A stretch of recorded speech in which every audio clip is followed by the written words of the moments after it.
Another good look from EG. Impact, just such good NAR play. He's so controlled with it.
Athletes are always challenging themselves to get better.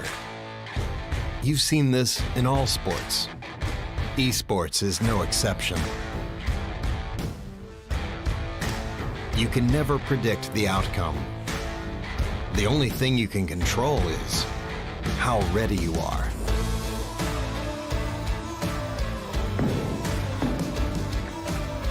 Over and over, players adapt, trying to improve, fighting hard for every percent gained. Give everything you've got to the challenge and show your finest.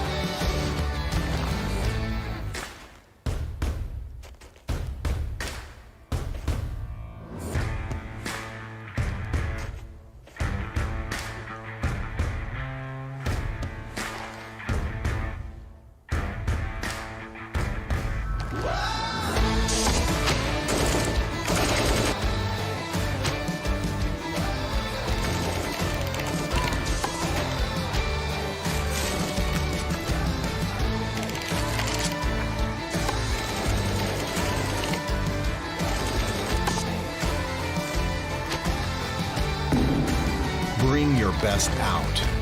Strive for perfection. It's our goal too.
Another good look from EG. Impact, just such good NAR play. He's so controlled with it.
Athletes are always challenging themselves to get better. You've seen this in all sports. Esports is no exception. You can never predict the outcome. The only thing you can control is how ready you are.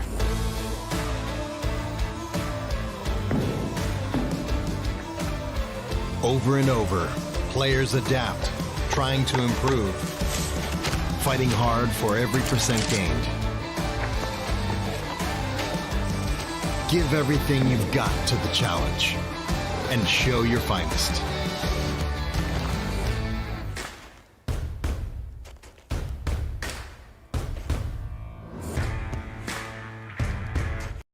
Welcome, ladies and gentlemen, back to the all-in game expos here at the Apache Casino and Hotel. I'm Fi, and I'm joined alongside Exner, and we have day number 2 rolling up upon us. It's Sunday, it's playoff Sunday, and we have a hell of a day ahead of us. Yeah, I'm very excited here. We got a great matchups to open things off. We got our quarterfinals up first. Secret Geniuses Club versus Nomads. We got to watch a fair bit of both of those teams before we left off, and we did kind of finish with a unfortunate defeat for Nomads towards the tail end, but they're playing Secret Geniuses Club today, and it's gonna make for a very even matchup as well. Yeah, I think that we do have the better of the 2 quarterfinals. Of course, there is going to be a second one going on at the same time as this one, which will be F1 Race Car versus Cracked, one of the second favorites in this tournament. Did find themselves here in this quarterfinal, but we're going to be taking it to Secret Geniuses Club versus the likes of the Nomads.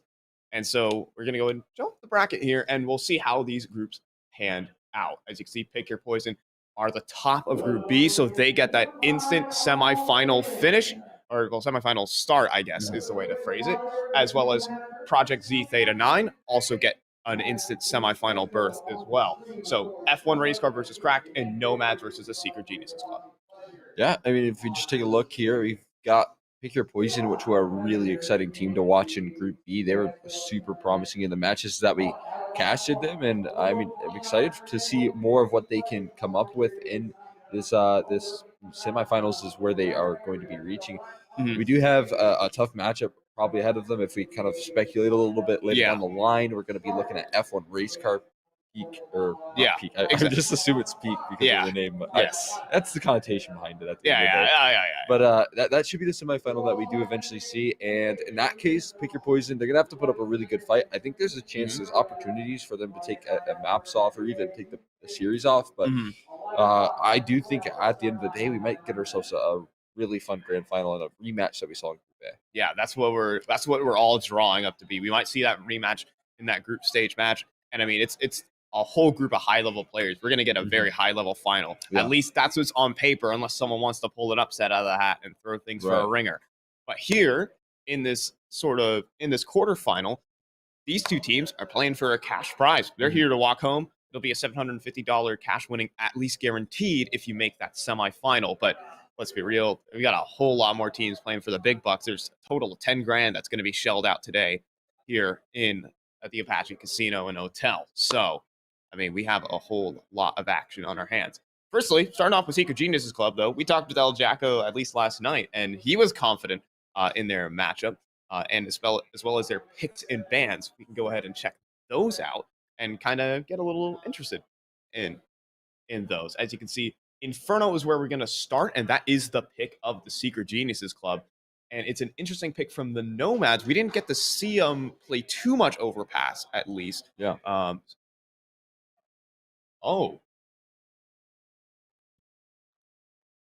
I see.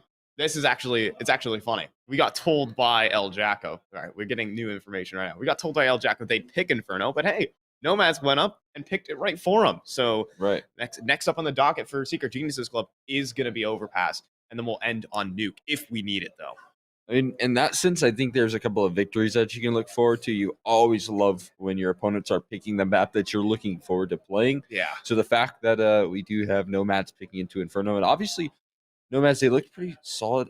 I think we watched more of the Ancients from them, and that was probably banned out, I'd have to imagine, from the Secret Geniuses Club, because I don't see much of a reason for Nomads to ban Ancient, considering that they were obviously practiced on it. They had some of those nice CT side defaults, whereas you know that Secret Geniuses Club, they mentioned that they hadn't played too much Ancient, and I'm pretty sure, yeah. So just in my ear, we do have SGC banning out Ancient, and for good reason. I believe one of their players, it was in this event, their first time ever playing that map, so Yeah. obviously not well versed in that one. And then we got a decider in Nuke as well, where if it does come down to it, and I think it might, we got to see a little bit, actually quite a bit, coming through from SGC yesterday on this map, and they did look very solid. I mean, granted, one of their opponents was Wildset, who we'll just say that they probably didn't have the most Yeah. experience, but we did see some promising stuff in their earlier matches versus PZT9. Right. All things, and we saw some promising rounds in the mix there for Secret Geniuses Club. So yeah, they definitely had a reasonable nuke. At least if we do need it, even though Secret Geniuses Club are feeling confident before this that they could probably take the fight to the Nomads here, and we'll have to see. I mean, only time could tell to see who's going to be advancing to the semifinals. So that is what we're fighting here for. Yeah, I mean, it's definitely the case here. Like you mentioned, you get that nice little $700 in your pocket. And again, I don't know how these teams are going to fare up later down the line when they have to go against these semifinal matchups when you're playing against the likes of PZ9. PZT9, Project Z Yeah. Theta 9. I've got it, Drill. I've You've said got it it so drilled many down? times. Yes. So once you get to the later stages with F1 Race Car and PZT9, you've got to kind of worry for the prospects of these rosters, because we kind of took a look at how they have historically panned out, what leagues they're playing over in ESEA. And for the most part, we've got IM experience at best and lackluster IM experience as well. So, I mean, with those two factors, once you're going against the heavier opponents, it's going to be hard to take them down. Yeah, that's definitely true. And when we look at Secret Geniuses Club, they are the boys. I mean, they are a group of players who've played with each other for a very long time. Maybe not on a high level competitive stage, but they are a group of friends who've been playing for over the years. And I just got to give my shout outs to a couple of players from that Secret Geniuses Club. That is Little F, alongside the likes of Link. Those guys put up a very solid showing versus a team like PZT9, and even though it was a blowout, they definitely sat them down for a couple of rounds and kept up at least a little bit of pressure in there. Yeah, I mean, it made them respect their opponents there in PZT9. They don't often do that, and they didn't have too much in their group. And so the fact that we did have that Secret Geniuses Club making them respect them is a good sign. That was kind of a result of Little F there doing a lot of work, as well as like you mentioned. Who's the other one? There? Link, yes. And Link as well. I mean, we talked about how it was his first time playing Ancient. He was still able to drop past double-digit kills. I believe he ended his first Ancient map in like 16 frags, which is solid. I think they ended up losing. That's what you need. But honestly, like the fact that he was able to do that, not knowing angles and stuff like that, being uncomfortable with how you maneuver around crosshair placement and all the likes is super impressive to me. So, just a testament to what they're working with. And it's also the reason I think that we might see Secret Genius Club move a little bit past this quarterfinal stage. Yeah, that's the potential here. That's at least the prediction. But I mean, anything can be thrown for a ringer. I mean, we were able to see some signs of life there from the Nomads, especially from Joey. I think is the man we look out for on the server for them. He definitely had some very impactful multi-frags. He had some snappy aim to go with it. Gink was delivering. There were plenty of moments, but we're not on Ancient. Maybe it's a turtle out of its shell, so to speak, here for Nomads. We saw so much Ancient. We saw two maps of Ancient from them yesterday. And one was success, one wasn't. But now we're going to Inferno, and it's just more questions to be asked. Of course, everyone knows how to play Inferno to some extent, but it's the Secret Geniuses Club who are confident that they can take this one 2-0. Yeah, I mean, Inferno is more of a map that just becomes almost like robotic in terms of what you need to do. It's take banana control. It's make sure that as a T side, you can take that part of the map. CT side, you obviously want to grab it as well, because once it comes down to it, you never want to let someone execute with that full set of force on that B bomb site. So that's going to be priorities set.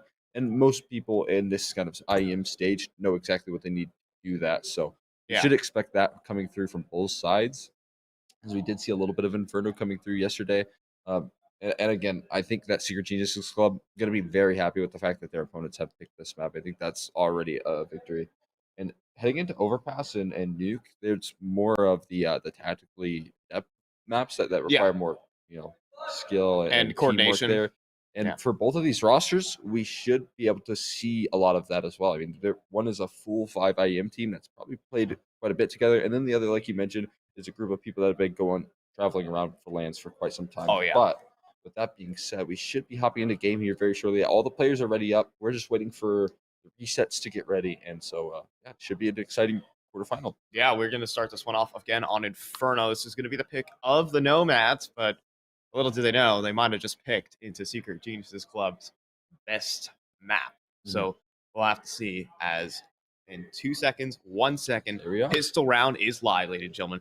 Welcome to Inferno. Welcome to this quarterfinal where these teams playing for $750 or maybe a little bit more down the line.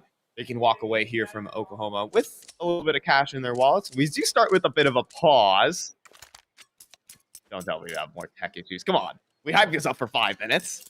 We could be all sorted here. Might be a little pistol round strategy getting talked up here from both of the rosters, as it will be Secret Genius Club starting on that T side, mAAds on that CT side.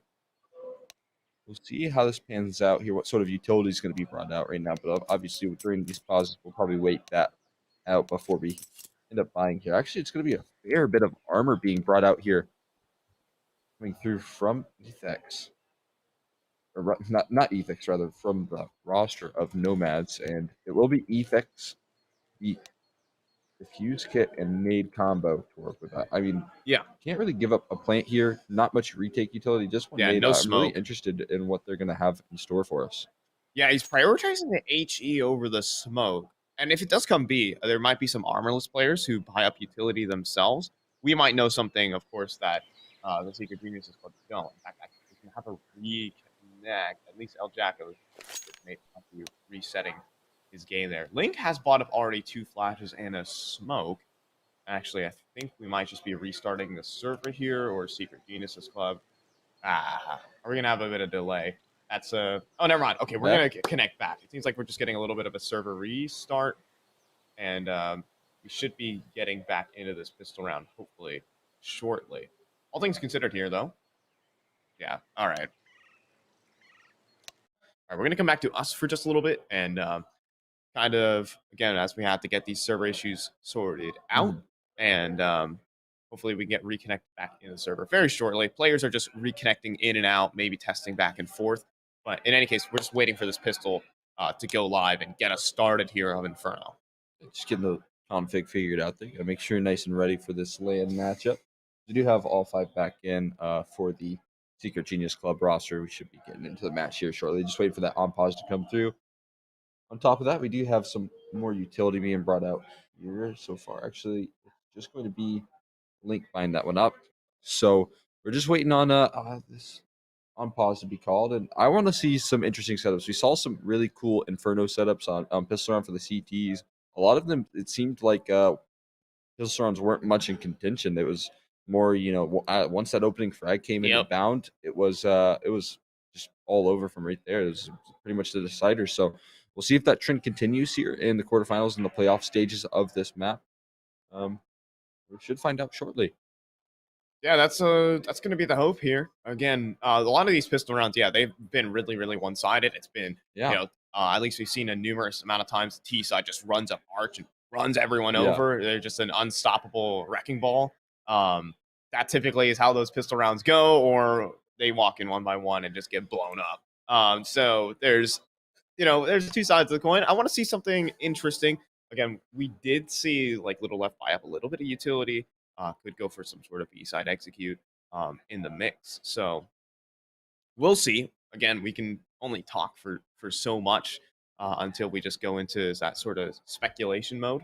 But here, I think if mAAds want to make a move in this series, they kind of need to take Inferno. They picked it. Maybe they're comfortable on it. And so, so they're comfortable on Inferno. But going to Overpass, that's home turf advantage going in the hands of Secret Geniuses Club. So it might be rough for the squad. As let's go ahead and we're going to throw it to a little bit of a break and get all our technical issues sorted out. Maybe take about 2 minutes here to get a little bit of a breather before we hop into our first quarterfinal. See you guys soon.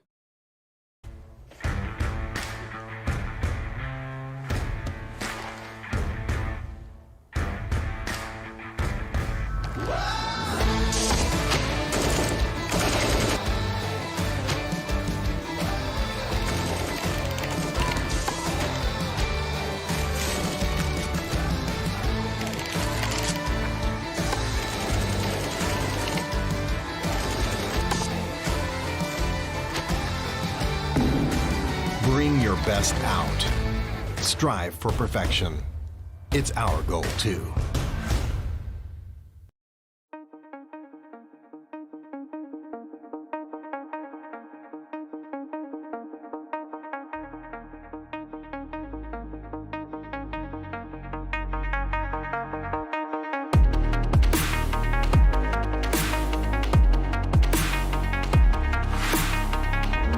All right, and welcome back. We finally have a pistol round. We finally have our first quarterfinal of the day.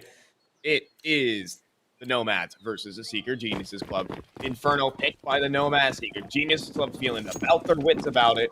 Let's see what they got for this T-side pistol. Let's see what they have in store for us. It does seem like they're kind of playing a slower side default here, trying to work the map in, and a lot of players towards alt mid as well. They're going to try and maybe maneuver in towards the apartments here and add a little delay onto this rushes. They've peeked out towards alt mid already, the CT sides. Nomads might have had a little bit of a misinformation as well. I mean, only 2 players stacked in towards this A bomb site. It's going to be a really tricky hold for them to get down the line. I'm just going to jiggle peek towards middle. He doesn't see anything, but little does he know how many players are in those apartments, and this is about to blow up sky high. He's going to throw in the flashbang. Unk completely blind. And now they're going to be advancing up towards the lane side. Joey in the mini pit is going to get smoked down, and Unk just gets isolated. Joey still hanging around, gets fully blinded up by the Secret Geniuses Club, and he just gets run over. That's going to be the A site falling. We go down into the 3 versus 5. Evan even swinging towards middle. Gink will sit him down. Still looking to fight here. Wolfie from the Moto side needs to tap ahead to at least allow Nomads into this round. Gink falling really seals the nail in the coffin here. It's just Ethics in a 1 versus 3. And he gets taken down shortly after here. So Secret Genius Club will move on 1-0, taking that opening pistol at him with a really nice play as well. I liked how they delayed that middle control, that alt mid control, and was able to work not only mid through brackets, but also apartments. They had that flash set up in towards pit as well. I mean, everything was going well for Secret Genius Club, and every fight that they took initially on that A bomb site was met with a flashbang. I mean, there's nothing you can do if you're Joey and Link, if you are fully blind, trying to hold off against 4 pistols. And so we have just the MAC-10 buy here for Nomads. We do have, rather, the Secret Genius Club. For Nomads, though, you do have the Force buy-in. It is pretty common, but there's a very heavy lacking of head armor, and those MAC-10s could easily chew through a lot of these pistols, even on the side execute. When you find that initial flashbang, just the whole round could be blown right open. But here, Ethics is actually getting some mid information here, getting very far down. He's going to tap away with the MP9, and now he'll get that information. But, you know, peeking down mid, sees there's no one home. Now Evan's going to be swinging into him, though, and he's going to have to fall back. And they're going to continue to work up this brackets control. They have a fast rotate in Nomads, but a Secret Genius Club pulled a pin on this. They might just be able to beat it here as they continue their aggression towards brackets. They spot one out for a charge, and now they're doubling down. Oh! Joey's good for a frag. Oh! It's actually a TK kill. He's going to keep going in as well. He's just going to empty the mag, reload, pop and change, keep going in, and he's going to get a second kill effectively to his name. And El Jacko, Little F, and company have to be sent reeling, but they're not going to go back to these. They're just going to try and re-aggress, and Joey finally overextends. But are they ready for the second man in Gink? He deals a significant chunk of damage to El Jacko, and now swinging in, Gink tapping away, looking for the frag. He'll get at least one as they try to split B. Do they even have time to get to the site, though, Cole? Yeah, 15 seconds left. They don't have much to work with, and there's still a defender that they have Low to find. HP too. Wolfie's playing in a perfect corner. I mean, he should have this one locked in. Oh, but he's going to let him pass. 5 seconds. They might have time to set down this bomb. He's setting it down in the smoke, but Evan has gone down. They'll at least get that. But here's Wolfie to close down the round. Just one deagle shot to do the trick. And that will be a 4-spy victory for the Nomads. They get off on the right foot. They certainly do, taking that first one right back away from the Secret Genius Club and taking away that economic advantage they take on that T side. They're giving themselves a bit of cushion here. Now, it still was a force buy. It was a full investment in that one, so they won't have much to work with. And that bomb plant still going down as well from Secret Genius Club is going to give them a little bit to work with, but they still have to convert off of this one once again. We'll see if that's the case, if they're able to do so, as we got MP9s in play. T side, it's going to be a Yeah, it's going to be a little bit of a save, actually. They're not going for the full investment. Instead, no armor and just going to be rocking with a little bit of utility to back up this play. Oh, and the nades are good. They're stacking down. They're trying to push the ball, but that's not working as well.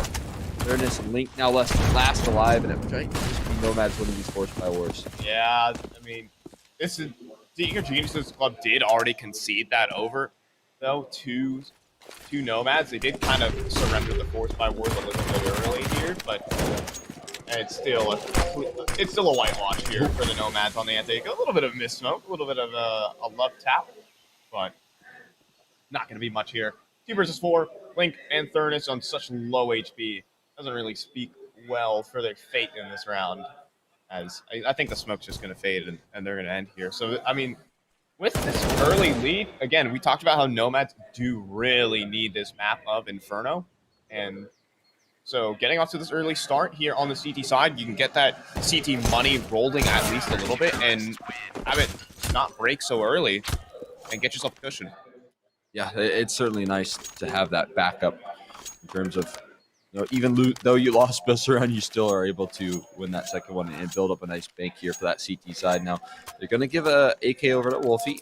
Op in the hands of Ethics, and I will say the opping was shaky a little bit yesterday from Ethics. Not all of the shots connecting here. We'll see if he's a little more warm up into the server for the quarterfinals, as they've got themselves some what looked to be arch aggression, not met with any players, but instead just a fast brackets control being attempted. Oh, he has the op. Oh, Link with a shot on the Ethics. That is one straight to the dome. Joey does at least advance through the apartments, but that is a masterclass of a kill from Link. Joey wants to answer back, though. Link, though, able to get himself a second, no less. He's wrapped all the way through CT spawn, and they're already crunching in on the B site. It's up to Wolfie here at the back of Nubox to at least attempt to hold on. He hasn't been cleared just yet, but now he's been spotted by Link, who's been terrorizing him through and through. All 3 kills on the round, on for the ace. That is if Nomads even want to attempt this, but I think they're certainly not gonna. This is gonna be a save here for the Nomads, and Secret Geniuses Club walk away with a hell of a round off the back of Link. Yeah, what a bit of awareness right there from Link. Finds that opening frag on the Ethics, and I talked about I feel like I cursed him a little bit with that start right there, talking about how he was a little bit shaky. There's not much you can do once that bullet comes flying at you before you even can react. That wasn't even a missed shot. He just couldn't get a bullet off right there for him, and now it's going to be Secret Genius Club moving on to a second round here, putting themselves in right back into contention here, tying it up. And maybe it was a good decision not to go for that force buy in the last one, because it enabled a really good buy up in the play here. Now into the 5th. It will be a little bit lackluster of economy, maybe a couple saves in battle, but with these 2 weapons saved, they'll probably be able to toss them over and all around. Fair enough. It's a decent enough buy here for the Nomads. So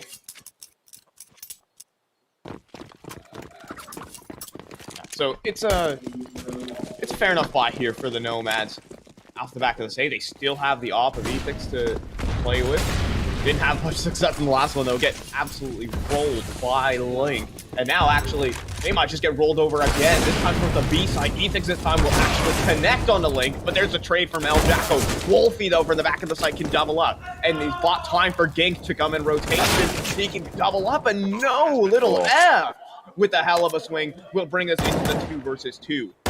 Joey already wants to get aggressive. These smokes have faded. They're going to push on through. Joey looking for the wide swing, looking to hit him with his ace, and they've already flanked all the way around. Joey can't quite connect the spray, though. His teammate and Unk will bail him out, though, and that will be a retake success for the Nomads. Really nice angle help from Joey right there to make sure that there's no trades available. He can't even be taken down in the join up as well. Coming through, making sure that they double down on that retake from Unk. Super solid stuff from Nomads, and it's a big retake as well. He needed to get that round down the line, and now we're going to look at Secret Club's buy up here. It's going to be all over the place. You got Pac-10s, you got a UMP, which you don't see too often. I'll Jacko a little bit of innovation from him. Here as I feel like it's fallen out of the meta just a little bit. You don't see that all of the time, and instead we're going to see some more brackets aggression. Joey Bolt with his peaks, and they might just be pressuring him here shortly. Under force, but Unky's taking a beating right now from the apartment's balcony. He can't even be alive for that matter, down to 25 HP. And all nomads are going to have to concede some ground here and lick their wounds. Look at just the passivity of the setup. They're all playing back on towards the sites. And right now, nomads with a minute in the round have no information. They need to make some sort of proactive play here. Yeah, I mean, they do have a fair bit of utility to counter this aggression here, and maybe that could be a key, but they're kind of gambling over a third player as well. More passive kind of cheat rotation towards that B bomb site that could be very effective, but instead the play might just hit towards A, judging by the current brackets control that Secret Genius Club have, and if they do end up accelerating, that could work out very well as they're in fact cheating up fourth player off of Link's conversion. My lord. And that is a huge kill from Link. He wins the one-on-one, he drops the off. That's going to keep this rotation over towards the B side of the map. Unk is in for a world of hurt. He's only on 25 HP, remember, from that early engagement. So this is very desperate scenes from the Nomads already. They even get a little bit of a boost up. But the fake is sold even further. I mean, with 20 seconds remaining on the clock, Unk can still do something, but he has to do something is the bigger issue here. It's only a can. It's not a guarantee. He gets immediately ran up on, and the site is the Secret Geniuses Club. So they'll be able to walk away with a third round as Nomads are off safe. And the back and forth will continue here for these two teams. Kind of as we'd expected this match to go is back and forth. These two teams are very close in terms of skill level, and so I imagine that we'll see a lot of this coming through in this quarterfinal. But the issue is once you start to trade these rounds back and forth, it comes down to the fact that CT side, they'll eventually lose control of the economy. They won't be able to build as much of a bank here.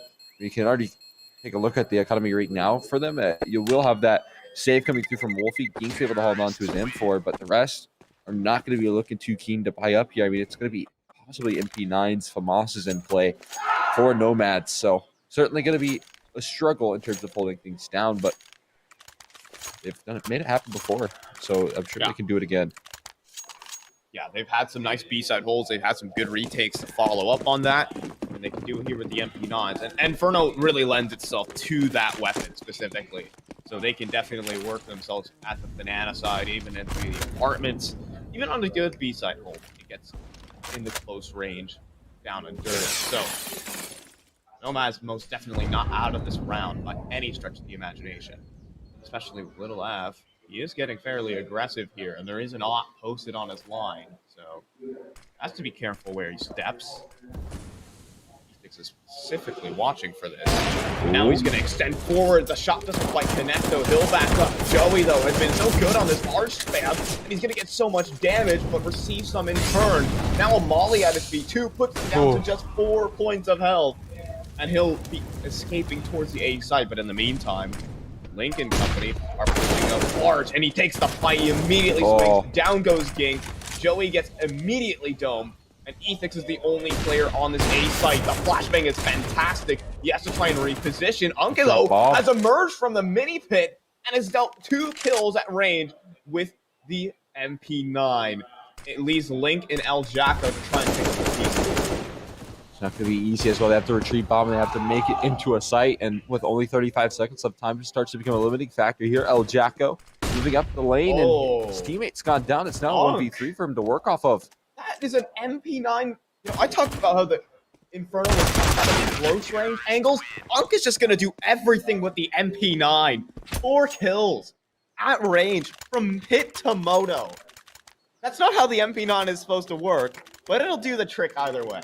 Yeah, I mean, I don't really understand it, but then again, you know, whatever gets the job done at the end of the day, all that matters is that round count. And like we mentioned, that's the second kind of half buy, lackluster buy that Nomads was able to pick up in this half, and we're still very early on into it. 8 rounds in, and Nomads are already winning these anti-ecos.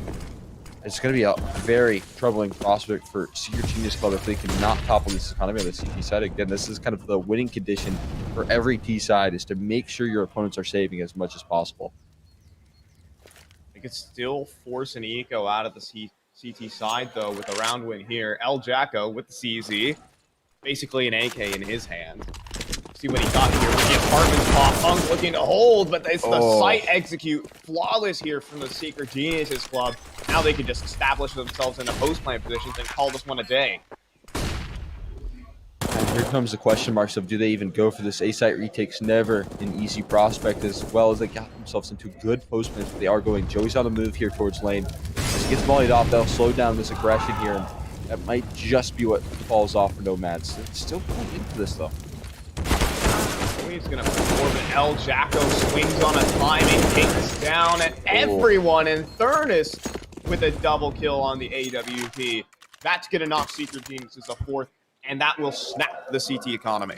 Yeah, we move right back into it. Secret Genius Club punch right back, and now it's going to be a conservative save coming through from mAAd. They're not going for the force, but I'm red.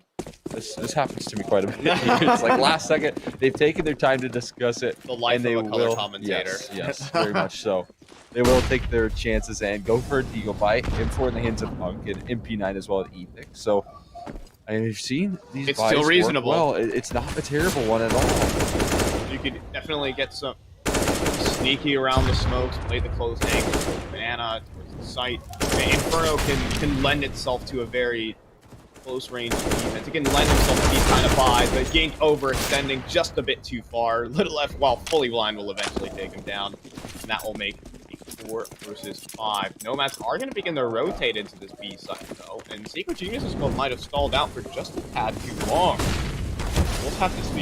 mAAd are getting some spam damage, at least through the smoke. Punk is able to take down Little F. There's a gap in that one, and they take a lot of damage on the way in.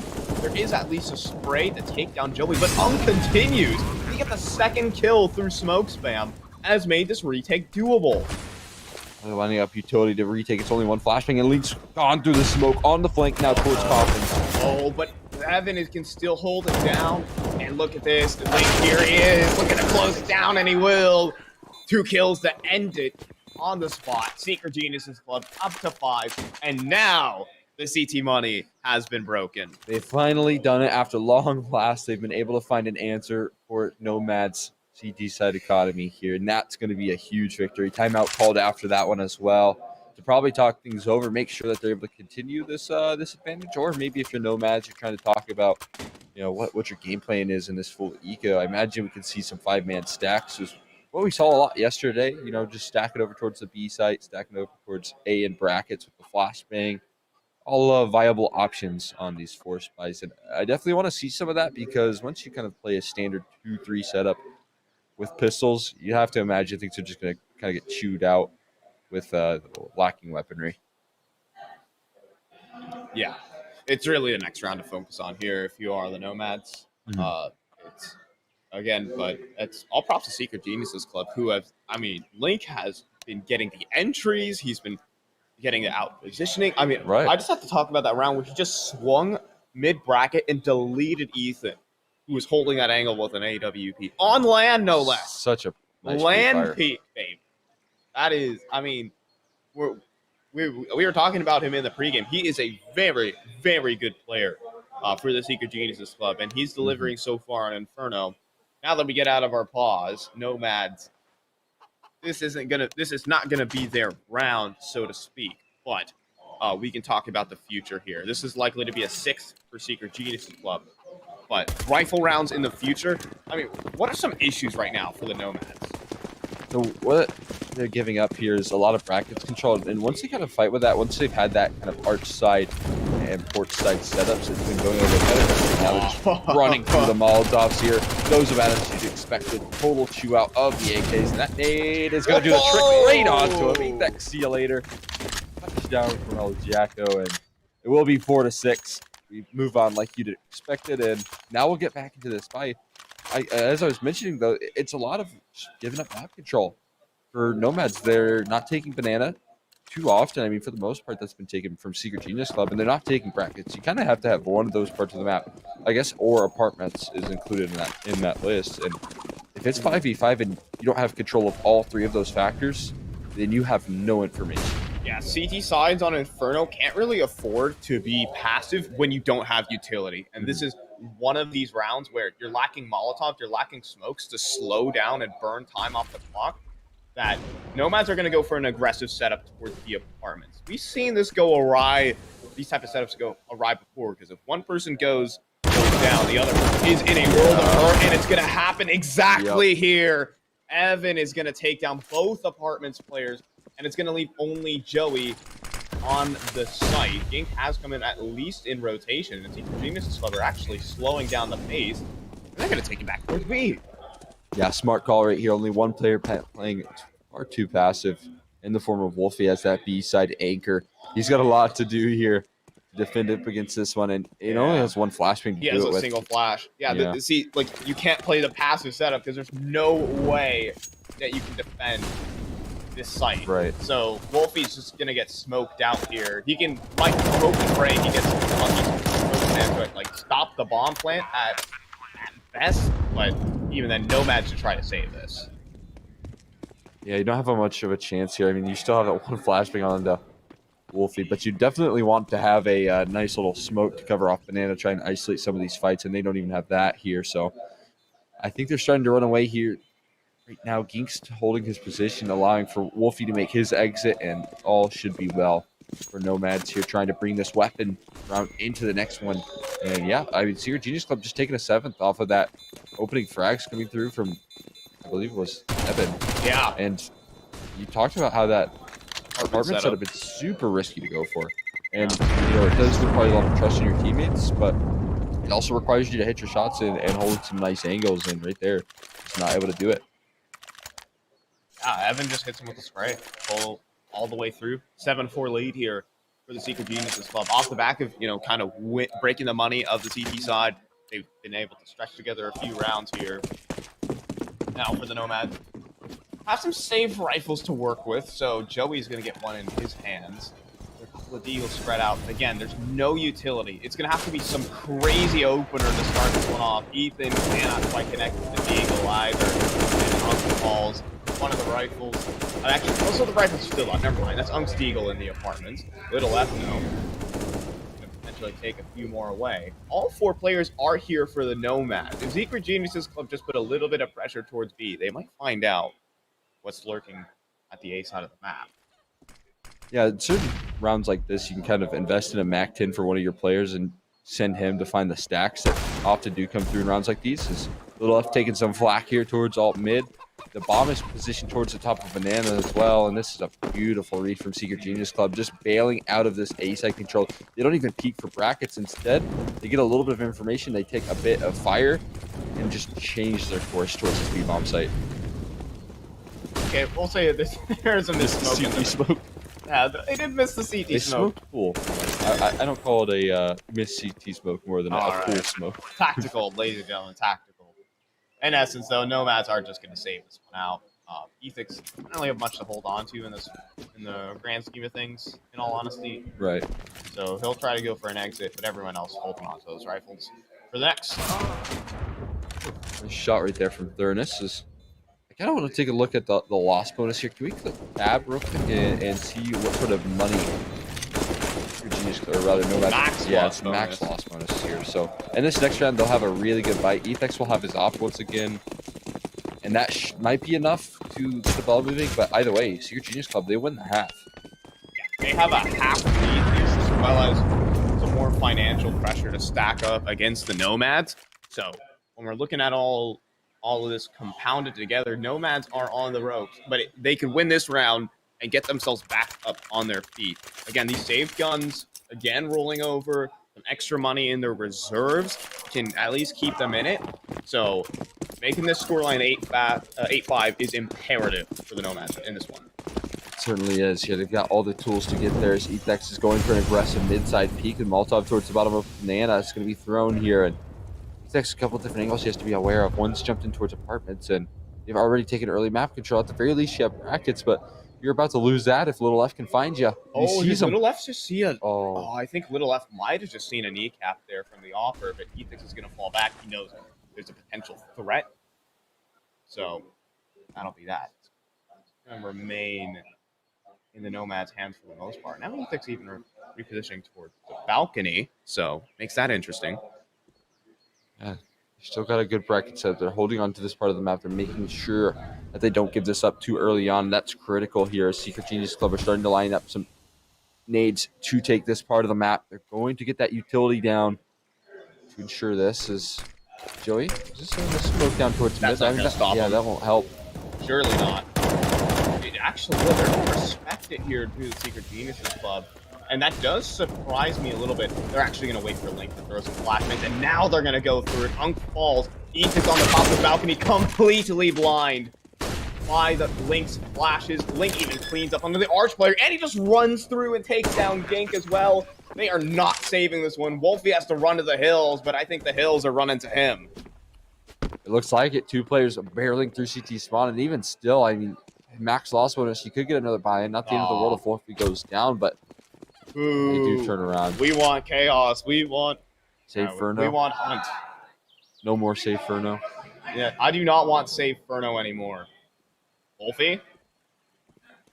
There's only one player hunting right now. That is Little F, but I think Wolfie does have the element of surprise here. He hears Little F. And oh wait. Little F? Okay, Little F isn't gonna keep pushing though. Alright. Not gonna hand over an AK here. Well worth it though. Only one player surviving. Still some money in the bank though for mAAds. Yeah, I mean, that saved weapon from Wolfie might allow for them to get another buy-up. That looks like it's going to be the case. He can drop over a weapon. And now a change of pace here from mAAd. A double op setup being brought out. It could be an answer for a long last for Secret Genius Club's late half resurgence here. As we're going to see Ethix and Gink wielding AWPs here. Again, more aggressive play from Ethix to try and find an opener, but it just doesn't come to them. It hasn't come to them. Instead, it's been Secret Genius Club slowing down these defaults and really systematically taking map control. They have not been picked apart too often. It's a pretty rare occurrence that we see that. Mm-hmm. Yeah, they already have mid-brackets control. They threw one smoke. Yeah. And now have mid-bracket control. Again, there is the caveat here, and that is mAAds do have plenty of utility this time to use. They haven't expended it for banana control and just given it up. So they can stall out on the execute. They can make it like very difficult for the Secret Geniuses Club when it comes down to that execute phase. There is a player in flux in Wolfie who's considering 4-stacking this A side. He'll return back to B though. We'll see if that's the right answer here. Chance, and that's going to be a nice shot from Joey. Hits down the line towards Evan as they continue to execute in towards this A-bomb site. Little F holding down the line here, and eventually it will come down to a 2v2 here as execute does go forward quite nicely. The retake in from Wolfie, but he's even far removed from the site. They will be able to return back in towards the mini pit, and this is a hell of a position to hold a post plant from. Thurnus can just laser beam down Moto, but that Molotov, it just barely falls short. El Jacko is not burned out of position, and Thurnus can line up the double to close it down for the Secret Geniuses Club. That's going to be a 10-4. At a 10-5 half at a minimum here. There's still one more round to play, but looking at the money here and looking at the confidence from Secret Geniuses Club, this could easily be 11-4. They have to feel really good heading into the second half. I mean, if we take a look at that scoreboard, we'll see the fact that Secret Genius Club, they're kind of rocking with a really late half resurgence. I mean, this is now 7 rounds in a row. Whereas it did kind of start out shaky. They were trading rounds back and forth. But if mAAds didn't win that early anti-eco, it would be so much more stark. It would be so much more dire. And in fact, there was a couple of anti-ecos that went their way. So, I mean, maybe there's a chance to get a 5th round here in terms of not having the best of buys. It's what's worked out in the past. But right now, not a lot has been working once mAAds, or rather Secret Genius Clubs have been bringing out that full weaponry. Yeah, I think 7M has bought in there's an AK on the ground, so he's bought it for the meme. Doing a little bit of trolling. Just doing a moderate amount of trolling. Slight amount of trolling. As we've seen before in the group stages, P90 has probably been one of the more staple weapons that we've seen. 2 scouts in play, and unfortunately for that P90, there is a lot of head armor. In fact, rifles are actually the only 2 players that don't have head armor. That's actually interesting. That is actually... This could work out better than we think it's going to be. It's entering a banana. Ifo actually lined up. That's a collateral on the 2 players. Here comes the P90, and they actually just get chewed up by the Dig. No dice here for Secret Geniuses Club. They tried to push forward and immediately get slapped right back down. That was a lovely bit of tag work there from Wolfie, finding that maximum amount of damage with the scout, able to line them up here. And Joey's going to knock him down now. going to be some free aggression towards Banana. Geek's been mollied off, but they're going to He's continue to gonna play, and it will be a nice Oh! one, Geek. See you later. El Jacko. It's just Thurnus now left into the 1v5. Oh, that's lovely from the nomads there. Good hold. Just maybe SGC get a little bit too far ahead of themselves. And well, Thurnus, a 1 versus 5. I don't envy his position. And he can't save, unfortunately. He kind of has 50 seconds to kind of think about the next half. Good save, but I don't think that would be the best idea. Last round of the half. He's going to move his way at Banana instead and try for this round, as he has a couple of different fights he needs to take. He is still, off of that one scout ability if they don't hit that shot. That's a nice shot from Thurnus. There's still one more tucked in towards the second orange. So maybe a chance. Oh, he just picked out. And a second top shot right there comes through. So it will be nomads getting their 5th round towards the tail end and stopping some of the momentum from Secret Genius Club.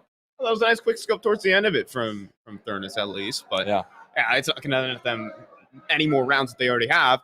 Not that they don't, or not that they need anymore. That's a 10-5 half for the Secret Geniuses Club. They can be happy with that. Going over to the CT side now, as we're instantly getting back in a pistol. These two teams just want to go at it immediately. As well, we'll have to see what Nomads can bring to their T sides. Historically, though, I feel like their T sides have been better than their CT sides. They certainly were. I mean, they've had themselves some pretty solid T sides. We saw a lot of Ancient out of them yesterday, so we probably didn't see the best showcase of how T sides can work. And they're just going for some full-out aggression towards this B-bomb site. Oh, there is a boost up, though, from El Jacko. And there you go. He's going to ring out 2 kills. Looking for a little bit more, but he'll drop off. And he'll be happy with that.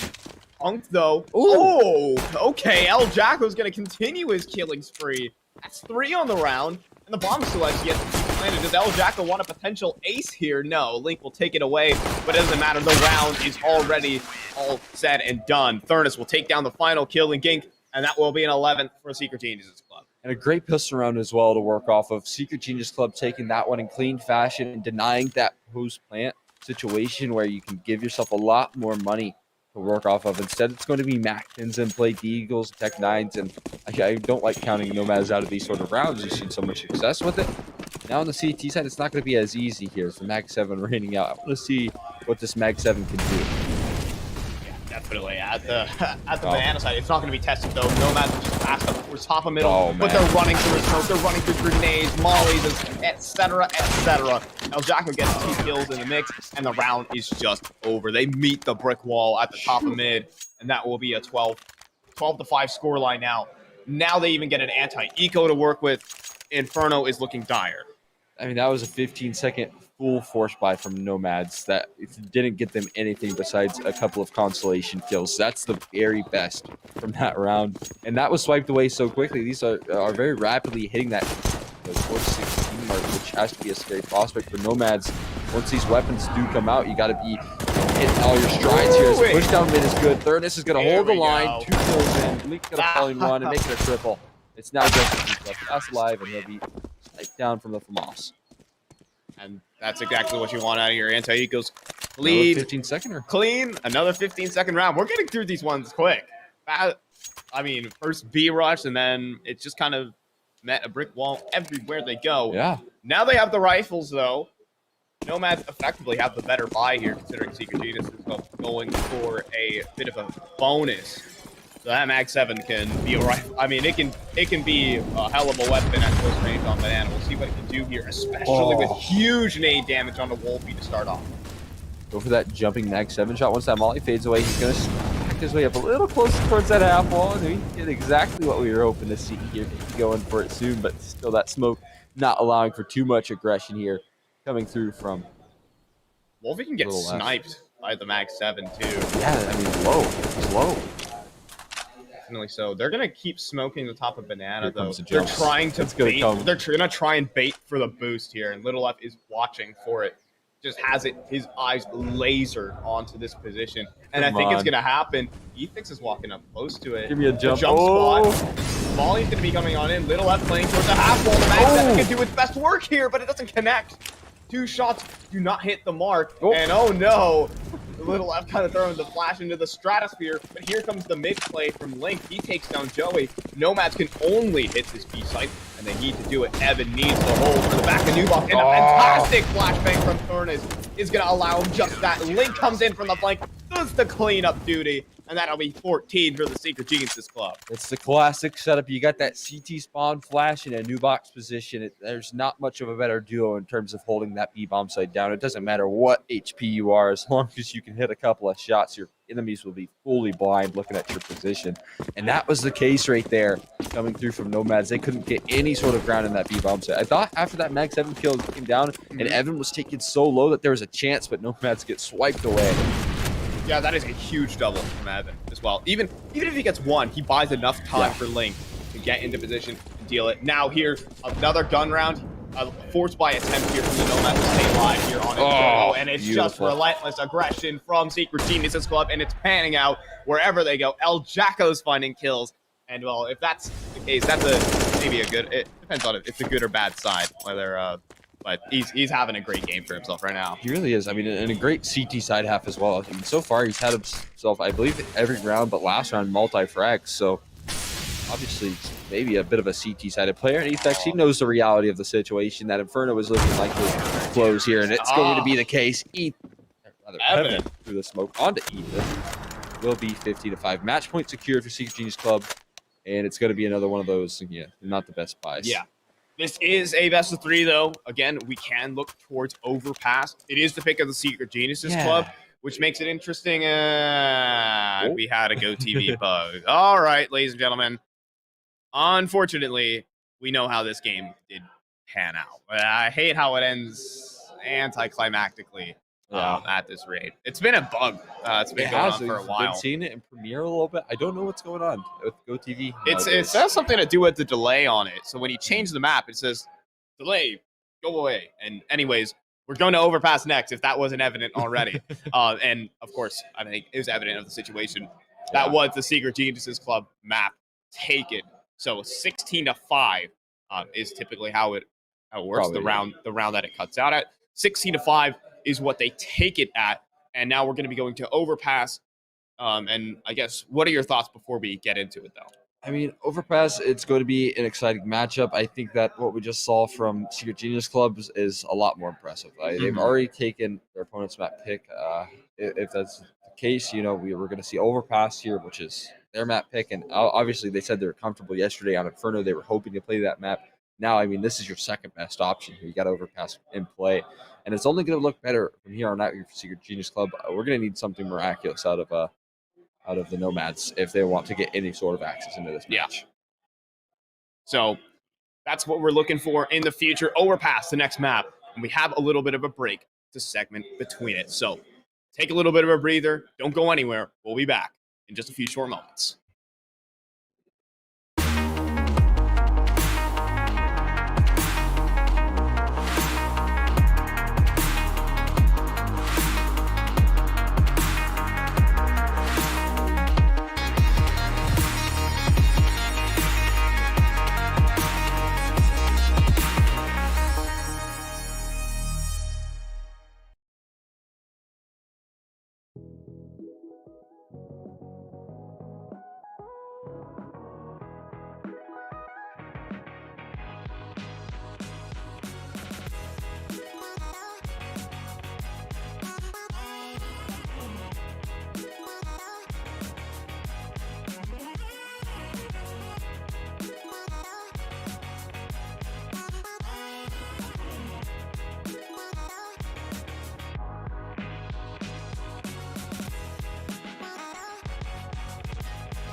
Another good look from EG. Impact, just such good NAR play. He's so controlled with it.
Athletes are always challenging themselves to get better.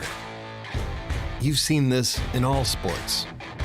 Esports is no exception. You can never predict the outcome. The only thing you can control is how ready you are.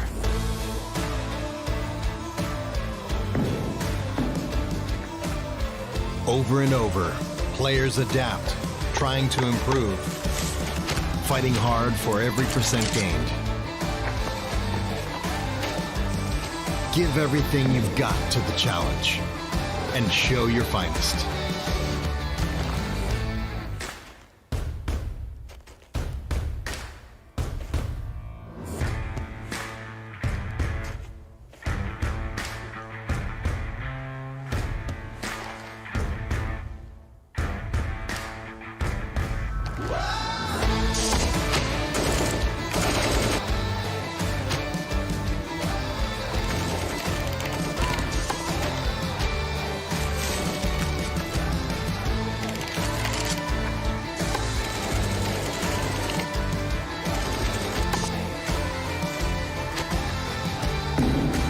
Bring your best out. Strive for perfection. It's our goal, too.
Another good look from EG.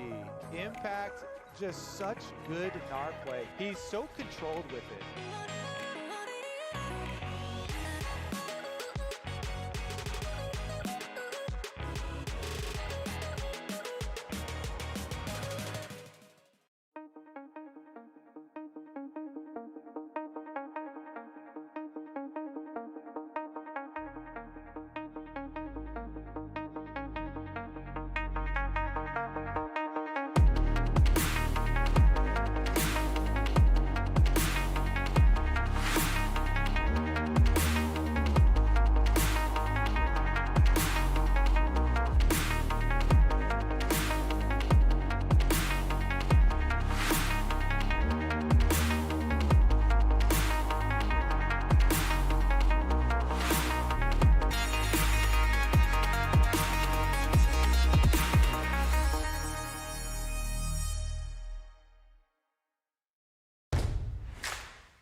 Athletes are always challenging themselves to get better.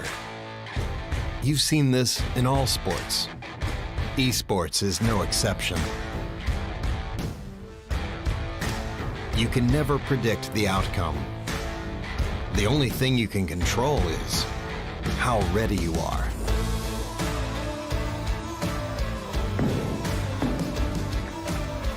Over and over, players adapt, trying to improve, fighting hard for every percent gained.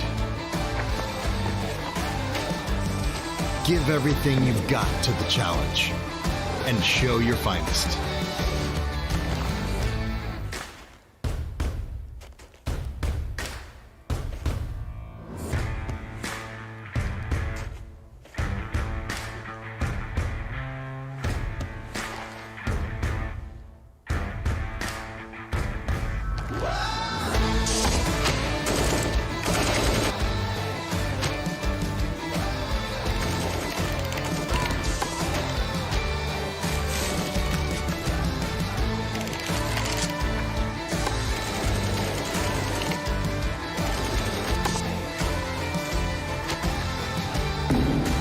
Bring your best out. Strive for perfection. It's our goal, too.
Another good look from EG.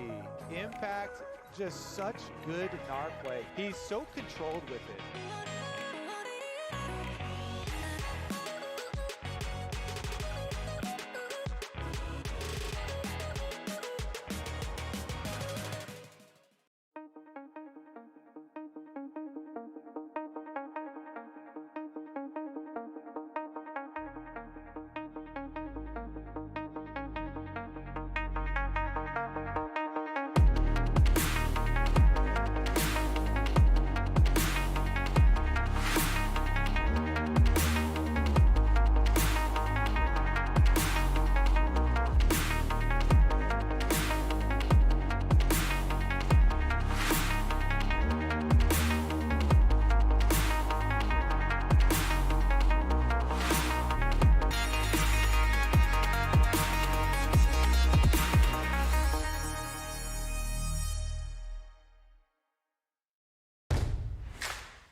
Athletes are always challenging themselves to get better.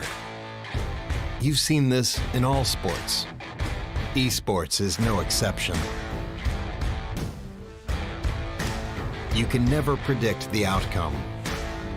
The only thing you can control is how ready you are.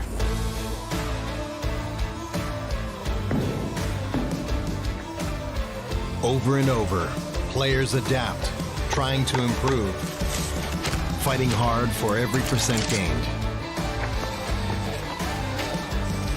Give everything you've got to the challenge and show your finest.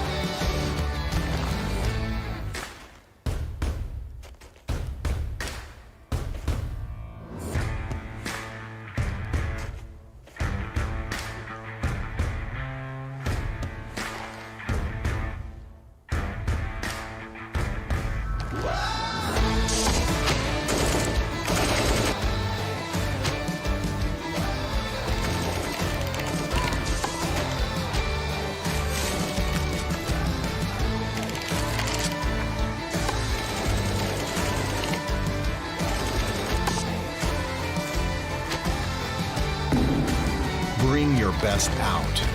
Strive for perfection. It's our goal too.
Another good look from EG.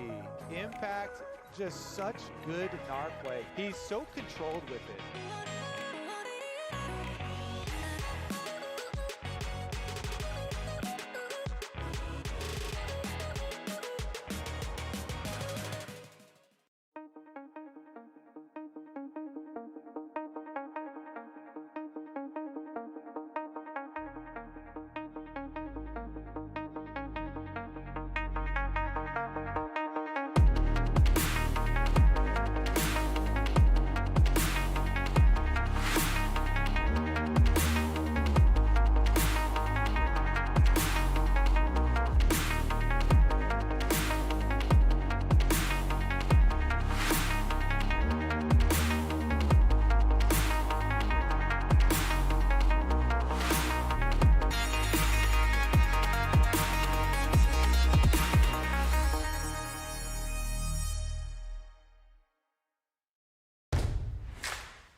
Athletes are always challenging themselves to get better. You've seen this in all sports. Esports is no exception. You can never predict the outcome. The only thing you can control is how ready you are.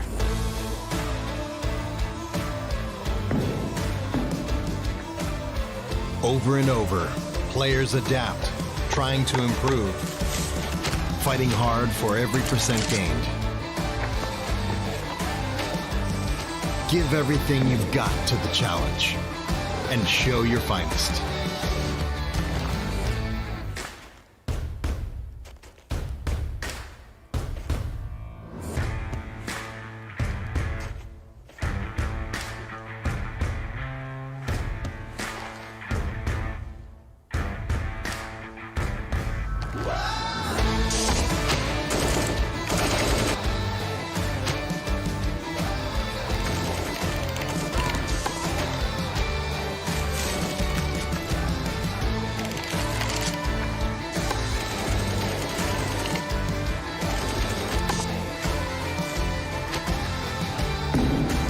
Bring your best out. Strive for perfection. It's our goal too.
Another good look from EG. Impact, just such good NAR play. He's so controlled with it.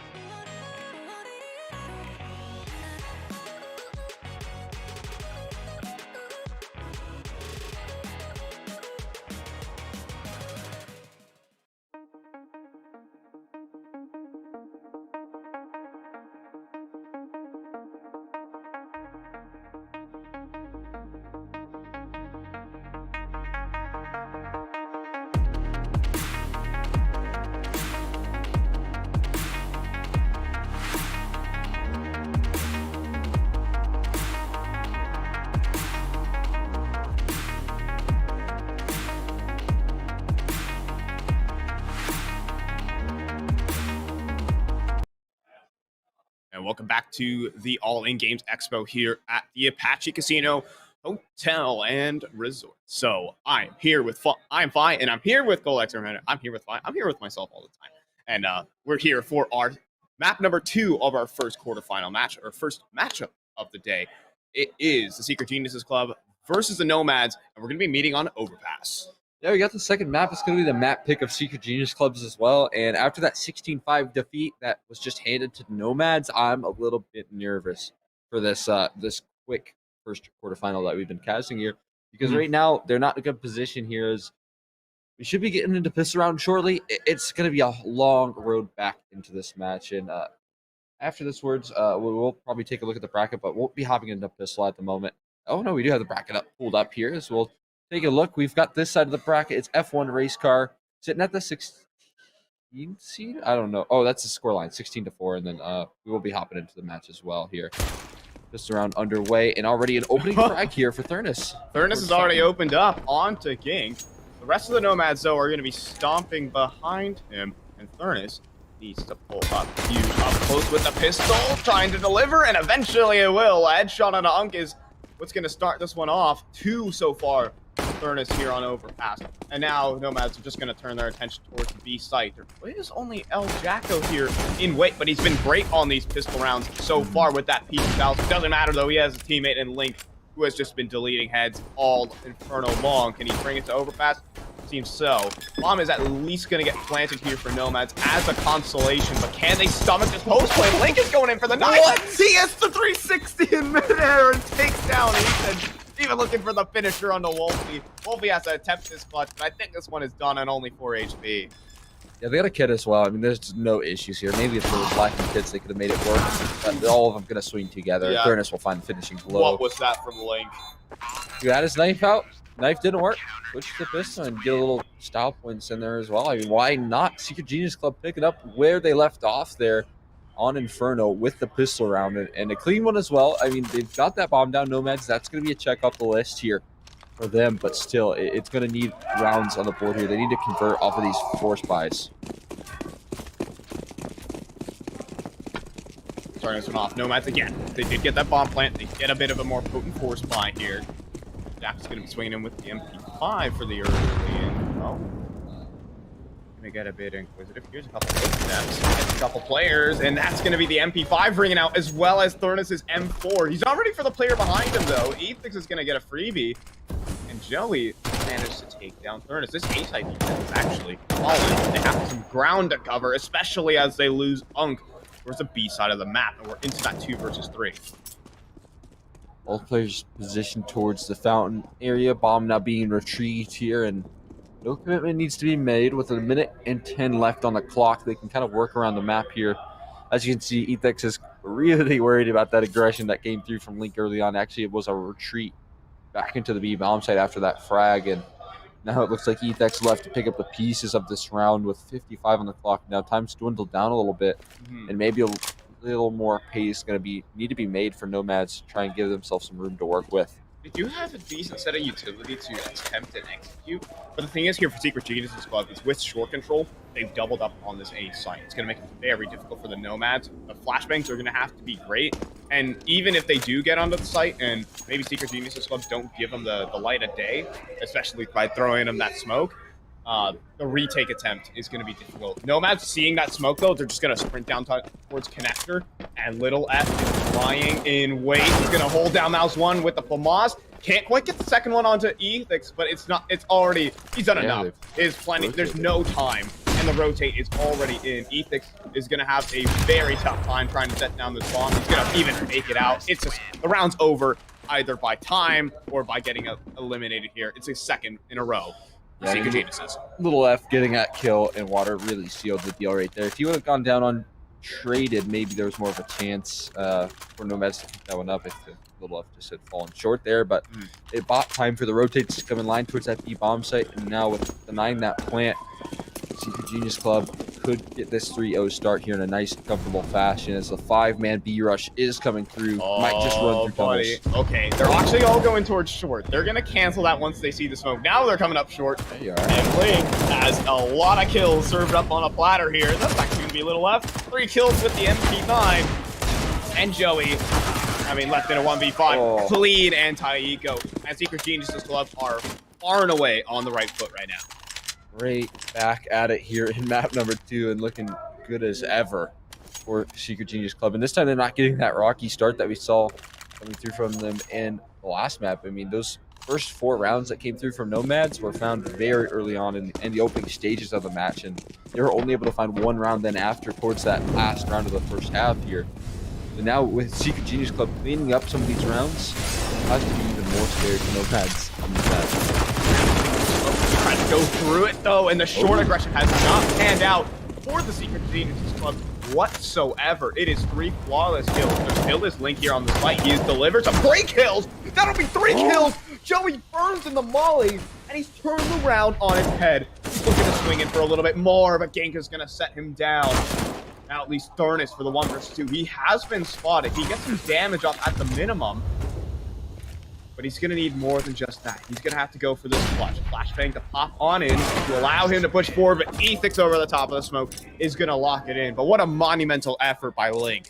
Yeah, I thought he was going to do it once again, you know, kind of save his team some of that trouble there, but not the case. It will be Nomads onto a first round here in the first half. And that was a bit of a bonus round coming through from Secret Genius Club, so not the end of the roll. Get the rifles back out here once again. Thurnis on the AWP. Got all of the tools in their arsenal. We'll see if they're able to convert onto the early Molotov landing towards the top of the fountain. Trying to burn them up, but just a smoke and land down and kind of push through it. That's a nice opener from Link. Oh, Link has just been so consistent, and he has Thurnis by his side to get himself a second one. And now down to the 3 versus 5. Nomads kind of just left empty-handed. Yeah, I mean, this is never where you want to be, and it's a minute 30 left into the round, and you've already got yourself into a 5v3, and you have to claw your way out of it. On top of that, Secret Genius Club have retreated back into the sites, therefore not giving them any chance to equalize here. I mean, it's textbook Counter-Strike from Secret Genius Club, but it's working out so nicely. And they even have some utility to fall back on as well. So even in the event that Nomads try to execute, they're just going to be met with the molly, and their smokes are going to fade, and go ahead, you're just going to get served right to the CT defender lying in wait. Unk can make a move out here. Actually, it's a boost in spawn, though, and Little F is just going to laser him. A dink and a body shot, or actually double dink, for that matter, onto Unk. That will finish the job. Now 2 versus 5, and if you're Nomads, you just kind of have to go for the save, unfortunately. It looks like that's the case here. They're diving back towards the back of the connector, and definitely want to hold on to that op for Wolfie. And Joey, or rather, Joey's has helped Wolfie onto the rifle there. But still, I mean, it's not much to work off of. So far in this first real gun round from Secret Genius Club, you get swatted down with that A-side aggression. So one of these avenues you're already kind of scared about in terms of just Secret Genius Club conditioning. That fear factor on the aggression. Now we'll see if that becomes a consistency here, if they continue to press the issue towards Fountain, or if maybe they change their approach and slow things down, do a more passive setup. But I like the initiative being taken so far from the CT side. Yeah, I'm not seeing too much depth from Nomads when it comes down to the defaults as well. That's what Overpass really is. It comes down to your default and your initial setup. If you can't get out of Fountain, right now, that's exactly what's happening to Nomads. They're just not getting let out, and they're not even getting any free space to work with. So if Nomads don't have that protocol to get on by, then it gets very it makes you sweat a little bit for the future. So this round might speak dividends to what they have in store. They have a couple saved guns as well as a couple forced up rifles. And now, well, they'll actually get past square one and maybe square two, as Wolfie and Unk have just eliminated 2 players across the map. That allows some A-site presence to be had, and now it's Secret Geniuses Club on the back foot. 3v5 here early on in 2v5 as Unk finds himself another frag. It's going to be Thurnus on towards this A bomb site. They start to scale up quickly towards long. This could be a little bit of a mistake if Thurnus is able to isolate some of these duels. He has to take a fight here, knows that he has to take a fight, because if you let him scale up too quickly, he'll be overwhelmed. Evan has made his way into short. If he gets on Unk here, he could go on a fast flank, and that's gonna be exactly that. It's down to Thurnus, though. He's out in the middle of the open. A bit of mispositioning there might have just costed Secret Geniuses Club their chance. And this will be mAAd's second, but it was kind of served right up to them by the CT side, though. It certainly was. The aggression was punished, and that's what you need to do. Scare Secret Genius Club off of taking this early map control. Do not allow them to walk all over you if you're nomads, and did it in a perfect fashion there. Nice round from Unkin, finding those B-side lurk kills, and then on top of that, you got those frags opening up on towards A. So if you're going to be given the fight, nomads, you have to make sure you're going to win it. Yeah, you definitely need that. Well, they on the T side. Yeah. Look at this. Very passive already. Interesting to see here. Now though, Thurnus getting aggressive, spots the shoulder of Joey, and that's gonna be the head gone. Thurnus with a wonderful 1D. He even gets the off. Well. He gets the off. But his teammates have to hold on for just a bit so we can find some activity with it. He's actually gonna be able to escape from the short side, and that is a wonderful success for Secret Geniuses Club, but can they convert off the back of it? That's still a question yet to be answered so far, and especially with mAAd scaling up quickly towards A, clearing out there, knowing that Unk is very weak, nothing else spotted. Maybe you can move a little left with a blinder of a headshot long range with the deke, and now A becomes your only option as that B-side lurk gets taken down. This just becomes and they have really to walk doable. Into the op. The op is here on the A site. Thurnus is at the dumpster side, and they even have Evan who's jump spotting for the initial frag. Could have gone down there. But again, Thurnus has that off, and it's going to open up on the gate. He will at least get traded by Wolfie. Man advantage, though, for Secret Geniuses Club. They can still overwhelm the nomads. Maybe some smoke pushing action, maybe some smoke spam. Ethix is exposed. Gonna go and plant in that bomb, though. He'll get away for the most part. And nomads have a post, but El Jacko has it off, spots the barrel, tags up Ethix, and makes this reasonable now. The bomb it's not planted for them. Wolfie is gonna have to swing wide to stop the defuse, and it's already coming on in. He has to double up, and he can't quite do it. El Jacko's covering. Now he's on the defuse. Ethan has to hit a wall bang to convert this. He gets the first on the little left, but he doesn't know El Jacko's sticking. El Jacko is sticking it, and that's gonna be the eco win for Secret Geniuses Club. Oh boy, that's rough for nomads right there. They bring in the op in the next round at the very least, so they'll have that going for them. But it all kicked off with that opening headshot coming through from Thurnus and the op retrieval as well. He got 2 kills in that round and changed the game right there for Secret Genius Club. That is huge, and now it's going to put nomads on some serious watch, because you were starting to see some signs of life, maybe some momentum to be taken over for nomads, but not for long. What a response right there from Secret Genius Club. Great work from the pistols of Secret Genius Club. Well, net them that round. Pause called in. Perhaps tactical again. Nomads need to get this stuff sorted out. Again, their backs are against the wall in this tournament. Yeah. Facing off versus the Secret Geniuses Club, and down a map, and maybe down and out. That's the thought process here. So with that, they will have a gun round to play with. They still have one, luckily for them. But Secret Geniuses Club are just booming right now off the back of winning that eco. But there we go. Something to start here for the nomads. An opener from Ethix. El Jacko set to run away. Bailing out of this one on the A bomb site, giving them up some more control. This could be a start for nomads to pick it up once again here.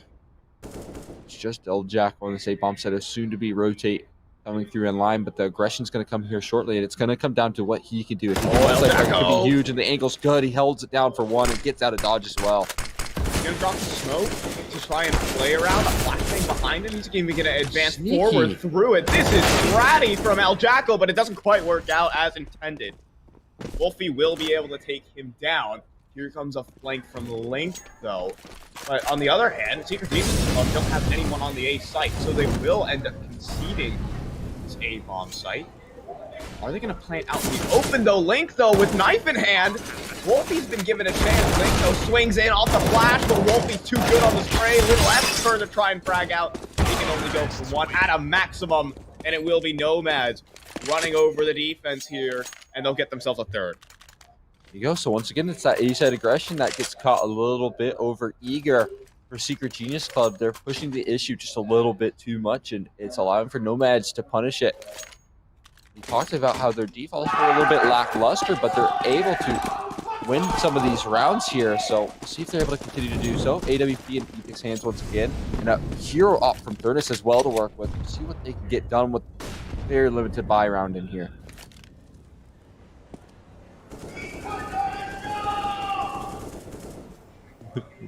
Your little bit of voices in the background. We're going to see some aggression here. A heavy A-side stack here. Thurnus has the first line of defense, and oh, okay, that was behind the brick wall. Luckily for Ethix, as Thurnus is going to continue to hold this angle.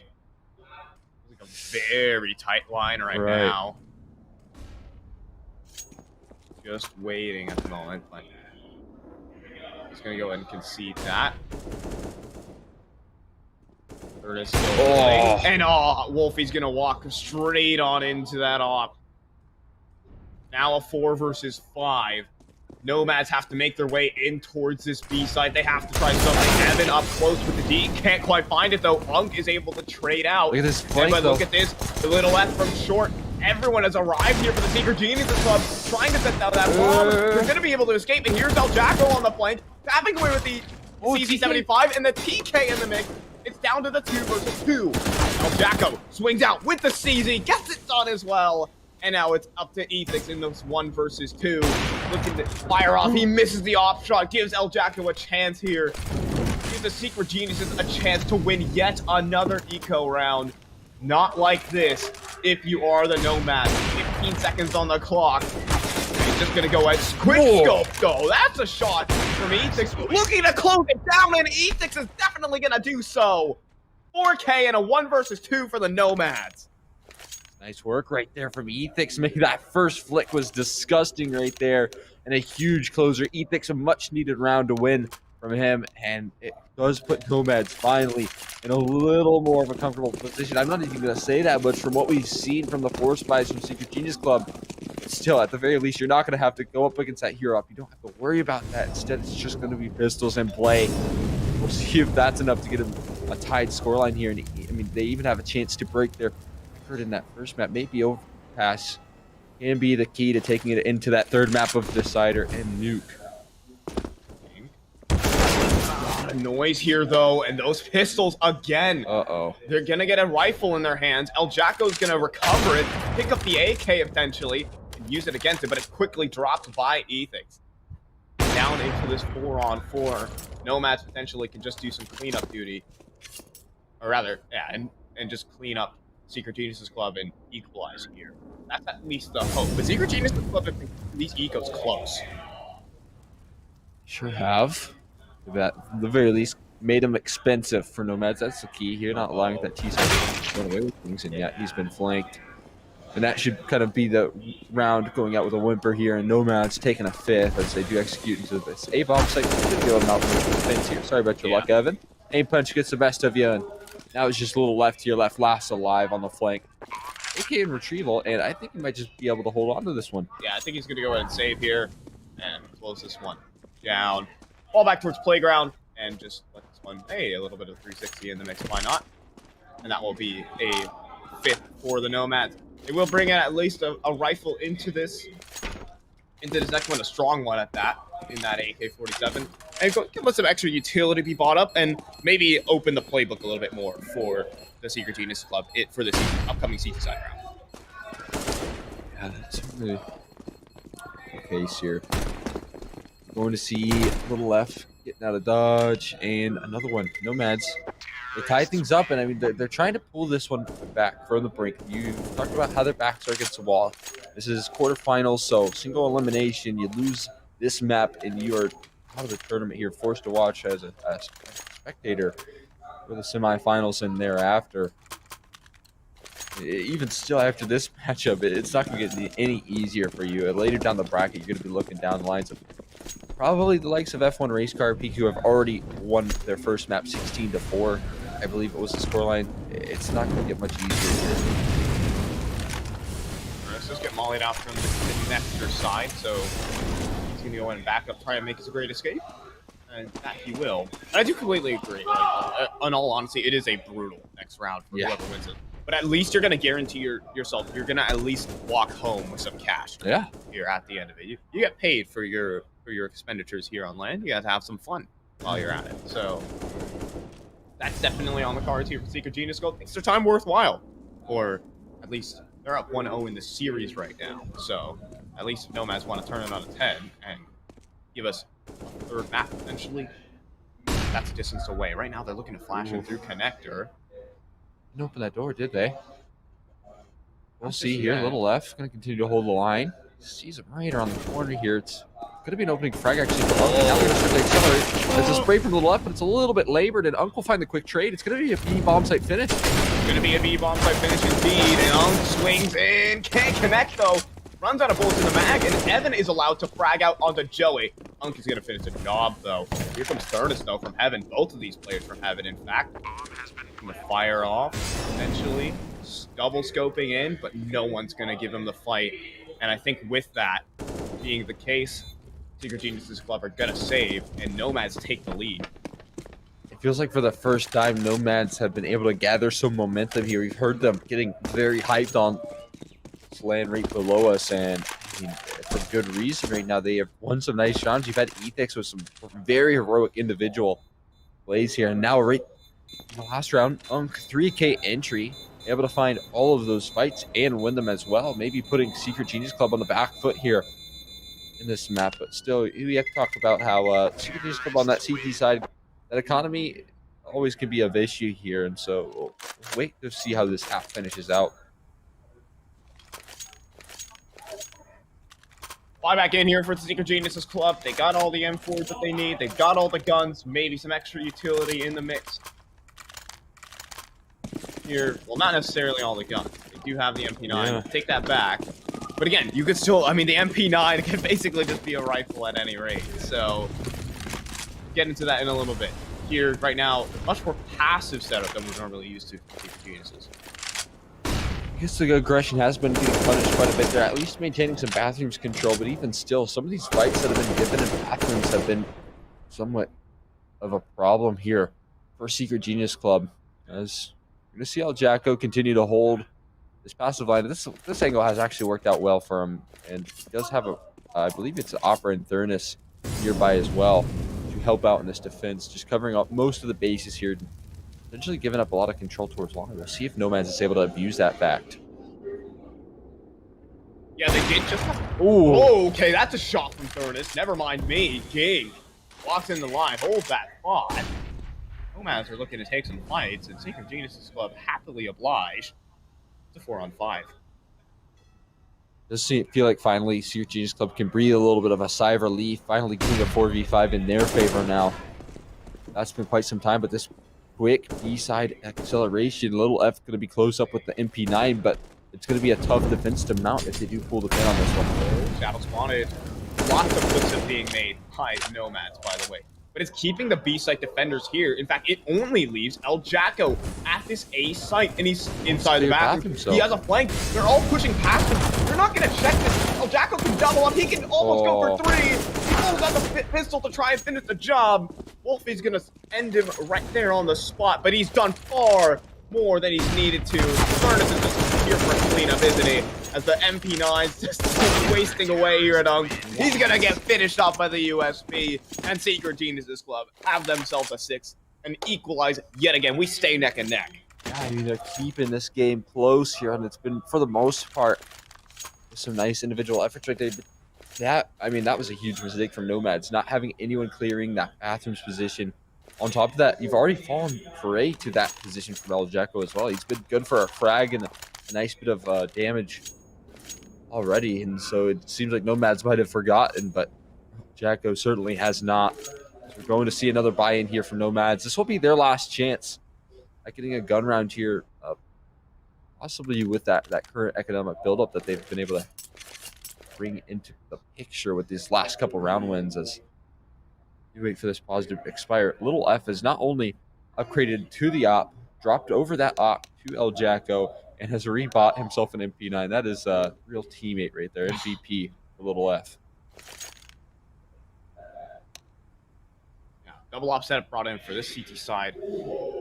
We've seen it juggled around a couple of times at least, but El Jacko was opting on day 1. Furnace has been pulling it out here for day 2, and now we see both of them combined here for round number 13. Yeah, this round does decide a bit to see who will be leading into this upcoming half, and this could decide a lot. We'll see what the Nomads have on offer. Again, they're going for the short side early. Little F also playing very aggressively with the MP9, and that smoke doesn't quite connect as intended. Oh, but Ethan's not able to respond to that. Little F can swing out from the short, and he has a teammate and Link as well. 2 for 1. The flashbang, the re-aggression. He's a masterclass so far. He doesn't quite finish Unk, but he's done more than enough to force them back. Link now, even once they get aggressive through the smoke, looking to push through the edge of it, and Jelly's actually going to watch for it. It's back down to the 3-on-3. Seems like nothing can scare Secret Genius Club. Even on that low HP bar, the fact that he still goes for that aggression is so bold.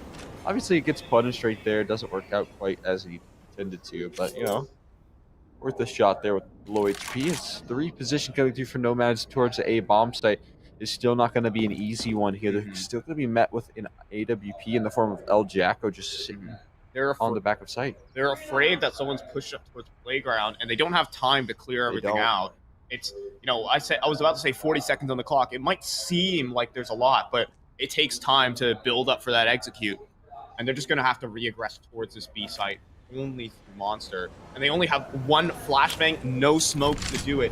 It's going to be rough. It has to be a clean entry here for Ethics on the off, but that's not going to happen. Instead, it's a clean headshot from Little F. Looking to even duel through the flames, through the fire, and then there's no time. They cannot see him at all. And it's just going to be a clean hold from the Secret Geniuses Club. And they close down the round 7, and they lead 7-6. I don't know what sort of molly settings Little F's using, but certainly has some good ones right there. He's able to spot him out through the molly and play off that low HP bar as well. Really good stuff from him. And Nomad's now on the back foot in terms of the economy. It's going to be Diego's Tech 9s, and it does put Secret Genius Club in a position where they should win the half here and really take back some of that control that was given up into their T side. They're going to go for a full 5-man 8 aggression. Everyone just running it down, and this should be a very quick one for Secret Genius Club. Yeah, Furnace, though, if he misses a couple shots, they can get close and overrun him. In fact, he's not. He's going to let them get up close. He's going to have to bring out the no-scope. Now the pistol is out, though, from Furnace. And, he gets 3 kills before it's all said and done. Joey is able to take down Furnace, at least, at a minimum. But the cleanup crew is here, and Secret Genius Club have a winning half. Fantastic stuff right there. I mean, I was a little bit worried like you were for that op getting scaled upon very quickly and him not taking much fights. Pistols close the distance very quick, but luckily Furnace has a pistol of his own that he can use against Nomads, and he certainly does for the 3K in the round here. Now we're going to be looking at the possibility of an 8-7 for Nomads. We'll see if they can get it. It's going to be a full buy-in. Ethex on the AWP. Everyone else trying to work with a little bit less utility, and so far the executes, the utility has been kind of a key component for Nomads in terms of gaining ground here.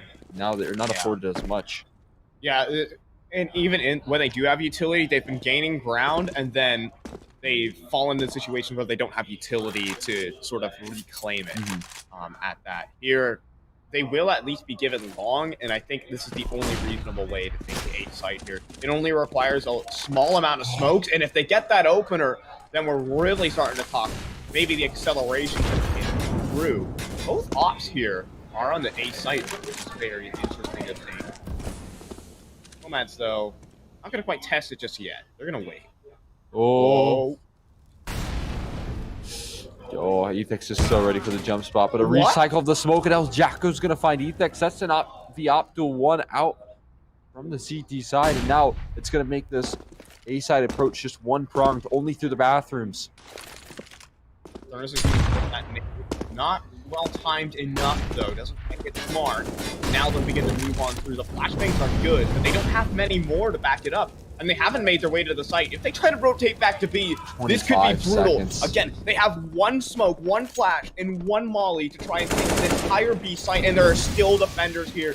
This might just spell the end of the Nomad. That Molotov is great, though, but the smoke and the counter utility from Link and the shots being hit, it is a complete wash on the B site. Secret Genius's club get rolled over in the final round of the half. Yeah, that was super solid stuff right there to close it out from Secret Genius Club. Not only do they kind of pick up a little bit of steam towards the tail end, but we've seen another solid CT side, and a lot of those rounds were kind of momentum builders that they can feel super confident about.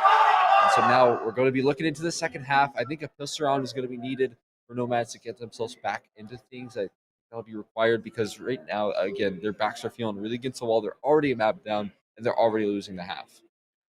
Yeah, that's the big issue here is, yeah, you're mapped down, you're in a losing situation, and right now Secret Genius's club are just, I think it's a bit of a mismanagement of utility that cost them a lot of rounds there on this T side, crucial ones towards the end of it, where you need to make that an 8-7 or take a small lead going into your CT side. And admittedly, I will say that the T side does normally favor the Nomads, at least historically speaking.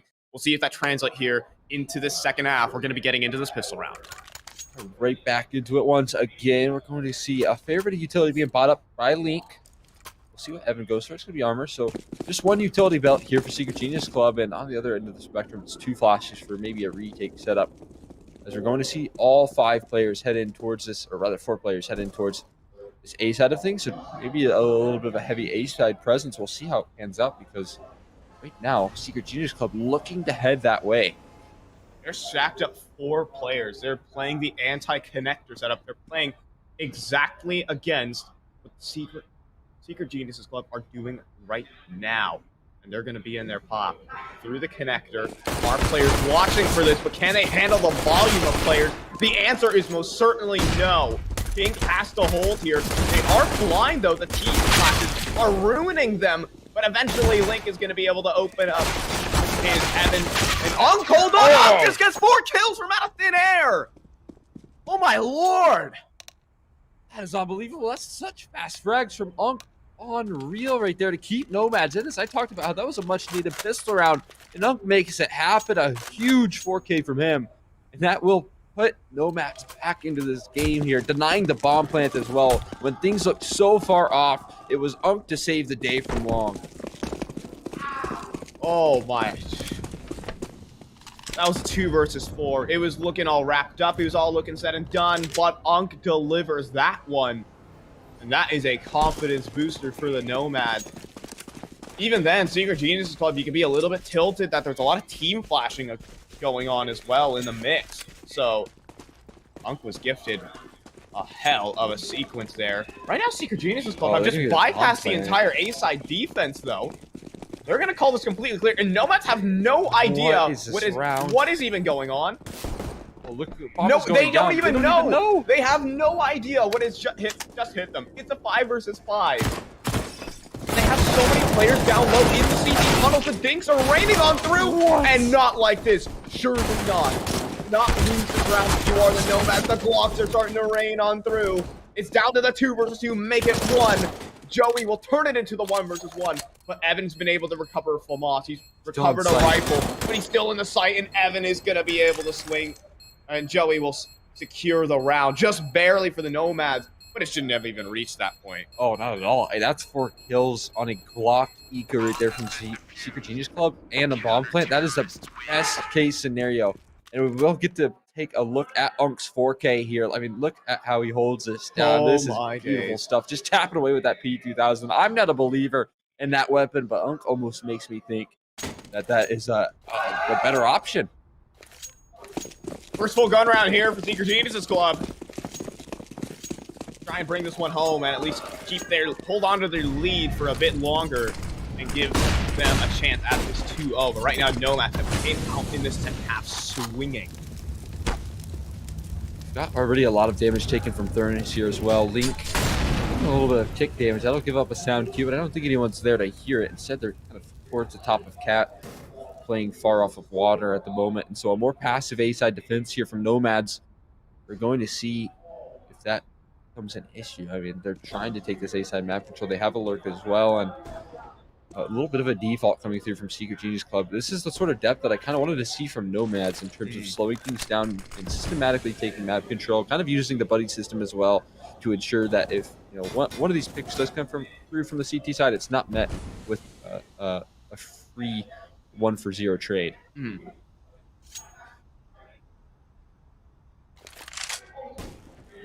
Aggression here coming through. Little F is trying to find an access point into the site, tapping away. Spotted out one player towards back. Nice going for the taps, and he's going to try to accelerate into this bomb site. Here on the hole. Only has a scout, and he's bathing in flame right now. Gink will at least take down Furnace before it's all said and done. Little F looking to entry, but they're swinging into the site. They've been able to reposition how the mAAd and establish a defense, but Gink can't connect the spray. It's instead going to be Wolfie coming in on the rotate. And it's leaving it up to Evan to attempt this clutch. But that's the first headshot found. Looking for the second. Looking for the 1v1. Did he get spotted? I think he has on the edge of the smoke. Wolfie sees the back of Evan, though, and the timing does not favor him. It'll be an even scoreline now as mAAds bring themselves to 9. And it's huge that Secret Genius Club did not get that bomb down for mAAds. There's not another chance here to get a gun round, and instead they're going to be forced on the pistols, and now mAAds can get around. That comes very rarely for the CT side. It's not going to be the best of buys for Secret Genius Club, and it could build up a bank, a nice, healthy economy for the CTs as they're starting to aggress in towards A side of things. They're trying to go for maybe a similar play to what worked on their last pistol round. This time, Gink, though, I think he's going to be a little more aware of the fact and play more towards the long. Yeah, but if Secret Genius Club can get away with some financial damage, oh my lord, Link! Oh my god, what that a is shot. Insane on the live flow. All right. And we have a 4-on-5. That is disgusting right there from Link, opening things up right there. And there's one more towards long. There's a chance to take this fight, and it's been given up back. Turned, and Little F doesn't get the spray down. He's got to get the last eagle shot. One more shot. So risky. There he goes. This is a little bit flavored. Oh, now the MP9 can mow it all down. He gets 1-for-1. This B-bomb site almost going to be pressed upon. This is already a round win for Secret Genius Club. They've already dealt a necessary amount of damage to keep that economy low. He's going to try and bring this one home and at least keep it in the hands of mAAds. Secret Genius Club, they can be happy with this full eco, but now they're looking for the round. They're in the hunt for that. It's going to be made a priority here. Link probably going to toss over that AK once they get out of these tunnels over to Evan here. And another frag in from Unk to really press the issue. That was a wallbang? I think it was. Oh, now Unk can watch. Oh, he looks away from Monster, and he gives the fight over to Link. One more. One more frag is needed to secure an full eco victory for Secret Genius Club. But Joey wants to bring it back yet again, but it's going to be Evan with the recovered M4. He's going to use it against the M4's former teammates. And that will be a 10-9 scoreline for the Secret Genius Club. Get to take a look at this 1D from Link. I mean, golly, that. And finally, Evan as well is able to win a 1v1. He's been put in 3 of those situations. That, I mean, that is lightning fast from Link right there. But I mean, Evan's been put in 3 1v1 situations in a row. You can see the economic toll that's been taking on mAAds. And finally, eventually Evan was able to win one of those and totally send mAAds economy spiraling here. Thurnis, though, he's gonna have a little bit of a flank. Nice shot, but he's gonna be down here shortly. Oh, well, they keep pushing forward. Now Thurnis is actually going to go down. That allows for the AWP to come out for a retrieval, and it's going to be in the hands of Unk. But in the meantime, Secret Genius Club have overrun the B site, and Ethix not going to have a chance there versus Evan. So look at this. Evan doesn't want him to have the op anymore. He just runs down Wolfie, or at least will be Unk. He does have a chance to hold on the op, but he just wants to give this one a go. That's a nice pre-aim from Unk, but I think I spoke a little too soon. He's gotten 3 kills on the round, but he has no kit. Yeah, that's the issue. And Bob's been playing for quite some time. Some of that has ticked down. Kind of seal this one. He's going for more exits, though, interestingly enough. And if he drops with this out, that'll be kind of the only lifeline in this next round for mAAds to work off of. So he really, really needs to hold on to this one. And he will not. Little left. Very patiently waiting for that peak to come through. 11-9 scoreline, and that's the last weapon taken out of mAAd's hands as well. Yeah, they got those initial 3 off the back of winning, or out the back of converting second round 4 spot and facing off a couple of ecos. But Secret Geniuses Club, they get that full eco victory, and that sends wind right back into their sails. And they are full sail right now, sprinting towards a 2-0. mAAds are on their own full eco, and Secret Geniuses Club, this one is just another walk in the park.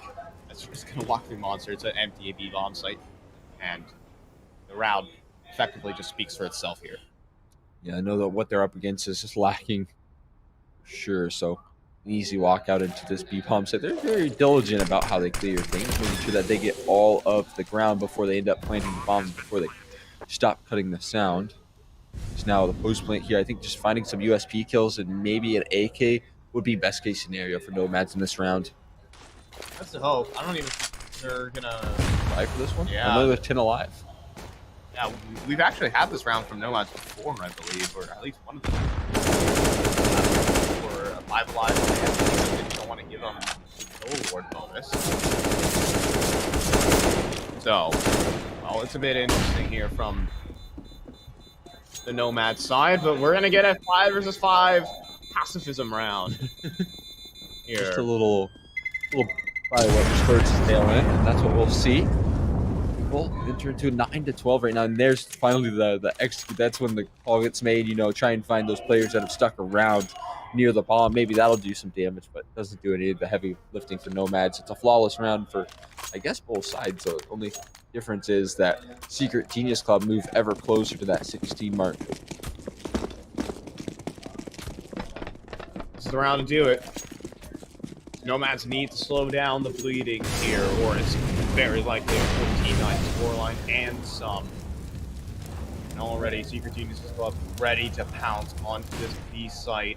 Link gonna be doing entry work. He's been doing God's work on every single thing. Look at this, the timing, the nade from Unk as well, and they're all swinging in unison. Our mAAds, and the round ends on the spot.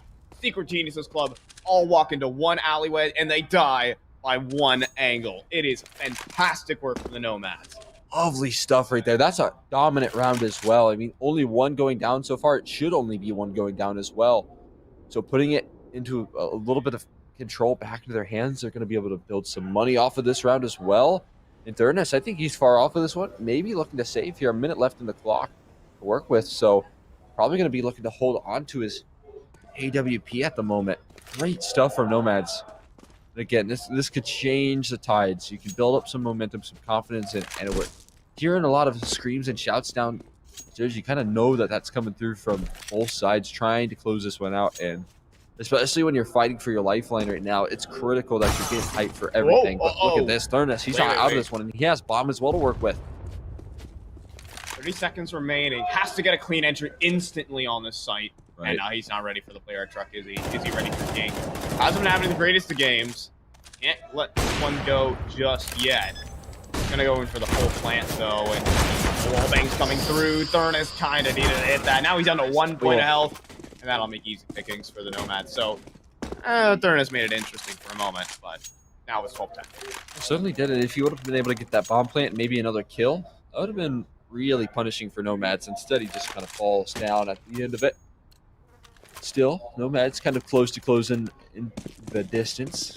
Only 2 rounds off of the tie here. They're up against another really good buy from Secret Genius Club. But if they're able to topple this one, they're able to cover and pick it up in clean fashion, maybe you could be looking at another high scoreline and at a very late part of this match. Secret Geniuses Club looking for some sort of way in. Again, hitting this B bomb site. Playing through Monster. Unk turns his attention away. There's a timing that's been given to the Secret Geniuses Club, and Unk can't stand up to Link. The headshot is in. Joey playing aggressively towards short. But the timing, El Jacko tries to line up the smoke. Joey can start to frag out here, but Little F has the trade.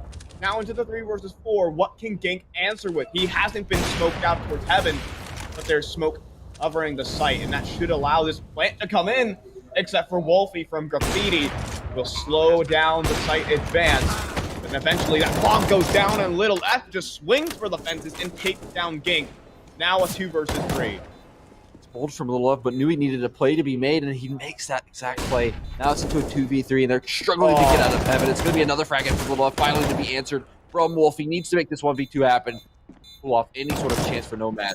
Take down Furnace. Link is low, but that's a hell of an order here with only 5 bullets left in the mag. Gets quickly, and it proves to be his demise. That will be 13 now for the Secret Geniuses Club. mAAd's on an eco. The doors open to that 2-0. Huge round right there from Little F and Link as well. I mean, peeking out on 5 HP to the Opper and Heaven is honestly one of the best plays you can make in that situation, knowing that the Opper's going for spam, and the chance to isolate a duel with 5 HP on a player that's kind of reloading, recocking his gun is so huge. And now it's going to be pistols coming out for mAAd. It's going to scale in towards the water and meet the meat grinder of El Jacko's Mac 10. E-bomb site's already compromised, and this should be 14. Yeah, it's just a bit of a train wreck towards the short side here for mAAd. That has not gone their way, and mAAd will just begin to pile up here once more, trying to re-exec or at least take some guns away. That's the hope. They have the Mac 10. That's not much of a gun to hold on to. But hold on, Joey takes down Evan. It makes this one a bit interesting. If he can retrieve the AK, then this might be a victory, but that's a far cry from what is reality. 14 now for Secret Geniuses Club. They advance forward ever closer. And a round win here might just spell the end for the mAAds. It is looking like the case here. mAAd's a much needed one in this round right now. Got the AWP and Ethex to pull this one off. Everyone else rocking a fair bit of utility, but right now it's Secret Genius Club looking to scale up with some pace towards the speed bomb site once again. They're moving with some aggression. They missed the monster smoke. Also, mAAd missed their monster smoke, so Secret Geniuses Club, they have no doubt in their mind this is the site they want to hit. Monk is going to try and slow them down. Here's High Flow, though, on the site. Completely blind, though, from a team flash, unfortunately. Joey at least will answer for his sins and at least get himself one, but immediately traded. We're down into the 2 versus 2. We simplify there. But Ethics coming in on the flank is able to drop Furnace and the bomb, leaving Link for this 1v2. He's a game changer here. He's got a flashbang to work off of. No smoke to get that bomb, though. That's going to be a real issue. Link getting aggressive, though. Is it a mistake or is it not? Link gets the bomb, but he's turned away. He's looked away from Gink, and Gink will swing in on a timing, and mAAds have a lifeline extended to them. They do. They've won it and held on to an AWP in AK in the AWP. As Secret Genius Club will get this buy-in once again, you're still not quite looking at that magic number for mAAd to keep three alive in that round. And that's going to put some pressure on the economy. You can see that if this round goes awry for mAAd, it's going to be the same case. They're going to be staring down the barrel of a really rough match point round. And in fact, series point. It'll be the 2-0 possible for Secret Genius Club if they win this one. And it'll almost look likely. Okay, buy-in for the Secret Genius Club. Little F. I think he's heard that. Certainly has. Molly on in, but that's just wasted utility. That's Secret Geniuses Club already know that there's no one towards short. They have full control of it already. Like, they've gotten silent map control, and mAAds have no idea what could possibly hit them. It's never nice when you're fully blind to your opponent's position. Right now, they're going to try and work a little bit of long control. Turn a risky peek if he goes for this one. He could be giving up a nice healthy fight, or at least information in mAAds. But they've stacked over 3 players, it looks like, towards this A bomb site. And so if Secret Genius Club commit, that could be a disaster in terms of trying to close this match out for them. Oh, but they've thrown some utility towards that B site, I'm sure, because they draw that rotation back. And it's 2 FAMASs to hold on to the A site. It isn't heavy weaponry by any means. Cyclo's going to make his way back up, at least make it to Truck, try to slow down the event, but they've already swarmed the Cyclone team, and Wolfie have opened up with 2 frags. There's 2 right back, though, from the likes of Secret Genius. But we go into the 3 versus 3. Low HP bars and a wall bang from Unk will take down Little F. 3 versus 2. Nomads have a chance to retake this, especially off the back of Unk, leaving Evan playing inside of his own smoke, but he's just gonna get blasted straight through it, and Nomads have a retake success. They inch ever closer to forcing potentially overtime. It's possible here still. I mean, we even could close out in regulation and take this one to nuke early on here, but as of right now, we're staring down at another buy-in from Secret Genius Club. They haven't gotten that economy toppled just yet. I mean, it's going to be a little bit all over the place here. I think maybe Link is going to be the only one really investing into this round, as he's kind of stepped above the pack in terms of economy.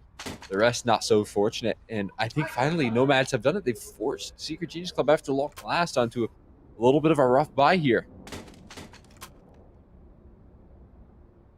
It's going to be CZs along in the mix. I mean, El Jacko's provision with one. We know that. Yeah. Maybe some Tech 9s. Want to see a little bit of a different setup here from the Secret Geniuses Club. They're going for very fast-paced executes. I want to see some more misdirection. I want to see someone on a lurk getting those frags. Some more map control established for Secret Geniuses Club. While Nomads have just been handling the site executes very well. Those 2 players on site did a great job to deal damage and delay. They did that. I mean, they found 2 kills as well, not only just damage, but finding 2 frags. I mean, it was kind of that 1-for-1 trade that you want to try and avoid for your CT side, but the fact that they coupled it with, some nice dinks onto the remaining players that were able to find the trades, very promising. So now we get back into things here. The pause is expired. Maybe Secret Genius Club talk things over, try and figure out a way to close this matchup out, because it's not over just yet. They still have to fight their way through this match. Gotta reach 16. One of these teams still have the opportunity to do it. Immediately, though. Oh, that's a miss smoke. That molly's not extinguished, but won't be under pressure. The CZ for Little F doesn't connect that long range. Joey is going to be able to answer with at least a double. The trade is in from Evan, but Wolfie swings in with an immediate headshot. And we go down to a 2 versus 4. Unk as well. B site. It's not even a problem here for the Nomad. As Secret Geniuses Club, it just leaves El Jacko at least the AK, but what else is there really to be had? The answer is most certainly nothing, as Nomads have closed in with 3 in a row. Yeah, very nice stuff. We are 3 off of a finisher as well for Nomads. They're not done just yet. They're still kicking, and after a 16-5 defeat in their first map, the fact that they're even in contention and are keeping their heads above water in this matchup, and now almost a tied scoreline, is so obscene. Because we're going to see a slower approach. You mentioned that maybe some diversion could be the key here. See if that's the case. It's a risky peak comes through, but they're going to try and couple up towards water control. Luckily, for Nomads, they've given it up. They've conceded that. And Secret Geniuses Club have burnt a lot of utility to even take that. Last remaining, and oh, some serious wall bangs from Wolfie. See some flash turn. Unk, though, swings a bit too wide, and Link will capitalize. And that is a huge player loss for this B-site defense. He's been a lifeline so much in this overpass matchup, and now he's going to be forced to watch from the sidelines as Nomads fend off Secret Genius Club from getting 15, getting that match point, and getting closer to moving their way onto the semifinals here, as we are seeing a re-rotation back into the A bomb site. We're going to be left only 1 to defend. It's Ethix, though. It's the off on overpass. It's a CT side opper's dream here on the A site. Is he going to take the fights, though? Is he just going to give it up? Is he going to play passive and let Secret Geniuses Club overrun? Or is he going to do some battle? Let's see. He swings wide. It misses. There's no good there. It has to be Dink from Truck, though. He's doubled up. He's managed to do at least that. But is that even enough in this situation? A 2 versus 3 here for Nomads to attempt another retake. Is it just too much a risk? I think they have a little bit of cushion to work off of, but Joey misses the spray, and that's a disaster. Wolfie now left for the last alive, and in a 1v3, and it looks like he's even trying to call this one off, not giving any fights forward. No money. And the post plate's just going to be far too strong. So, yeah, he's going to be out of this one. And finally, Secret Genius Club move on to 15. At the very least, secure OT. The money line is so thin for Nomads as well. It's going to be 1,400 at the end of this round for them. I think so. Yeah, they were able to win 3 in a row prior to this. Now they're staring down map and series point here for Secret Genius Club. Semi-final point as they are knocking on the door to advancing forward to face off versus actually the winner of F1 Race Car versus Crack. I'm not sure if we have a result there just yet. But yeah, I mean, take a look at the buy round coming through here from Nomads to try and close this one out. It's going to be 4 M4s and Ethex onto a Scout here. So it's not the worst buy. It's not the worst case scenario. They can still try and make do with what they have here at the moment.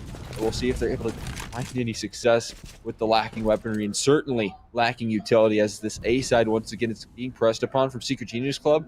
It's going to be up against, very little map control in terms of they're already retreating and not having that utility to help defend against these. Exactly. You need to take some initiative. You need information to at least stack up a site or utility to hold it. Gink, that is so ambitious.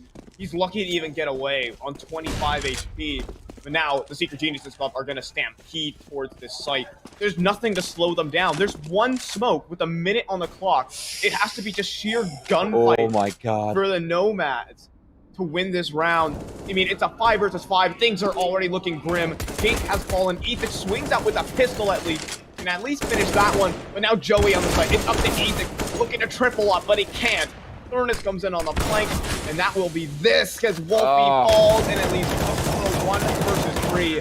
His position is known. He's smoked out, and his chances are looking grim. He's going to flash through the smoke. He's going to try his damnedest. He'll at least get the first on an El Jacko. But how many more are Secret Genius Club going to let him have in this 1 versus 2? They just need to hold for the bomb. Is he going to give it to them is the question. Doesn't have a smoke.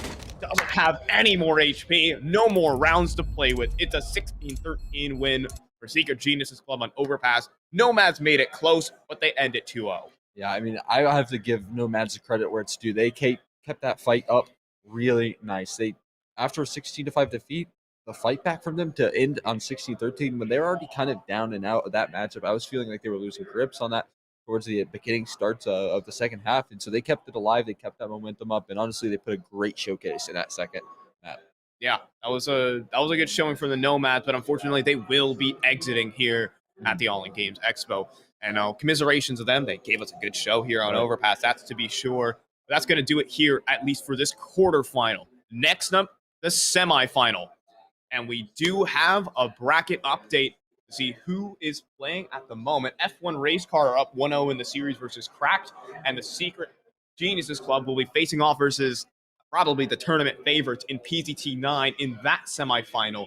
We're going to be covering the semifinal number 2, which will be the Pick Your Poison game. So we'll wait for that one. Production. Yeah, there we go. So we'll be watching Pick Your Poison taking on F1 Race Car, which is most likely going to be the result. I guess we can't quite count Cracked out of it. I think they're still duking it out in map number 2. But from that first map result, is kind of as we had expected. F1 Race Car, I imagine they shouldn't have much of a trouble, taking down that's Cracked roster. I mean, that is what most people are expecting in that semifinal matchup. It really should deliver. I think we saw a nice showcase from Nomads and taking that 13-16 scoreline from Secret Genius Club and staying alive. But now this F1 Race Car versus Pick Your Poison matchup should really deliver in terms of keeping things close and trying to get it to that third map. Yeah, this is definitely going to be a competitive series. When it could be F1 Race Car versus Pick Your Poison. We still haven't seen the result of the series, but F1 Race Car just the mega heavy favorites in that matchup. So we're going to go to a little bit of a break, and then we'll be hopping into our semifinal bout of the day. F1 Race Car, supposedly, versus Pick Your Poison. See you guys in a bit.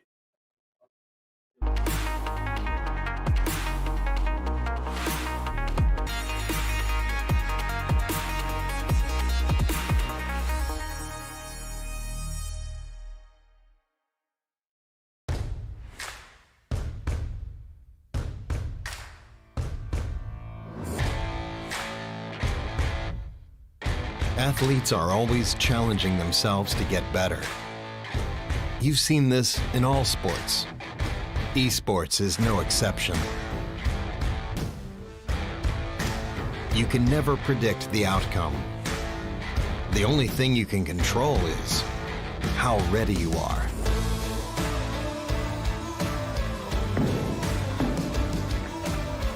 Over and over, players adapt, trying to improve, fighting hard for every percent gained.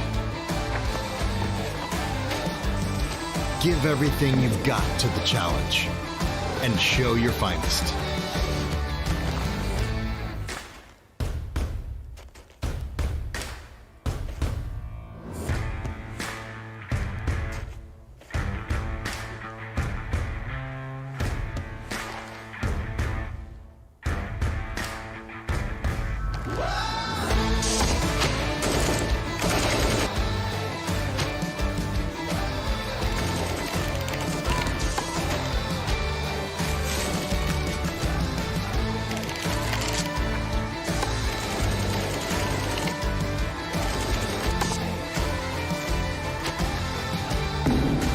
Bring your best out. Strive for perfection. It's our goal too.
Another good look from EG.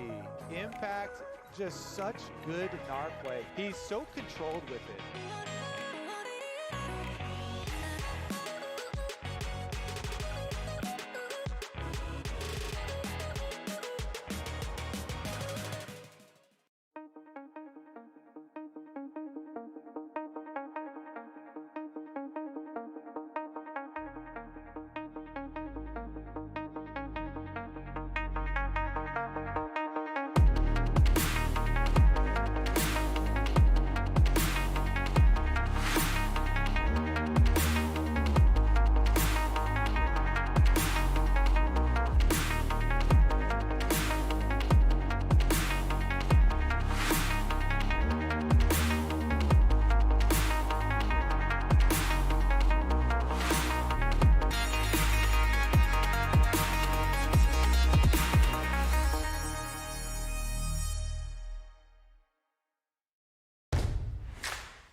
Athletes are always challenging themselves to get better.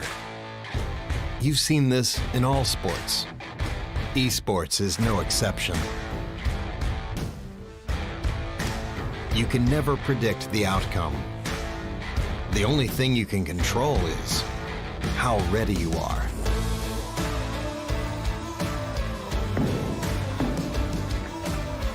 Over and over, players adapt, trying to improve, fighting hard for every percent gained.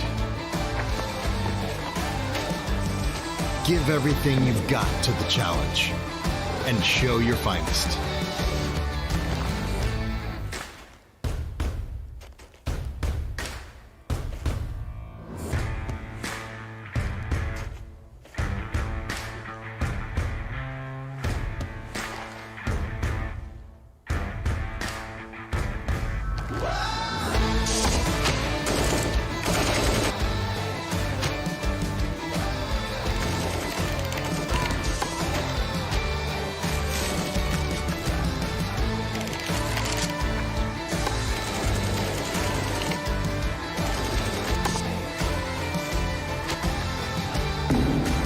Bring your best out.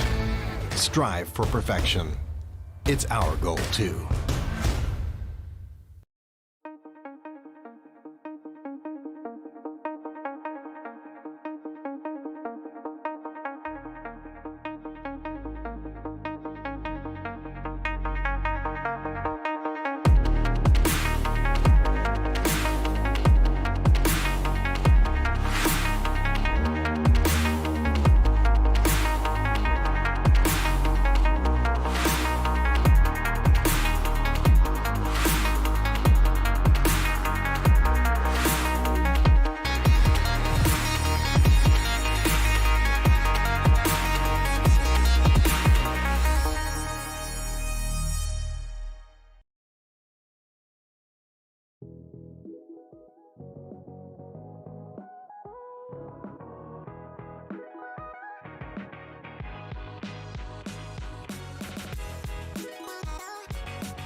Another good look from EG. Impact, just such good narc play. He's so controlled with it.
Athletes are always challenging themselves to get better. You've seen this in all sports. Esports is no exception. You can never predict the outcome. The only thing you can control is how ready you are.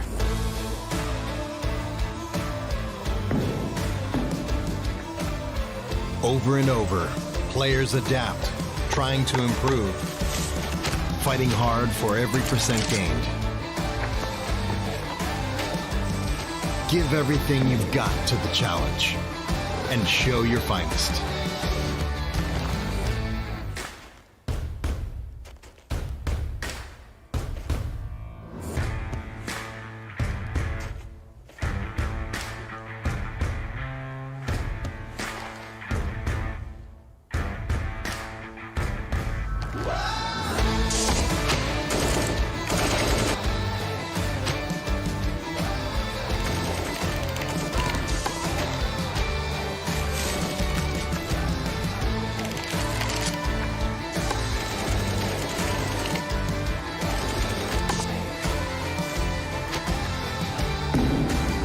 Bring your best out.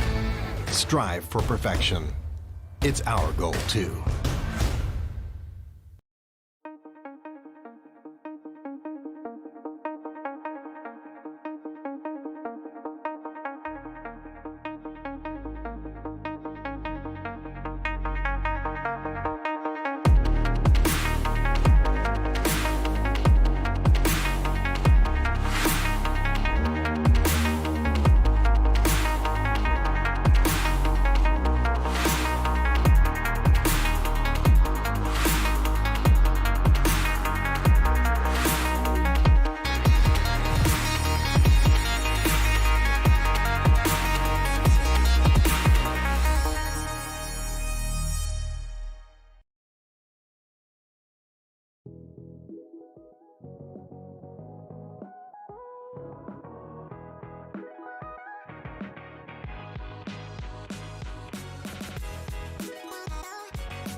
Another good look from EG.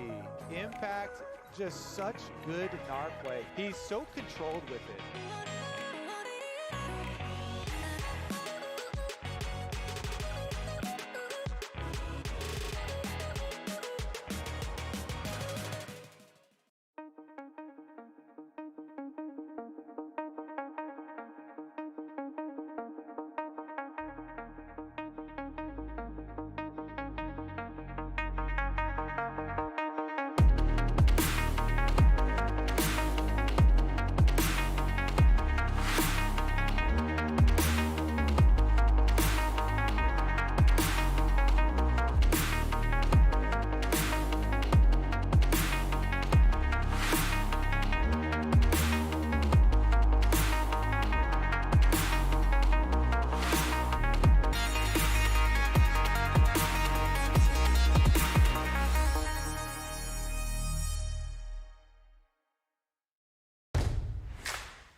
Athletes are always challenging themselves to get better.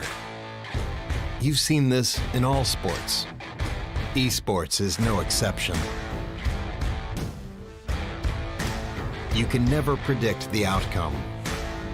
The only thing you can control is how ready you are.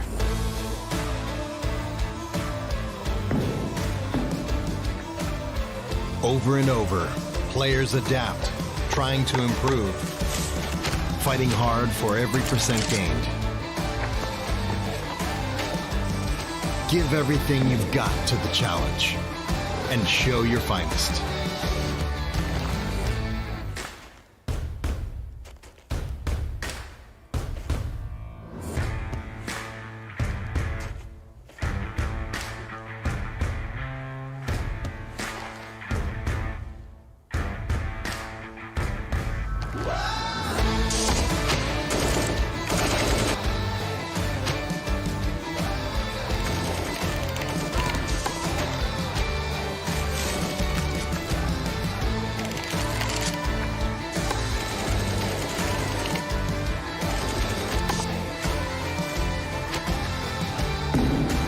Bring your best out. Strive for perfection. It's our goal too.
Welcome back to the All in Games Expo here at the Apache Casino Resort and Hotel. I am Fi, and I'm joined by Exner, and we have our semifinal bout on this fine Sunday.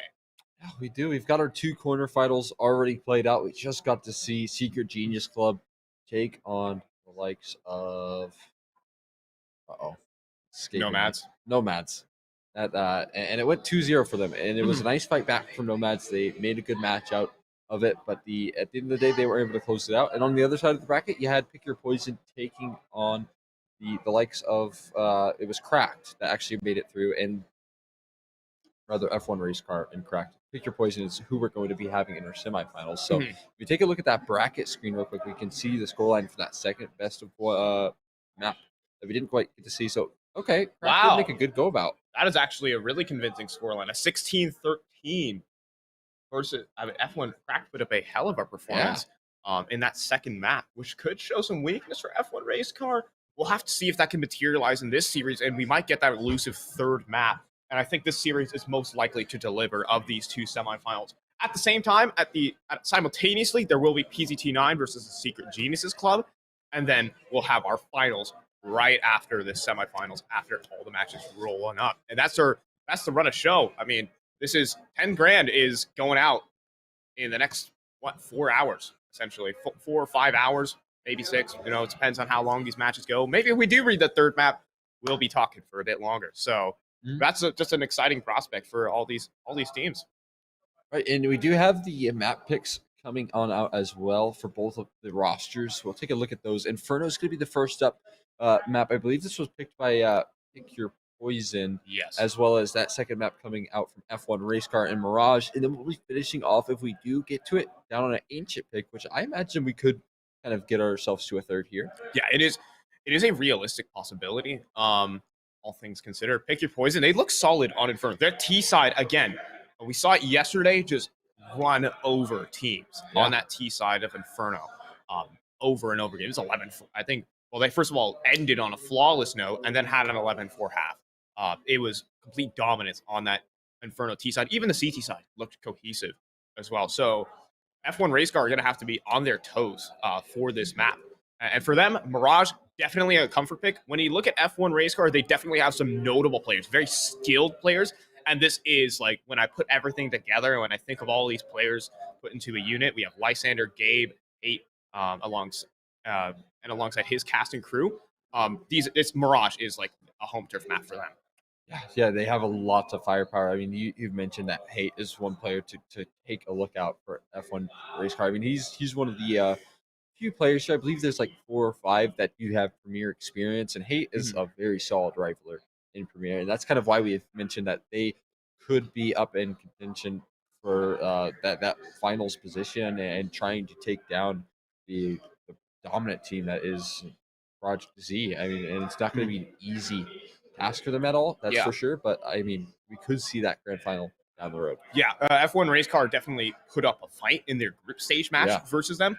So that was the big deal when I'm looking at both of them adding up together. So that could make for a great finals these F1 Race Car. But if Pick Your Poison want to prove themselves, that they want to bring themselves to that grand final and secure themselves a nice, I believe it's $1,500 prize on offer if I'm getting that correct for second place. So that is, I mean, they want us to go ahead and secure that, then be my guest.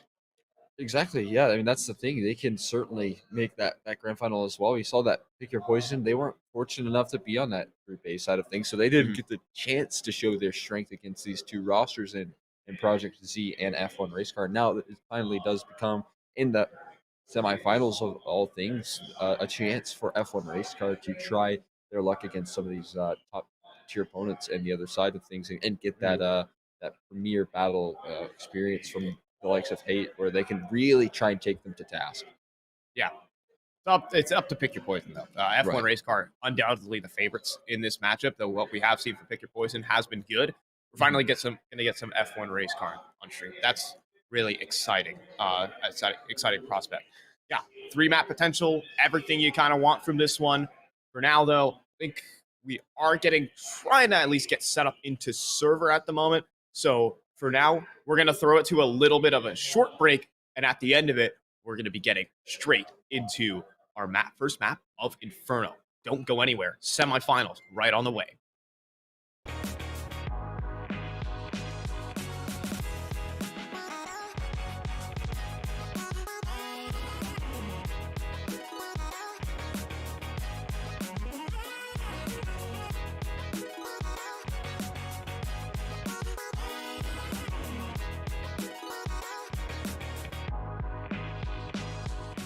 Another good look from EG.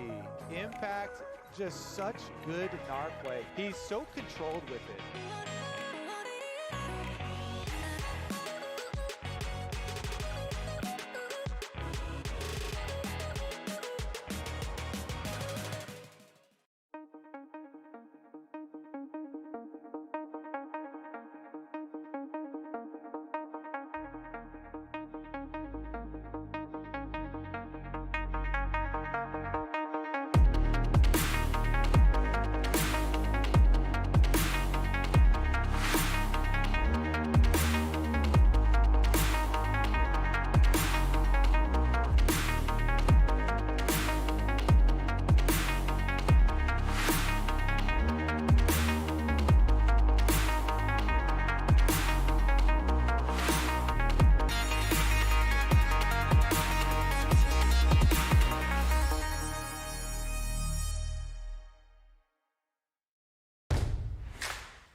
Athletes are always challenging themselves to get better.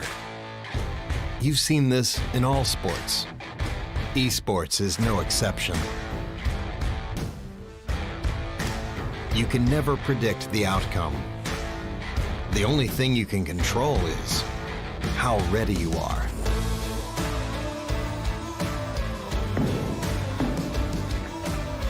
Over and over, players adapt, trying to improve, fighting hard for every percent gained.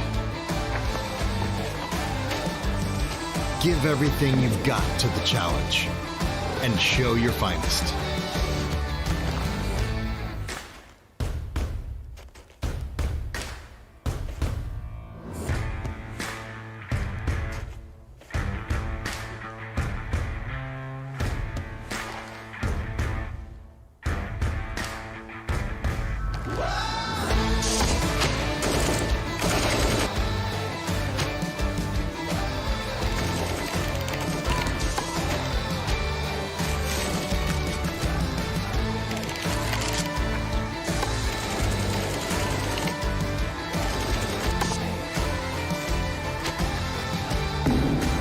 Bring your best out. Strive for perfection. It's our goal too.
Another good look from EG.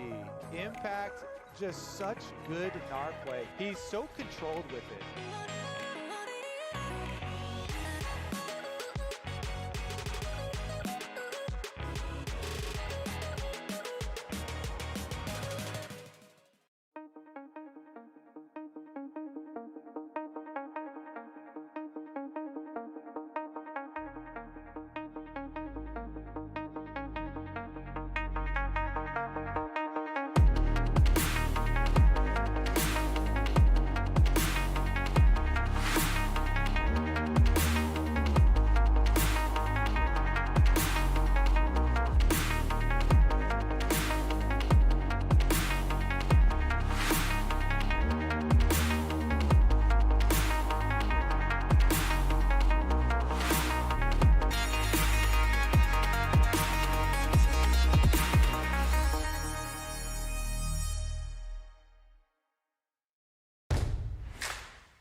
Athletes are always challenging themselves to get better.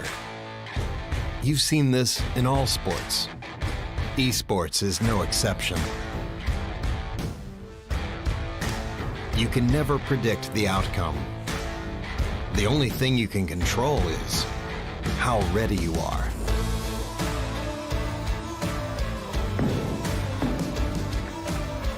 Over and over, players adapt, trying to improve, fighting hard for every percent gained. Give everything you've got to the challenge and show your finest.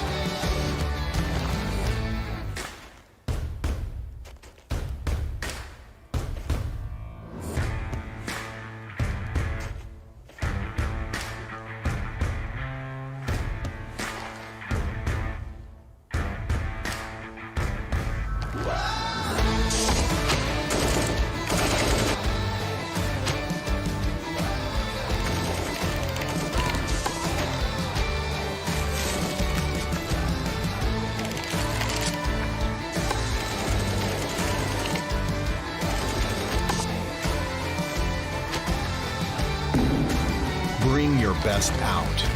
Strive for perfection. It's our goal too.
Another good look from EG.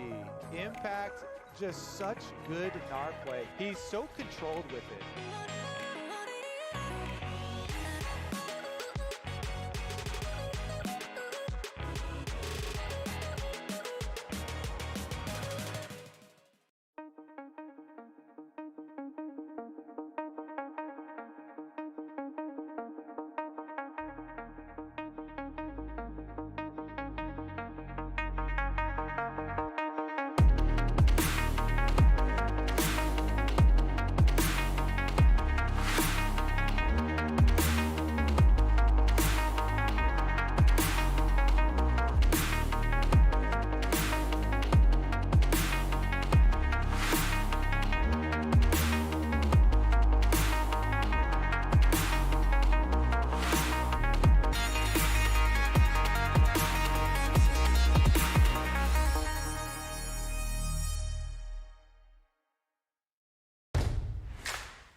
Athletes are always challenging themselves to get better.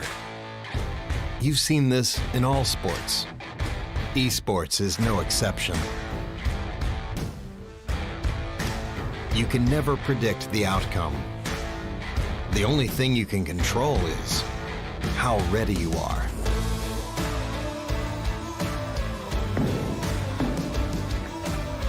Over and over, players adapt, trying to improve, fighting hard for every percent gained. Give everything you've got to the challenge and show your finest.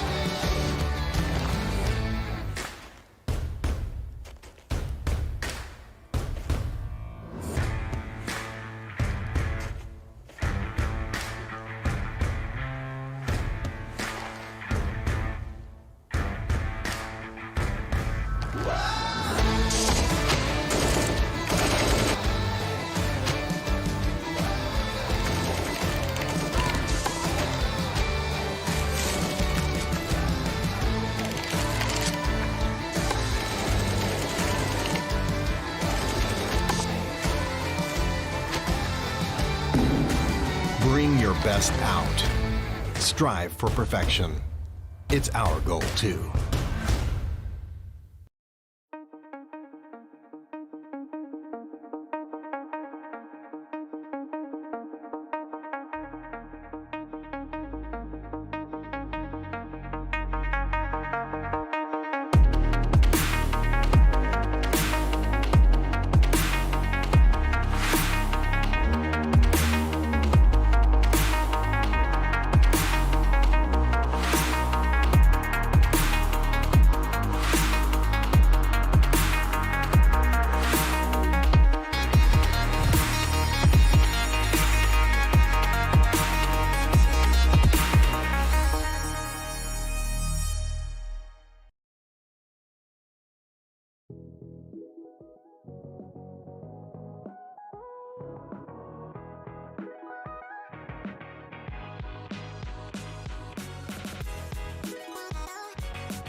Another good look from EG. Impact, just such good narc play. He's so controlled with it.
Athletes are always challenging themselves to get better.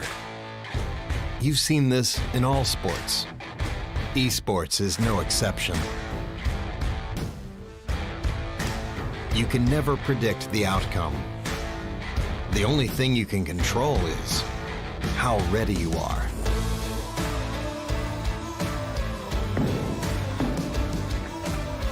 Over and over, players adapt, trying to improve, fighting hard for every percent gained.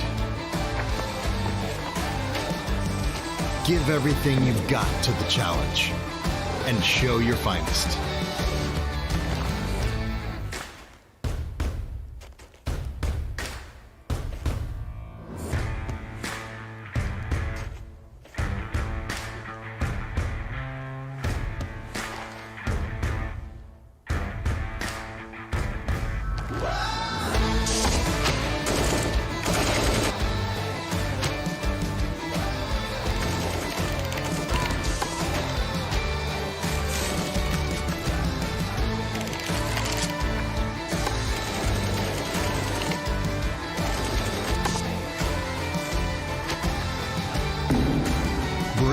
best out. Strive for perfection. It's our goal too.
Another good look from EG. Impact, just such good narc play. He's so controlled with it.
Athletes are always challenging themselves to get better. You've seen this in all sports. Esports is no exception. You can never predict the outcome. The only thing you can control is how ready you are.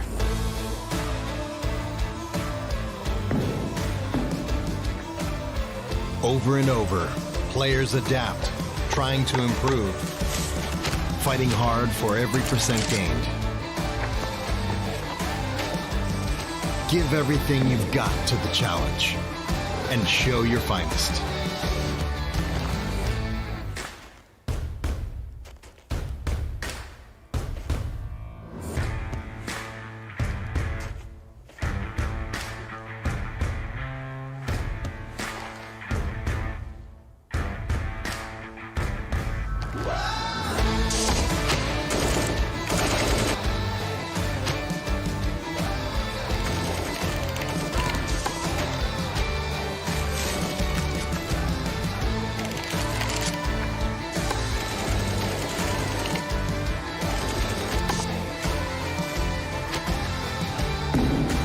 Bring your best out.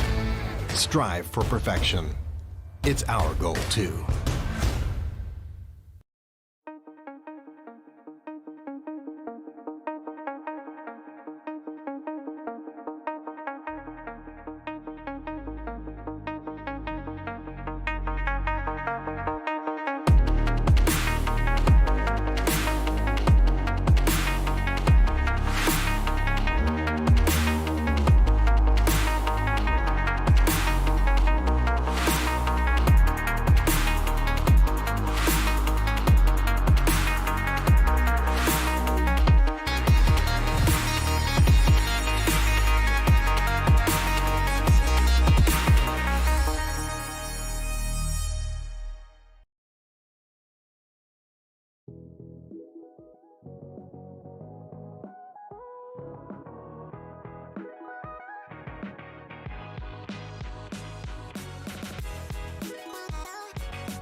good look from EG. Impact, just such good narc play. He's so controlled with it.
Athletes are always challenging themselves to get better.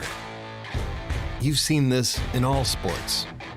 Esports is no exception. You can never predict the outcome. The only thing you can control is how ready you are.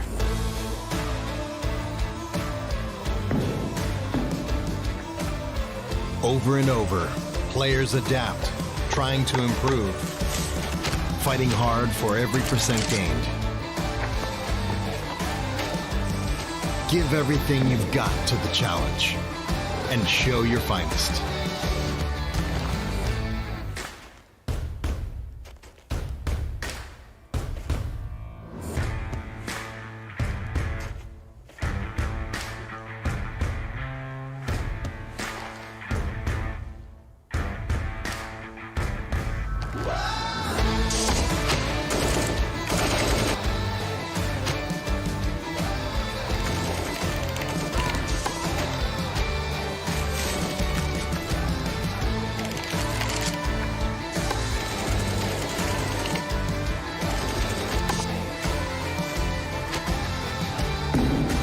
Bring your best out. Strive for perfection. It's our goal too.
Another good look from EG.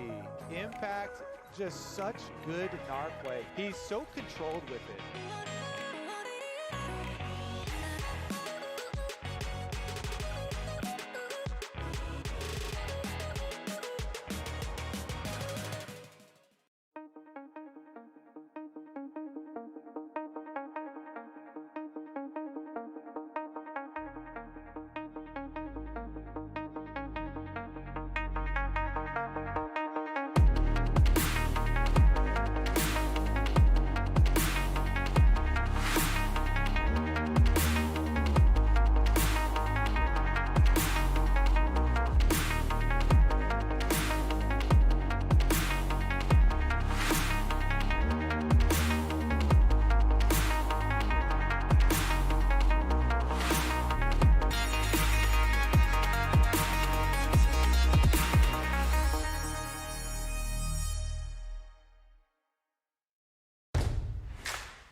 Athletes are always challenging themselves to get better.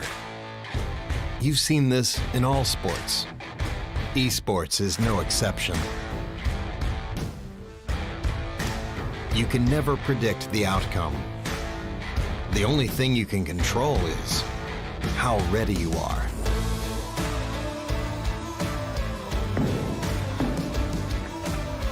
Over and over, players adapt, trying to improve, fighting hard for every percent gained. Give everything you've got to the challenge and show your finest.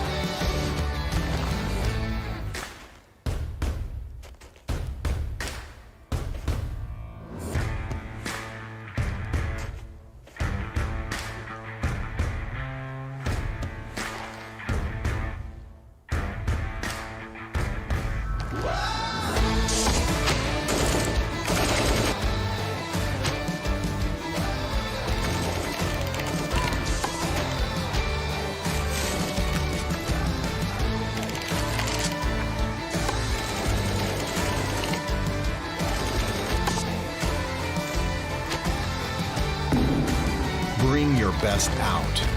Strive for perfection. It's our goal, too.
Another good look from EG.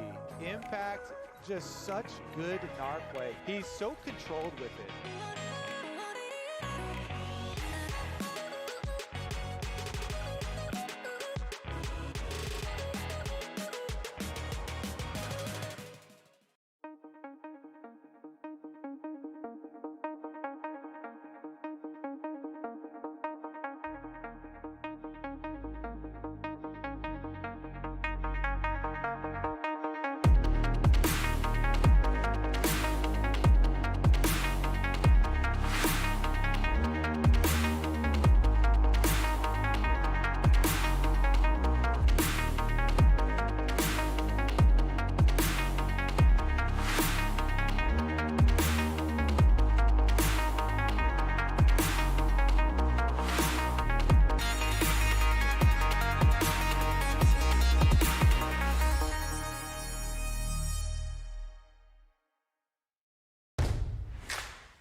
Athletes are always challenging themselves to get better.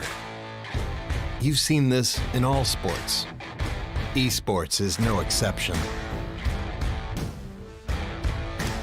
You can never predict the outcome. The only thing you can control is how ready you are.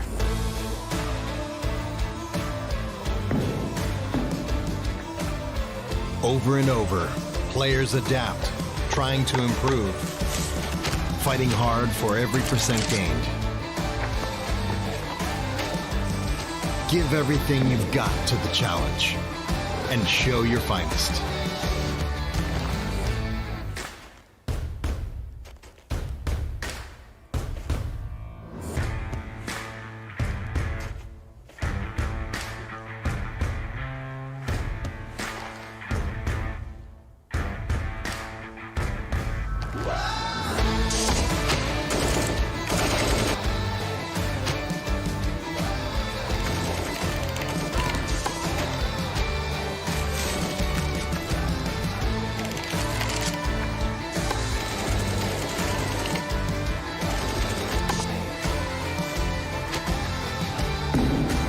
Bring your best out.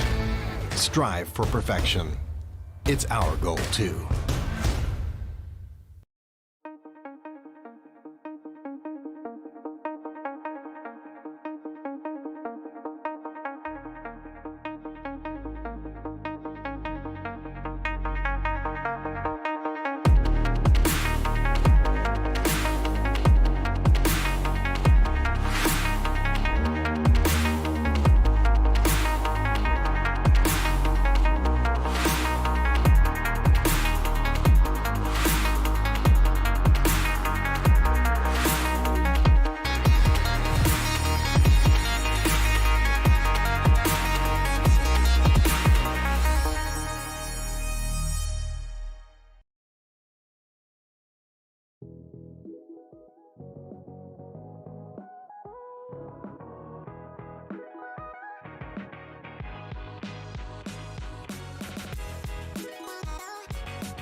Another good look from EG. Impact, just such good NAR play. He's so controlled with it.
Athletes are always challenging themselves to get better. You've seen this in all sports. Esports is no exception.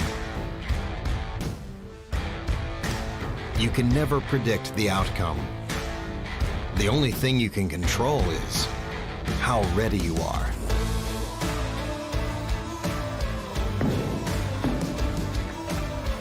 Over and over, players adapt, trying to improve, fighting hard for every percent gained. Give everything you've got to the challenge and show your finest.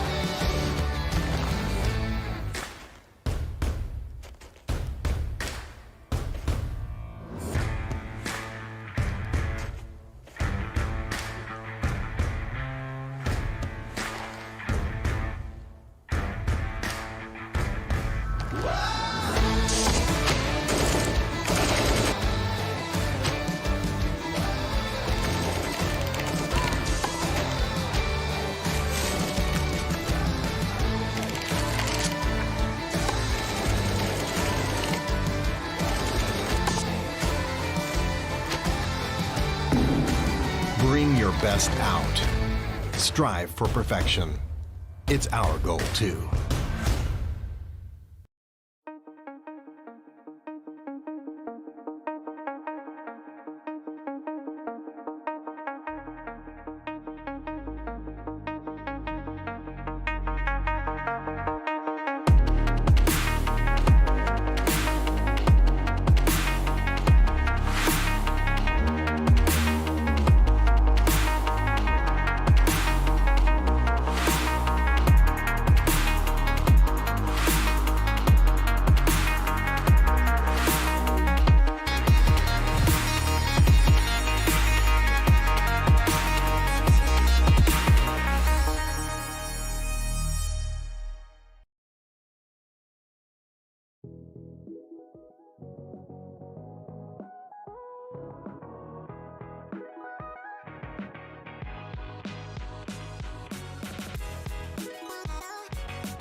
Another good look from EG. Impact, just such good narc play. He's so controlled with it.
Athletes are always challenging themselves to get better. You've seen this in all sports. Esports is no exception. You can never predict the outcome. The only thing you can control is how ready you are.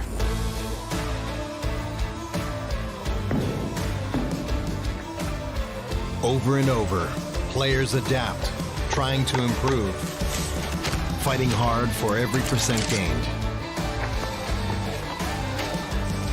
Give everything you've got to the challenge and show your finest.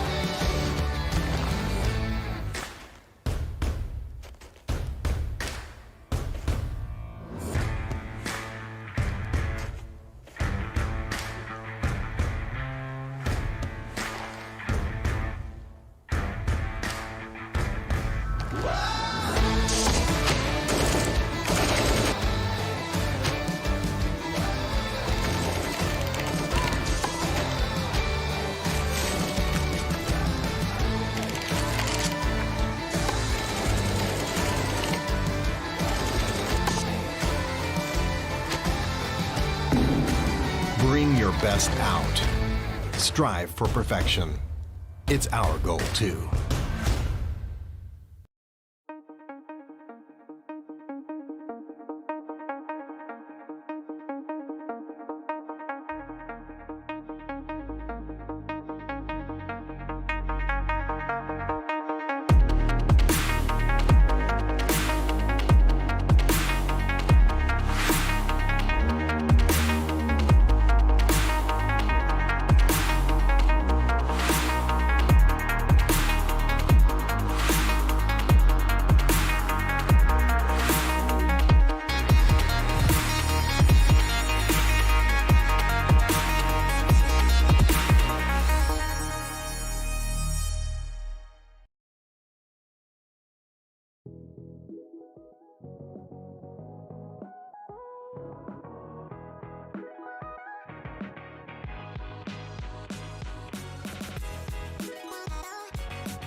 good look from EG.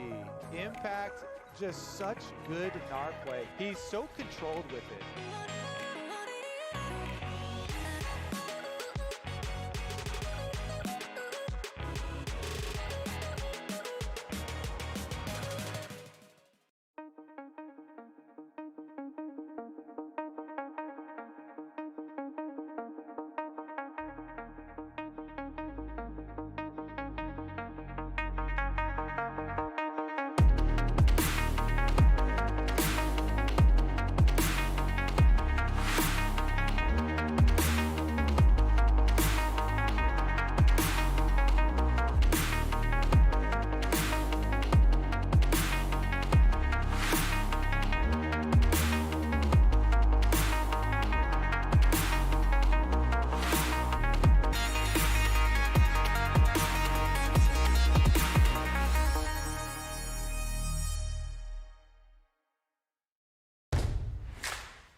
Athletes are always challenging themselves to get better. You've seen this in all sports. Esports is no exception. You can never predict the outcome. The only thing you can control is how ready you are.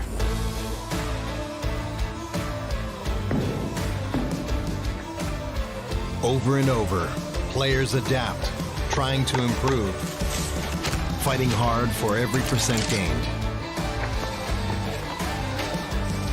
Give everything you've got to the challenge and show your finest.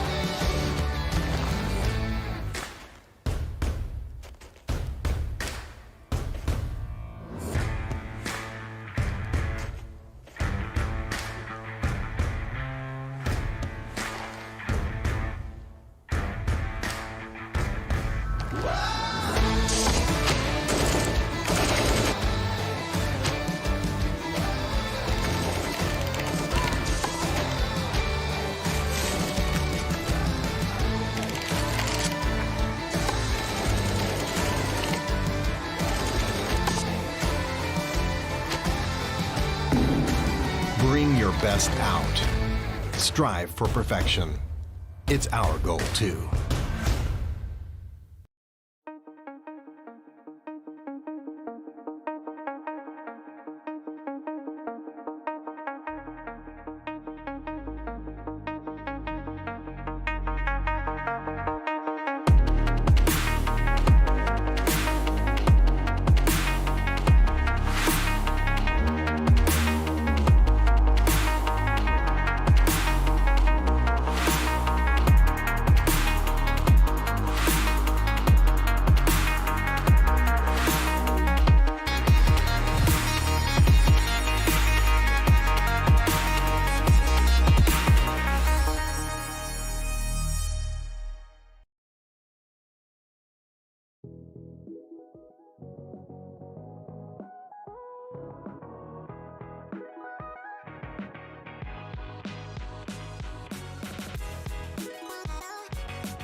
Another good look from EG. Impact, just such good narc play. He's so controlled with it.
Athletes are always challenging themselves to get better. You've seen this in all sports. Esports is no exception.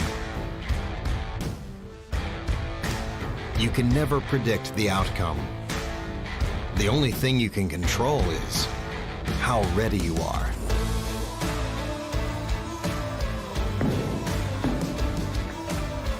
Over and over, players adapt, trying to improve, fighting hard for every percent gained. Give everything you've got to the challenge and show your finest.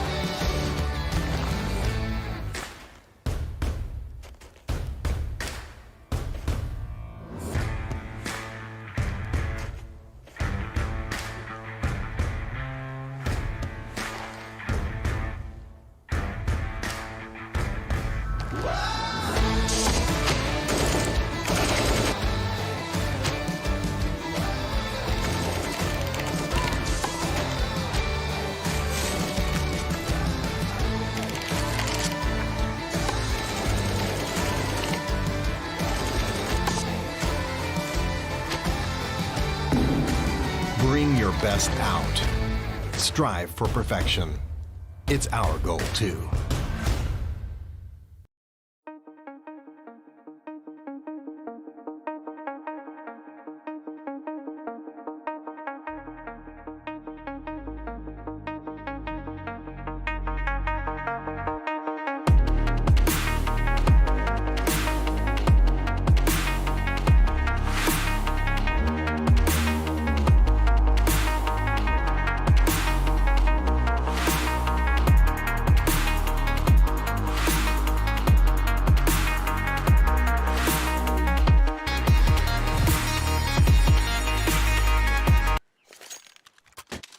Welcome back to the All-In Games Expo. Long technical delay. I mean, it's agonizing for us, and, well, it's not quite agonizing for them. They're ready to get into game. Welcome to the fifth round, ladies and gentlemen. USP, all the lights here. It is going to be Pick Your Poison versus the likes of F1 Race Car, and already hate going for these initial fights. Towards the apartment, gets that information, gets away. I'm joined along by Cole, Extra McHenry, and I'll let you take this one away. Yeah, got our pistol round going after it. We've got Pick Your Poison doing a very similar style to what we saw the Secret Genius Club try and work off that slow alt aggression, just slowly working its way up. And they're also going to maybe be able to maneuver around this A bomb site quite nicely. There is a third player, though, for F1 Race Car joining up in the rotates here towards that A bomb site. So, I mean, at the very least, you have a standard setup, but maybe Pick Your Poison not too interested in this A side of things. They're going to think and go elsewhere here with this one. Gabe does have a nade prime, so he's just jump spotting at the moment. He's ready to throw it once he sees a player. That time's about now. Shoulder spotted. Can throw that nade, or it's just going to go in for the outright fight. Now he tosses in the nade. Now he's looking to hold here to top mAAd, but Myth runs him over with the P250. He's down to fatality here with a 5-7 and CT spawn. 20 bullets to be unloaded, but there's not going to be any of that. Instead, it's Pick Your Poison, who are going to be walking away with a 2 versus 4 advantage, a dominating one at that. It's F1 Race Car to attempt this retake. A lot of damage in there for fatality, but unfortunately there were no headshots, and now the retake's coming underway through CT spawn. There's a couple of headshots that have rained down range here. It's going to be Tactile finding a 3K, and Myth now left last alive. Needs to find the taps here. Has been spotted out, and there's not a kit in the CT side to work off of. He's coming through, and Myth is good for one. He gets taken down. The TK from Tactile to get closer to that bomb. He's taking down everyone in this path. It's a 4K from him. Oh my god. That is unreal. That was a 2-on-4 retake, and Tactile just deletes all of them. Just on the move, too. Pick Your Poison thought they were just going to go ahead and give that one over, but instead, all they found, they woke the Hornet's Nest there. Sure did. Now, I mean, at the very least, Pick Your Poison, they actually were in that commanding position with the post plants. They get that bomb planted, but now they've got 3 AKs in play here to work with. So still a very scary buy coming through from this T side. Unfortunately, though, we've got a lot of rifles being brought out here from F1 Race Car as well, making sure that they're going to try and convert off of these second round force buys. They're looking to take. He spotted Spotted out fatality. Could get down damage to the smoke, but Fatality is just going to go ahead and concede for the most part. They'll drop the smoke back away. Pick your poison, though. They're working that map control very nicely. Sure are. It's going to be, not quite a gap here for Fatality we're working with. He certainly needs a teammate to group up with him. Otherwise, he'll be taken care of, no problems. He doesn't have any follow-up utility as well. No mollies to stop this, and so he will throw down one of his flashbangs. And luckily for him, a second teammate will join in terms of this B site defense. Might be a little bit late, though.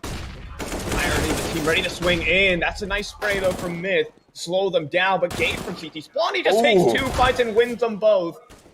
It's down to Posty and Sweaty here. It's another 2-on-4, but it's this time Pick Your Poison are in the hole. And maneuver towards the A-bomb site, not for long though, and it's going to be Posty left last alive. 1v4 situation with 5 HP to work with. And right there, they had a great buy and a great chance for Pick Your Poison, but the issue was some of those players were lacking head Kevlar, and the issue came down to it. The Famosas were able to one-tap them away. A really nice defense mounted up there from the B-side players, and Gabe specifically. Yeah, I mean, honestly, I was a bit worried. I mean, I thought Gabe was just going to get swung on it and taken down, right? They were ready to swing CT, but the spacing was just off. Gabe is a good enough player to swing back and take those kills. He took a double as they tried to cross, and they just weren't able to get past that at all. So F1 Rage Scar able to convert on the second round. There is an AK save, though.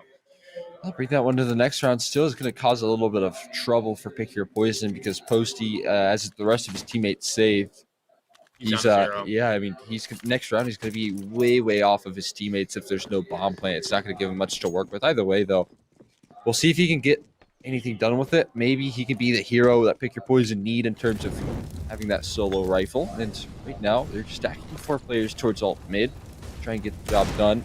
Roa playing in between fire is going to go for the pop shots towards the top of Banana, but nothing's quite connecting, and eventually he might fall. He actually, the nade will catch him. And they're pushing down. Higgs followed up with this one. He will be eventually found out, but I think things will kind of stabilize. Yeah, they're going to be enjoying life here. Race car until Fatality sees the bolt to the dome. Weapons. And there you go. A rifle recovered and an MP9. Makes this a whole lot more doable. Interesting smoke thrown by Posty as well. I believe that lands towards the front site. See it trickling on in. Lysander has arrived in rotation at the minimum. Oh, they're pushing towards Apps, though. Oh, assault mid push here from Gabe. Oh my gosh, the timing! Tactile though! It's gonna double up anyways, and Gabe is just gonna finish the round. F1 Race Car playing together as a unit. They'll take that third. Nice lockdown from Gabe right there, but a really nice transfer coming through as well. Just nice hold of the line coming through from the CT side, and working as that pack unit in the 4v3, exactly what you want to do versus those lacking pyrons. And now here it does come to fruition that we talked about when Posty was holding on to that rifle. They don't have the greatest buy round in here. It's going to be one smoke left already thrown from Posty, and now the fight down middle. It's going to be Myth with a smoke. It's connecting. It's going to be a frag, though, eventually to Gabe. That is a big opener that Pick Your Poison really need, and they're even trading down. This is exactly what they want. They need just more 1-for-1s, and eventually you're just going to be in. You're going to win as long as you keep trading down. If you are Pick Your Poison, it's up to Fatality and F1 Race Car to make a bit of a play. He's trying to swing down Banana and take a long-range duel here. Could be risky for both sides, and in the meantime, 8 has dropped Sweaty in the apartment. Has converted this down into a low man situation. Ooh, spotted him. Fatality, though, drops his smoke, spams away, and he'll fall back. Knows the value of his position on this B-bomb site, and he needs to stay alive for a little bit longer. 55 seconds left still to work on for Pick Your Poison. They can really choose whatever site they want. And if they do, in fact, go in towards this B-bomb site, it'll only be up to Fatality. Very isolated to do it all here. Flashman comes through, Myth looking to support, but they're looking to line up and execute here shortly. Oh, and you can see the smoke coming in. There is at least a rotate in time. Fatality, is he going to swing? He's going to peek off a timing, but Myth is still going to be able to nail the headshot. And F1 Race Car might be down and out in this one. Pick Your Poison might be able to lock this one in.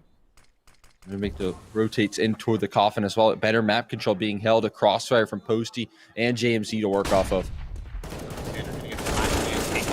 Get the first and the second on a quick spray transfer. leaves Myth up for the clutch. He needs a 4K to hold here. He'll take the first headshot, but not the second. Another retake from F1 Race Car. It's going to net them a 4th in a row. These rounds have been so exciting. Back and forth we go. Yeah, so I mean, so far it's been F1 Race Car able to win out on all of them, all 4 so far in this first half. But another buy round in for Pick Your Poison. And again, like you mentioned, the back and forth and the nature of these matches is still going to take a toll on that economy. F1 Race Car have not built it up too high. Still trying to topple it, though, is Pick Your Poison with another gun round. And they got that bomb plate, so they're easily able to afford with max loss bonus a very good purchase into this one. And it looks like they're looking to take some more aggressive ground towards middle. Yeah, it's still promising, though, for Pick Your Poison. In the tactical aspect of it, they've gotten themselves into advantageous positions. It's just F1 Race Car have these shots. They have the individuals, man. It's individually speaking, they can hit the first bullet headshots, while maybe Pick Your Poison are lagging half a second behind. And those are the differences in those type of rounds. Certainly is. And I mean, you talked about the tactics of Pick Your Poison. They were able to maneuver, find those 3vx situations on sites, and really seem like they're picking the right sites. But this one might not be the case here. A double setup towards Porch, and the execution's coming shortly. It needs a flash. It needs a flash. 8 getting up close, and he's just going to swing in fully. Well, not quite blind. Lysander goes in for the spray, but Sweaty with a nice little double to keep at least Pick Your Poison in the 3-on-3, and it only leaves Tactile here on the A site. Pick Your Poison are going to pump the brakes of it. Hit the pause button.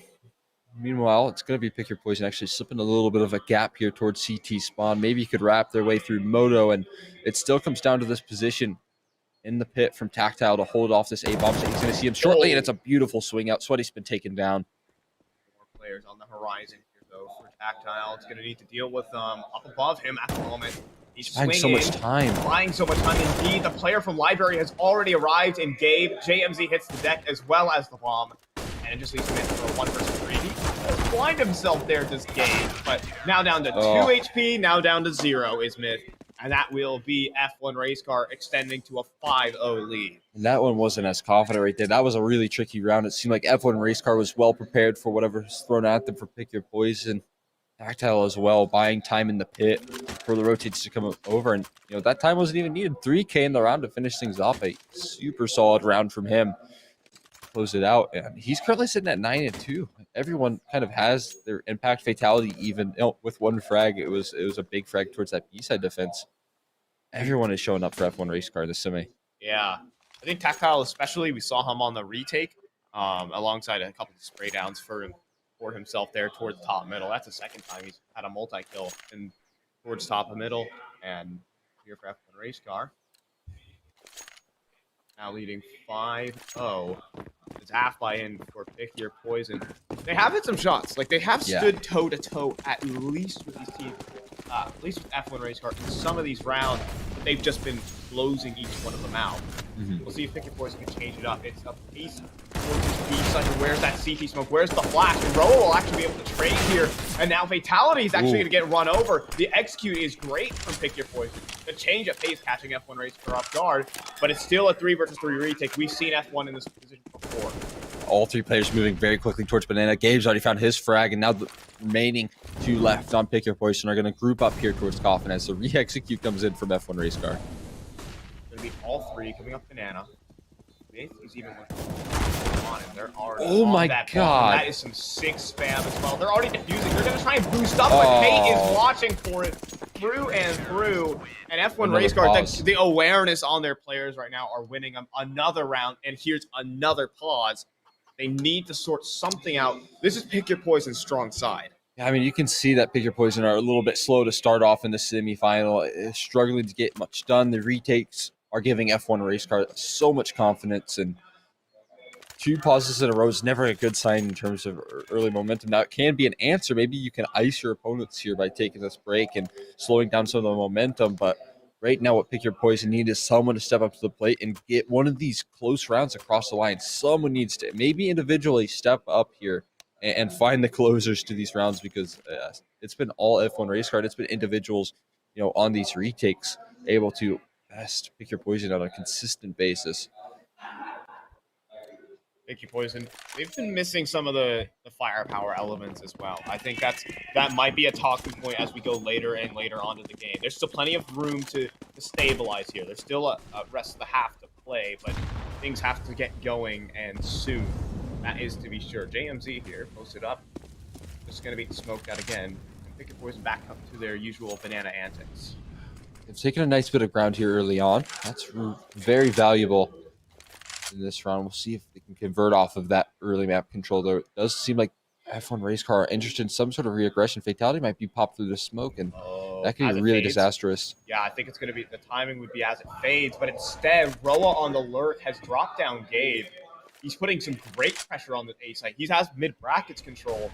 Valuable piece of map here. And so on the other side of the map, F1 want to reaggress, but instead, Sweaty is going to take down Fatality. Tactile is here a boiler, though. This could be ruinous for Pick Your Poison. They might have just overstepped their bounds. Man. Tactile can multi-kill, and it gives the player on the site here, that is Hate, a chance to hold off here. He's playing behind the default boxes. He wants this. They're not going to check him. The bomb's on the ground. He'll get himself a second kill. Almost a finisher. At least Myth can trade. It's down to a 1 versus 1. But Myth on 6 HP. Lysander has been teed up for this. It has to be something instant here from Myth, and it is! A 1 versus 2 from Myth against top-level opposition. Will get Pick Your Poison their first round. There you go. Finally, it was someone to step up to the plate there. Myth was the one to close it in the 1v2. Great work from him.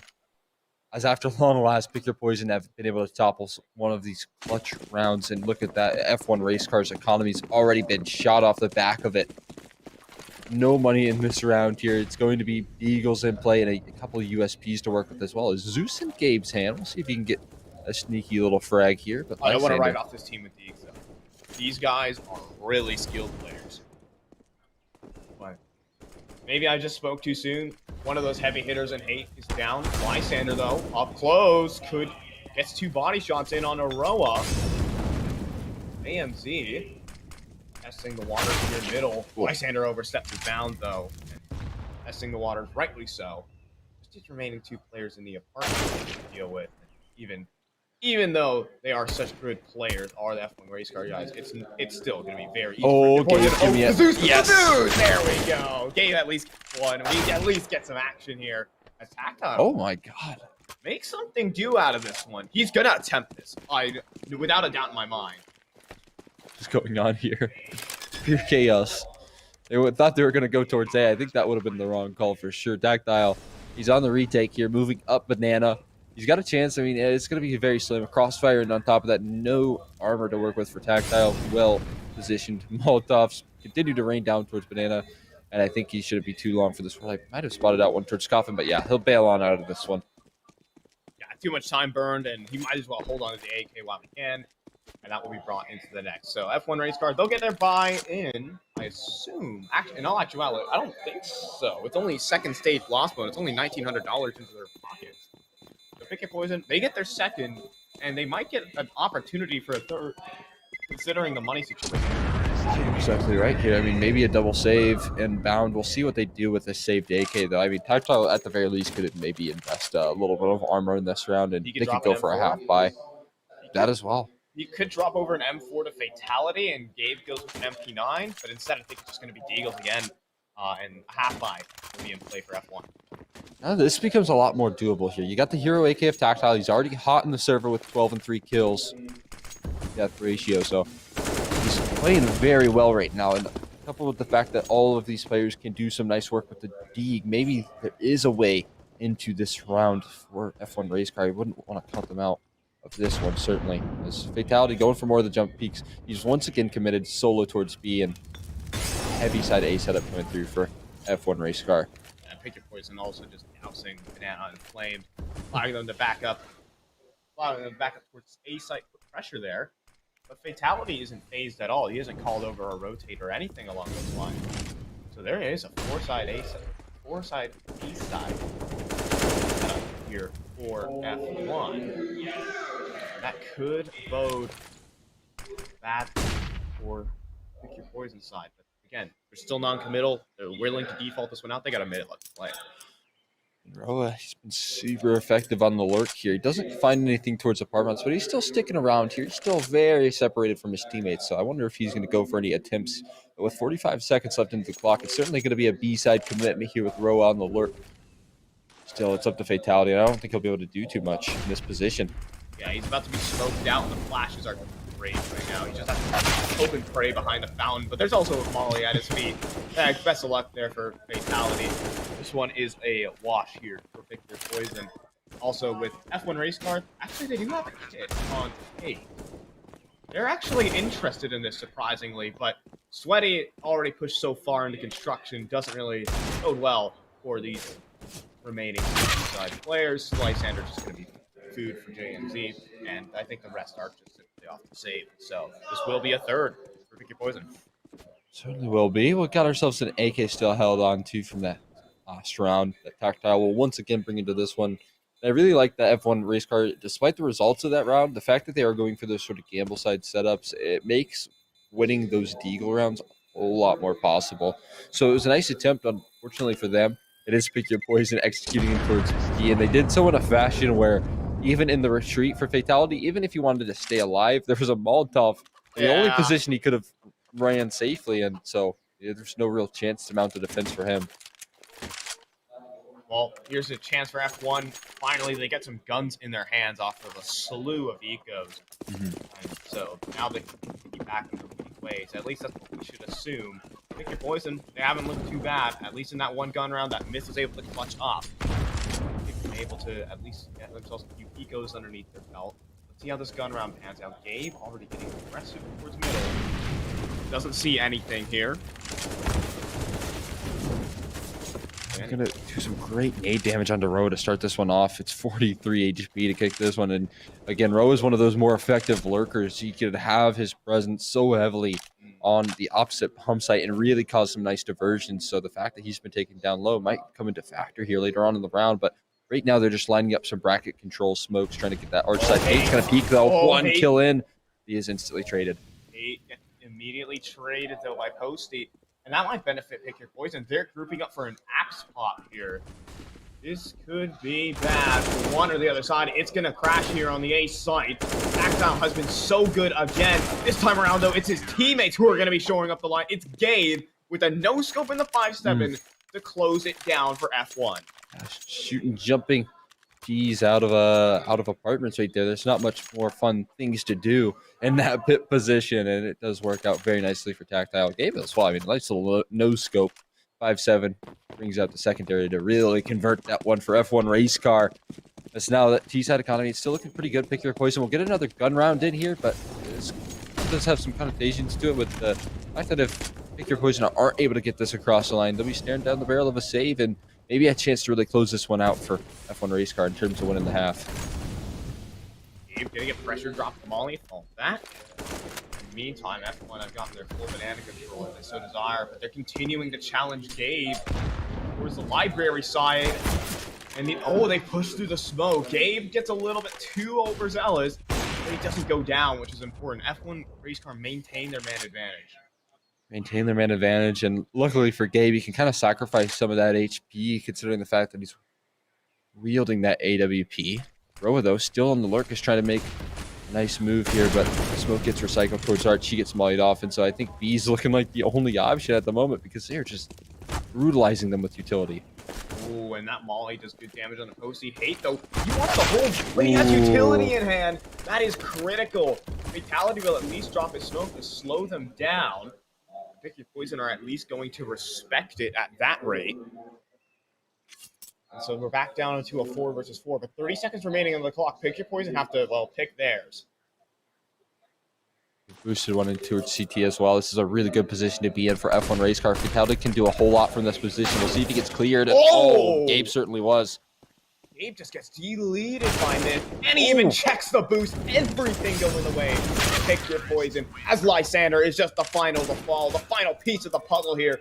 Pick Your Poison. They weren't even going B. Myth just solo entry the site.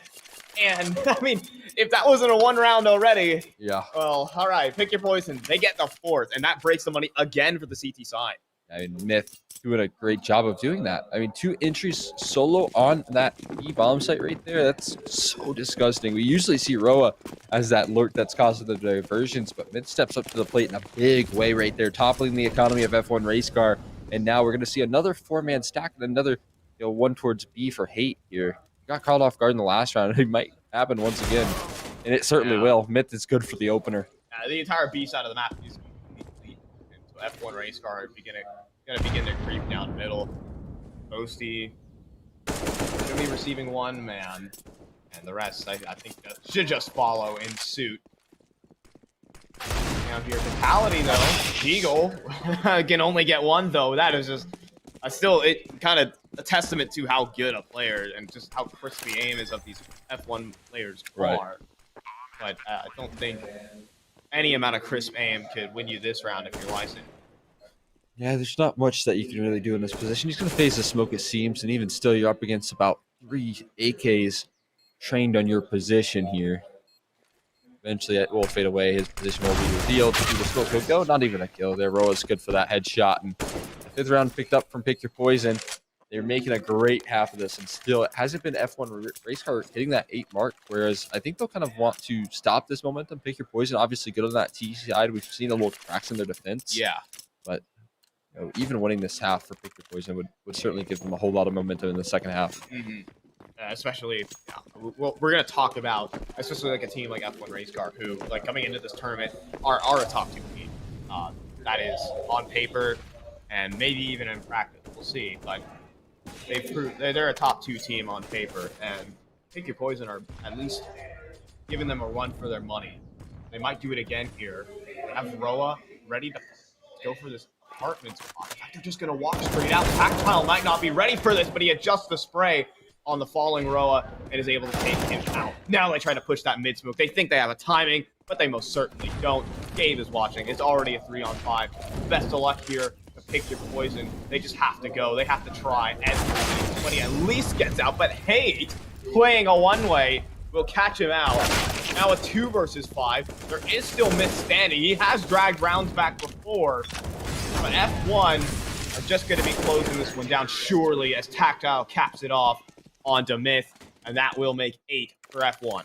That's just a great defense mounted right there from F1 Race Car. 4 kills in the round. Tactile starting things off as well nicely with that opening frag, stopping one of those prongs of approach, and from then on out, they really had a nice read into what Pick Your Poison was throwing at them.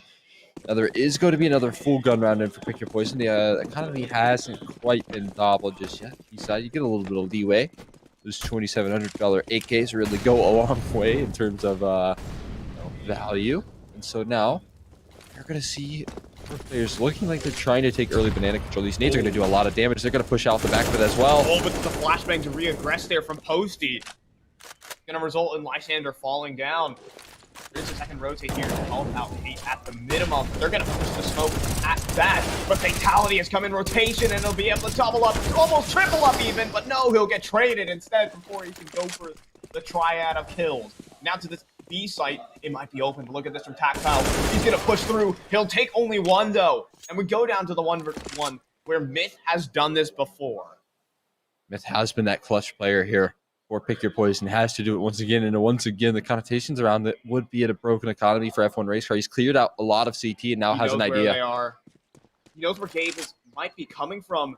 But instead, Gabe is rotating back to the A site because he thinks Myth went back there. But it's not true. Gabe has just played himself. At least he'll rotate back in through CT to attempt the retake. We're into this 1 versus 1. But that bomb is already beginning to tick. Has to get a lot of utility to work with. They might just peek at the angle. A little bit of a passing in. That will be a headshot from Gabe to close it out. This time, Myth not so fortunate to win the 1v1, and it's a night for F1 Race Car. That is just a snappy headshot again from Gabe. It is tough to beat that. Just the shoulder gets spotted, and he's like, "Oh wait, let's just win. Let's just win the round right here." Some people might want to play the bomb, might want to go for fake diffuses. No, I'll just swing and just win the individual one-on-one. 9-5 right now. F1 Race Car, after falling down financially, they've picked themselves back up. And, well, they have a distinctly winning half no matter the result of this round. I think at this point, you're even happy with the 9-6 half on that CT side, just knowing that Pick Your Poison have so much depth on their T side on this map. It'll put you certainly in the driver's seat for F1 race car. Going to spam a little bit tactile, going for some shots, and again, a little bit less of a fake here and more of just a full 5-man play towards the save site, looking to push to the smoke. There's 4 to meet this pressure. There is Gabe and Hate to play a crossfire. Oh, that nade. Oh, He's thinking of throwing it, and he's gonna. It's a double nade setup as well. JMG Man. down to 39. He's gonna make it easy for this exit to come on through, but Sweaty's dropped down Lysander on the immediate entry, and up towards lane. 8 is gonna go down. Pick Your Poison have found the gap in the defense, and they're going and flooding through CT spawn at the moment. there's 2 very low still, and he is definitely the right decision, but why would you expect 2 more to be unable? See if they're up to the task here. They just spotted out 1 over towards lane, and it does look like they're heading into the B-bomb. So a great call from Pick Your Poison. Is all 5 players, too. It's fatality from Banana, the hole, but he can only fire 1 shot at a time. He's going to at least get himself some cover, but they're all coming in through the back hall. Nicely Fatality doesn't have a say in the matter here, as now he's smoked out. An F1 race car on the back foot for this final round of the half. We've seen a lot of impressive retakes, though, from this F1 race car team, and it's already good damage. The Molotovs are going to rain down range here, and it's going to be really hard to get your way into this bomb site. Yeah, 1 smoke on Fatality. They might at least bring in a potential defuse, but even then, it's looking very difficult. Flashbang in, Fatality is going to go down. Pick Your Poison will pick them apart, and that will make a 9-6 half for the T side. And you know, reasonable thoughts of the imagination, like, that's a decent half for Pick Your Poison. I totally agree with you, because that one started out 0-6 for F1 race car. So the fact that they're able to get 6 rounds in that is super good work from them. I mean, they kept it honest. A lot of those rounds came down to 1v1s in a similar fashion to when we saw Pick Your Poison play cubed, and a couple of them didn't go their way. But once Myth was able to step up to the plate and start winning some of those clutches, it was a great showcase of what Pick Your Poison is capable of on their T side of Inferno. Yeah. For the CT side, though, your heart might sink a little bit, because again, it's F1 race car's turn to facilitate the pace and dictate where the fights are going to happen, and these players have already shown that they are more than capable on the firepower scale. So it might be a bit of a difficulty, but we'll see if Pick Your Poison can prove us wrong here. It starts with the pistol. We're getting into things here, and we'll see a utility belt in the hands of Gabe. You talked about the firepower of this F1 race car roster. I think you're onto something. Just in terms of having AKs in these players' hands alone, it's going to be a huge benefit. On top of that, they'll be able to take fights on their own terms here, but a push down mid, maybe it's Pick Your Poison looking to do that just they've gone by. F1 race car. It's completely silent. But the thing is, for Pick Your Poison, now they're starting to reveal where they are. Roa gets the information, and towards bottom, Banana, Fatality is getting shot in the back. It is all Pick Your Poison for this one, as it just ends on the spot. The aggression, the silent aggression from Pick Your Poison, it pays off. It gets to that necessary pistol. No one was prepared for that push down middle, and that is a great start for Pick Your Poison in terms of closing the distance here. That should give you 3, maybe just 2, but at the end of the day, we're seeing a full eco come through from F1 race car, so I think they are going to go for that 3rd round buy-up with the AKs. And look at Pick Your Poison, how they respect their opponents. It's going to be 4 FAMASs, 1 MP9, making sure that once those guns do come out for F1 race car, they're going to have rifles of their own to fight against it. Yeah, even Roa, I mean, all right, he has the rifle. He'll take the long-range angle and win that fight. Now, Sweaty could get pressured here. Could get risky. They are pushing him very aggressively. That's ambitious. But he has Roa to swing in and clean up. He's on for the ace, funny as that is, and he might be able to get it with the bomb at his feet. Eight swinging out. Okay, but that is a nice shot on Aroa, though immediately traded by Myth. All things being considered, though, already good damage dealt by F1. Could they deal some extra? The answer will be no. But still, Pick Your Poison. Walk away. It's a bit of damage, though, and that is this is the perfect opportunity for F1 to capitalize. Yeah, I mean, you've dropped 2 FAMASs here. You're going to upgrade Myth onto the A4, not FAMAS for Posty.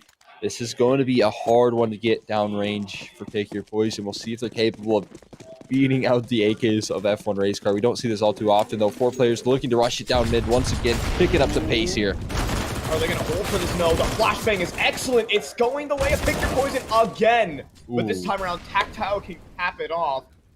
And we simplify down into a 2 versus 2. We go down to Wingman here in this round. And Tactile, well, full blind. We bring it down to a 1 versus 2. That is insanity. And Hate is going to cap it off. That is rough for Pick Your Poison. It felt like they had everything going for them, but that blind spray from Tactile swung everything back in their favor. That's just a case of you did everything right there in that 2v2. You flashed for that arch, or rather alt mid setup, and it still wasn't enough to get it down the line because Tactile is on an absolute tear right now, rocking a 2 KD, 20 and 10 at the moment, and it's forced him onto pistols for Pick Your Poison. Complete disaster in that round because it started out so promising. It looked like Pick Your Poison were ready to stop that gun round before it could get started, and now they're up against just a pistol biter, ready to chew through as well. The molly's good. Oh, they're all flashed through. It's 4 players swinging for the fences, but the flashes are great. But the thing is, where's the follow-up? It's just Lysander holding down Mounts 1. That's what it's all about. 20 at least recovers an AK, but that's not quite the silver lining that Pick Your Poison are looking for here. It's very likely 11. JMZ reveals where he is. Might just get picked off immediately. Unless he hits a 6 shot. He actually lands a dink on the Tactile. But that's going to be the extent of it. It's 1 versus 4 for 20. And he's going to feed himself with 8. That'll do it. 1 bullet. Do it. 11 to 8 for F1.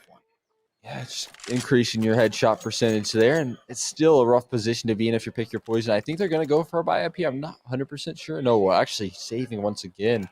And what looks to be most likely conceding 12 here to F1 Race Car because they are kind of sticking to the P250s, not even actually 1 Deagle being invested in this, a little bit of armor as well. Still playing a very safe game as Pick Your Poison, making sure that once you get these rifles, they'll be able to convert just because they have enough firepower alone. And that puts a lot of emphasis on that specific rifle round after this. For now, F1 Race Car is just going to storm. What was that from Tactile? I mean, okay, don't mind me. Tactile's just going to do that. JMZ, though, pushing forward. Oh my gosh, from Gabe. Spins on a 180. Tosi now. Takedown for Library. Will be at least able to drop Tactile, but there isn't really much more to be said here. That will make 12 for F1. Pick Your Poison are beginning to slip. So, to my point, and that is, this rifle round means everything because you've given up so many ecos to invest for this. Yeah, I mean, this was 2 rounds sacrificed for this final full buy for Pick Your Poison. So you've sacrificed a fair bit of a lead for F1 Race Car to feel comfortable, feel more confident on, know that you can kind of make mistakes. You can go for risky plays once you've given yourself this advantage here.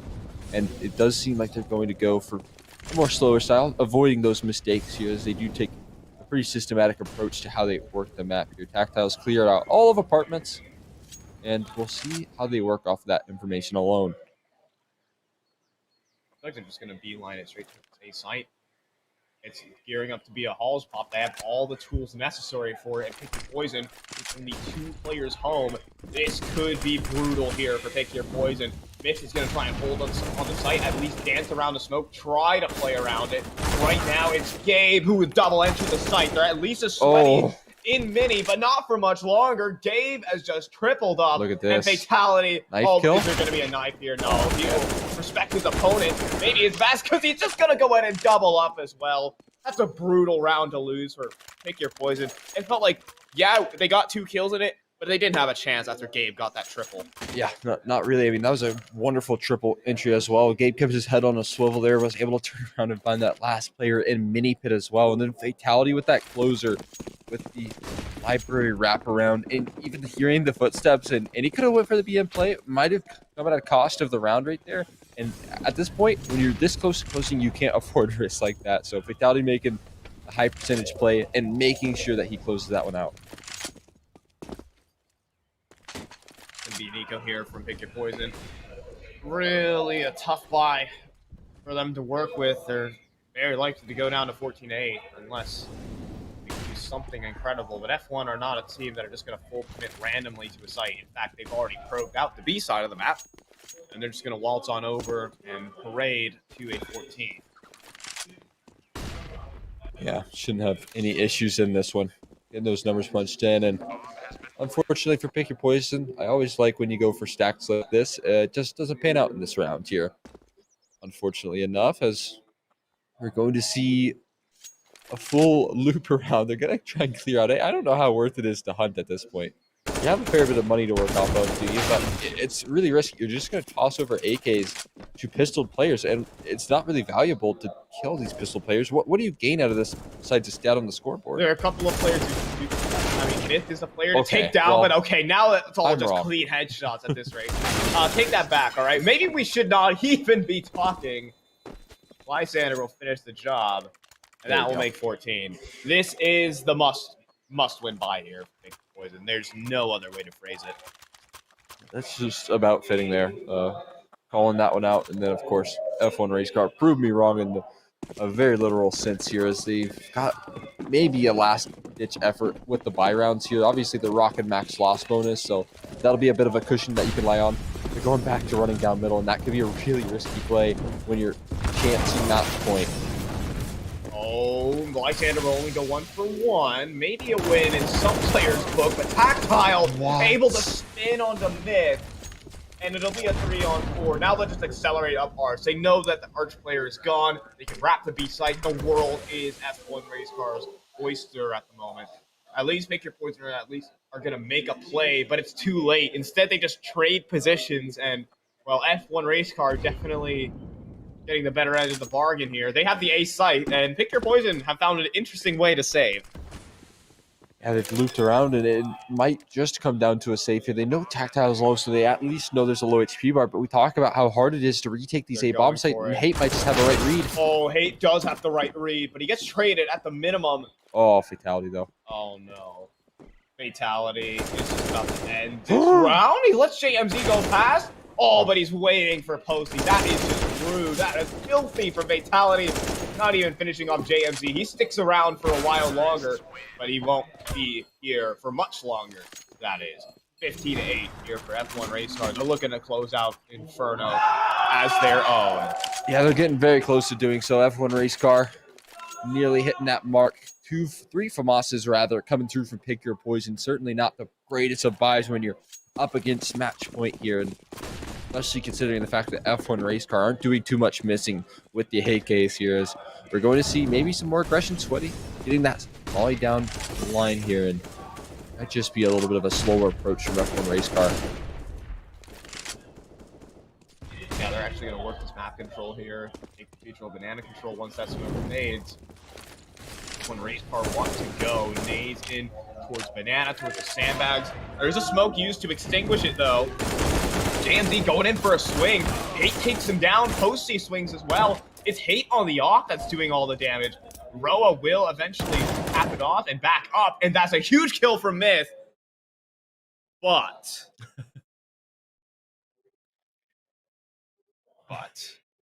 I don't. Yeah. Go TV bugs strike again. Go TV or during the map change. Unfortunately, we have to disclose. I think we do know who wins that one.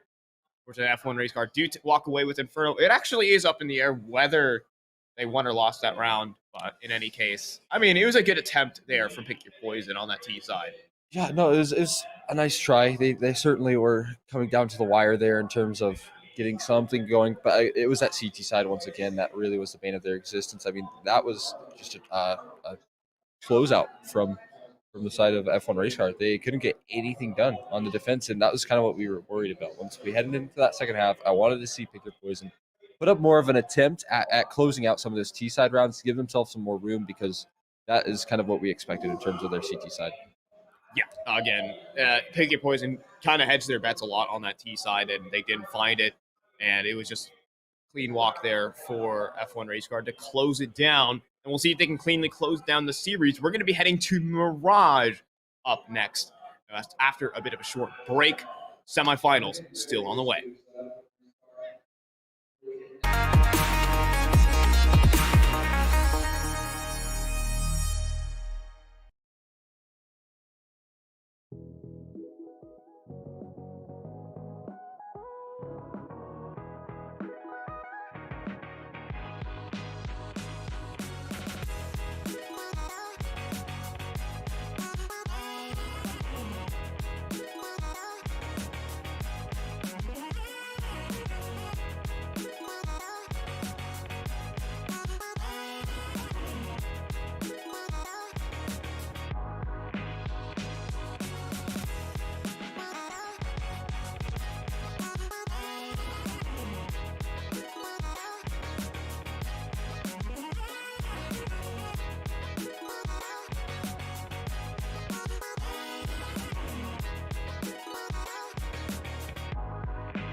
Another good look from EG. Impact, just such good NAR play. He's so controlled with it.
Athletes are always challenging themselves to get better. You've seen this in all sports. Esports is no exception.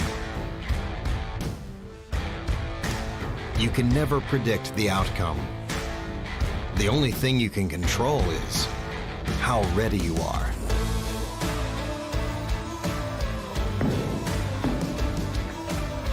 Over and over, players adapt, trying to improve, fighting hard for every percent gained. Give everything you've got to the challenge and show your finest.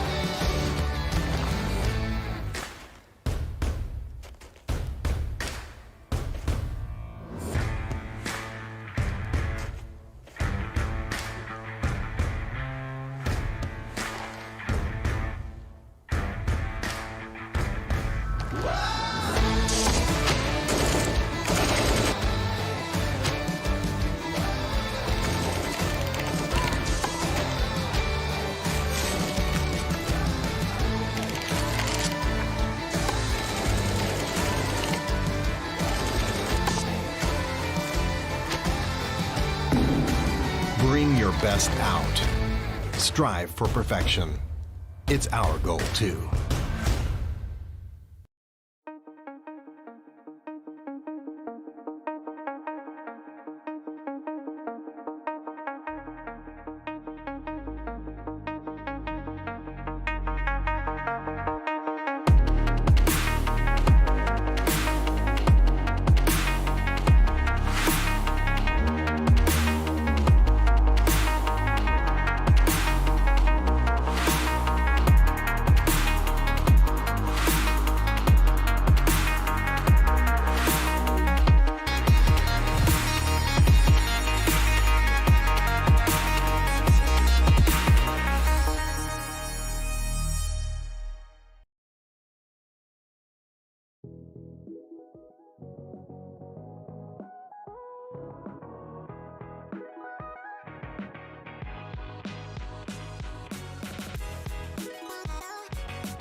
Another good look from EG. Impact, just such good NAR play. He's so controlled with it.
Athletes are always challenging themselves to get better. You've seen this in all sports. Esports is no exception. You can never predict the outcome. The only thing you can control is how ready you are.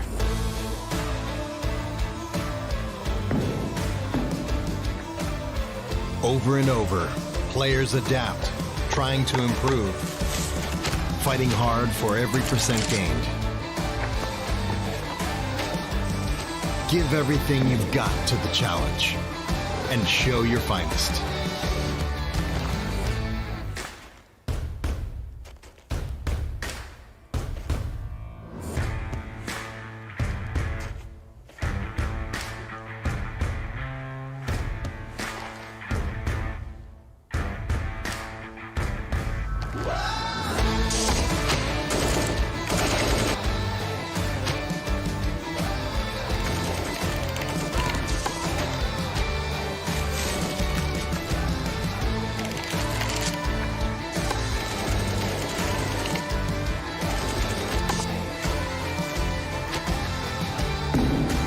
Bring your best out. Strive for perfection. It's our goal too.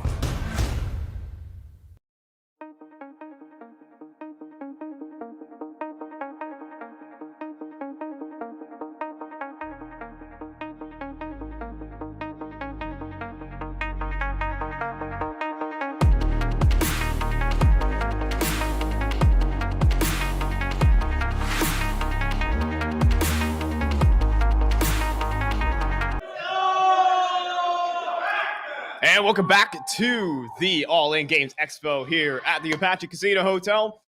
I'm Fi, and I'm well, I always screw this up every time. He's Exner, and we got our second map of our semifinal going on down in Mirage. Yeah, we do. It should be a good one here. I mean, maybe we're looking at a better chance for Pick Your Poison, but I'm a little bit concerned with what we just saw on Inferno. If the same issues arrive and on a map like Mirage, where aim is going to be a majority of the heavy lifting in terms of how you're going to play your T sides, how you're going to play your CT sides, requires a whole lot of aim.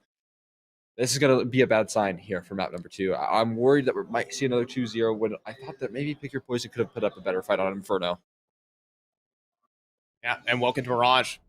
Thanks, shout out to our observer, by the way, bringing us some sick little cam pass going in. But we're back into the pistol round here as we have Pick Your Poison starting off on that CT side where they can get things done. Need to start off on the right note here. Definitely to give yourself a cushion in these early rounds. But Deagle out for hate in a pistol round. He even gets armor behind that too. That is rude. And that is a nasty pistol round strategy. He gets the opening, and now they're splitting towards Cat. Roa has to hold from the back of the site. That's a nice shot at range on the Lysander at a minimum. And he can keep dancing around. Eventually, there's hate again. That's a second kill with the Deagle. Does he want a bit more? He's going for more. He's swinging market window, Cole. And they're all three coming this way. Okay. All right, hate. He can do it. He fires off a first shot. He'll go in for the reload. Looking to swing again. Oh my god. He might find it and gets the headshot. Oh! No, he's going to get 4 kills on the Deagle. Looking for the ace. And Oh my god. It's a Deagle pistol round ace for hate. I cannot believe that right there. That's just a fiery way to start things off for F1 Race Car. Buying the Deagle, buying up armor as well. And it's going to get all 5 kills on a pistol, baby. Welcome to Mirage. You're exactly right. Oh my gosh, it's sunny in Mirage and the sun shines on hate. He's not even buying. Oh my gosh, he's staying with the Deagle. What a beast. He's not even buying up a MAC-10. He is loving life. He wants an entry with an interconnector as well. No way! The entire team, he lines up so much damage. It'll allow Fatality at least to lock things down, and the rest of the round should just follow suit here. It's up to Roa in this 1v3. He's been found out. I mean, nothing's going their way. Hey, made my heart drop with that connector. They all lined up. I almost started to believe in the back-to-back pin and O start, but no, he doesn't get shut down. Reality does come back to him, and he was, like you mentioned, just holding on to that Deagle in that last round. It's 6.2K for him, and we're only 3 rounds in to work with. I want to know what. Okay, he's back to the AK here, and pick your poison. That force spike gets punished, so now they're just on USPs, P250s, and not much to work with. I'm already loving the pace we're going at for this opening stage of Mirage. Because look at this, it's just swinging towards top middle. The rounds go and come and go so fast. We are getting fast and furious Counter-Strike served right to your front doorstep. It's 3-0 for F1 Race Car. And we go again. Round number 4. Here come the guns. Yeah, here comes a chance for Pick Your Poison to find their footing. But is that too much of a start for F1 Race Car? They feeling it a little too much for any sort of defense to be mounted. And we've already talked about the CT side woes of Pick Your Poison. It's been a constant issue. Now with on fire F1 Race Car, on fire hate to be more specific, it's not going to get any easier here on Mirage. Smoke's going to be deployed in towards stairs and jungle. There is JMZ's pop, but if only he took a pot shot, we might be talking about something different here. For now, though, this is just a diversion. They completely over outpositioned F1 Race Car here at the B site, and Tactile is going to capitalize. It goes down to this 3-on-3 post play. There will be a frag eventually, though. Roa going to find one. 2v3 here. Still, though, hates in the server. And he's going to look to cause some chaos. A follow-up molly as well to really hurt this defense, or rather retake of this B bomb site. Flashbang fatalities causing so much distractions here. He's going to go in for the swing as well. What a piece. He is just fearless right now. Here in Market Door. Now it's Kate's turn to frag out on Aurora. And JMZ, he switches out to the op, but he can't get that M4 out in time. And an elite fatality to deal another blow to Pick Your Poison 4 in a row to kick off Mirage. Oh, you got to be feeling so happy about that start for F1 Race Car. It seems like they are confident in every sort of approach that they take. There's nothing that can go wrong for them at the moment here. And it should be more of the same for Pick Your Poison with only pistols to work with. They should just be barreling off of this momentum here. And we did see it, granted, in that first map. We saw them go up 0-6, and it was Pick Your Poison to fight back after a couple of pauses, but this might be a whole different way. But maybe they can get it done with the pistol round save. Oh, that is 2 pistol kills so far, but here comes Gabe. No, Roa can drop down that off. There is hate on the lurk, quickly eliminated, though, by Myth. And actually, it's Lysander who has to clutch against an Eco, and all of these players have recovered guns, no less. This made it very difficult. And worse, Smith has armor, so things really go from bad to worse here. We'll see if they're prepared for the lurk out of middle. And I mean, no sounds have been made, but this double towards ladder, that should really lock this one in. Lysander's going to begin to creep on forward. They're playing very passively, though. He needs to clear all his angles. He's just going to walk into the CZ and Pick Your Poison. They get a bit of a blessing in that one. They win on the eco. That's a way to stop the momentum very, very quickly in its tracks for Pick Your Poison. That's a much-needed round there, and I wasn't expecting it to come that early. I was expecting F1 Race Car to really, really kick things off with a bang and continue forward. With that one, not the case. Instead, it will be AKs in the hands of 2, an op that didn't even have to be purchased from JMC, and so it's a great position to be in if you Pick Your Poison. You even get a little bit of cushion if this round goes south. All the AKs out for F1. Be moving down towards middle. They still have a buy in their back pocket, even though they did get upset in that previous round. Here, Myth looking to pull another stop with the hat though from top connector, but he's getting shot up from Palace. The diversion tactics from F1 Race Car pulling the attention every which way, but eventually Posty will be able to frag back onto that Palace player. Still though, even from jungle, now Posty's in a terrible position. He's being crunched in from numerous different angles. There's a kill from Roa, though, to keep them alive here. Fatality trying to maneuver around the smoke and Posty right on the other edge of it here. We'll see what the game plan is, but all 3 players are in. He's going through! Oh my god, Posty's going through, and he's just going to give himself the fatality. He tries to get himself out of that jungle issue. Instead, he creates another problem for Pick Your Poison. Now down to Sweaty, who's found fatality. Can he get a little bit more? It's just damage, and damage might not be enough. JMZ has to clutch this one to keep Pick Your Poison in some form and advantage. But oh my god, he pushed it. He gets the headshot on the Lysander, but the wall bang from Tactile on exhale of breath for F1 Race Car. They barely picked that one up. Yeah, it was so close for James. I thought he had connected onto that. I thought he could see a little glimpse, but not quite. Instead, it's going to be another round from F1 Race Car. Now they just barely get it across the line, but still, it's going to be causing Pick Your Poison to kind of go into this weird situation. A couple FAMASs lacking utility, and these AKs have been ringing out. If you want to any chance at winning these gun rounds, you don't want to try it with everything, and they won't have that luck here. Instead, they will have an opening frag, though. JMZ pushes towards the top of mid. That's a great start. That is a great start indeed. Still have to convert off of it, and there's Myth. Take down Tactile. His responses, though, from Racer, they're going to continue to push forward, and Gabe on the swing takes him down with the off. Now Lysander even wants to swing in. Noah from CT has dragged things back. He's dropped the bomb, buying more time for these rotations here for Pick Your Poison. Lysander going to have to back on up and potentially concede the site back to PYP. Unless they want to change something here. Lysander, considering the stairs jump, there's a whole lot of things open for F1 Race Car with a minute to play. Lysander needs to buy some time. Hate's making the long rotation to group up with his teammate here, but it does seem to be... He could just tuck. They could buy... They could burn some time and maybe game the system here and force a rotate out. But now Roa spotted them. He's starting to fire off some bursts in their general direction. Sees you top the stairs. The flashbang's good, but the response is better from Pick Your Poison, who are able to at least get themselves to a second and stay alive here in the early stages of Mirage.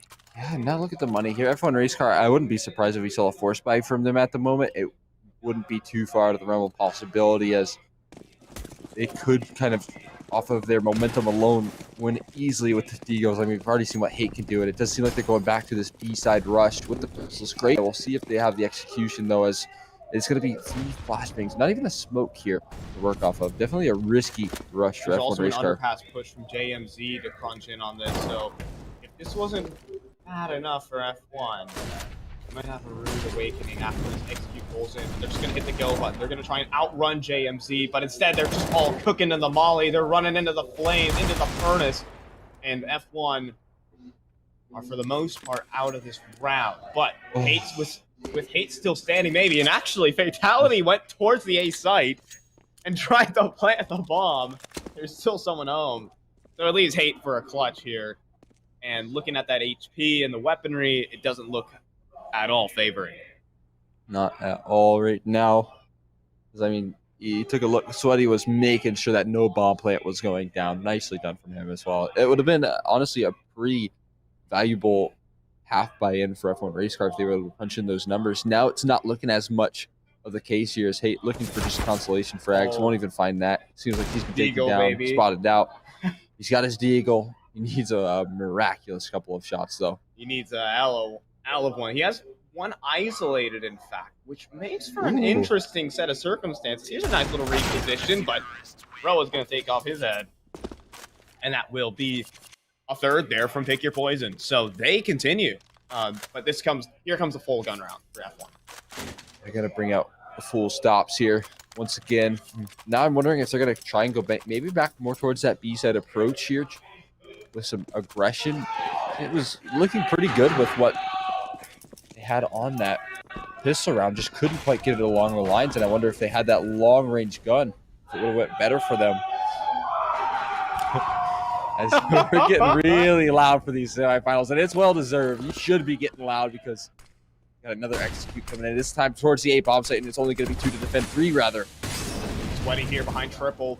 Molly's in at it.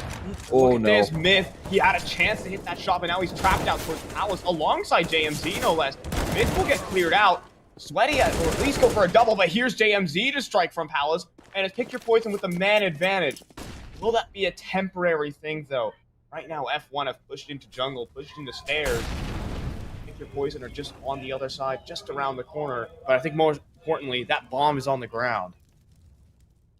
Yeah, that's definitely going to be needed to be recovered shortly. We'll see if they can find it, as they do have a nice little crossfire on that from Palace and CT Spawn. Tactile sneaky, though, is able to work his way up towards CT Spawn and might get a chance. Flash into it. Oh, but Tactile is going to get ran over here. It's down to Hate to try and clutch here. Already think down to 50.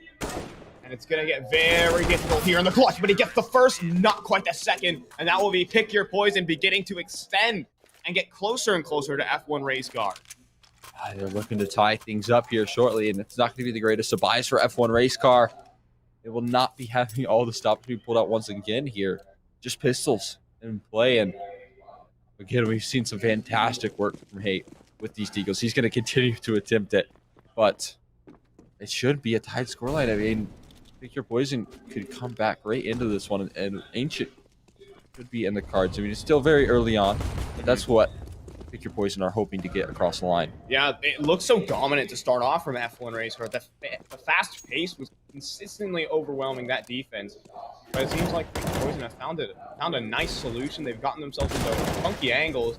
Here, it's just going to be an anti-eco cleanup for them. At least that's the hope, unless F1 want to switch things up. And Hate has done that onto Sweaty, a 3 versus 3. It's getting very loud.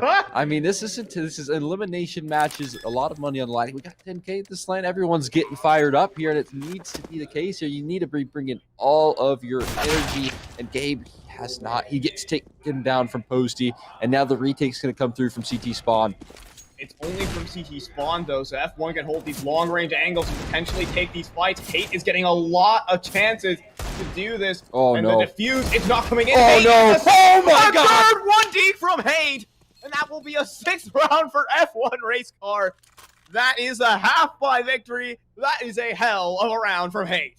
You got to let him breathe. Hate, it's just a pistol that you are dismantling them with. I cannot believe he's done it to get a 4K with the Deagle in that round. He's already had an ace. He's on 14-6 right now.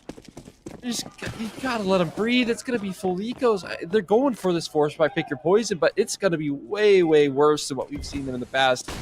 Be able to get across the line. They are stacking towards B, and maybe this is something to look forward to for the CT side, though.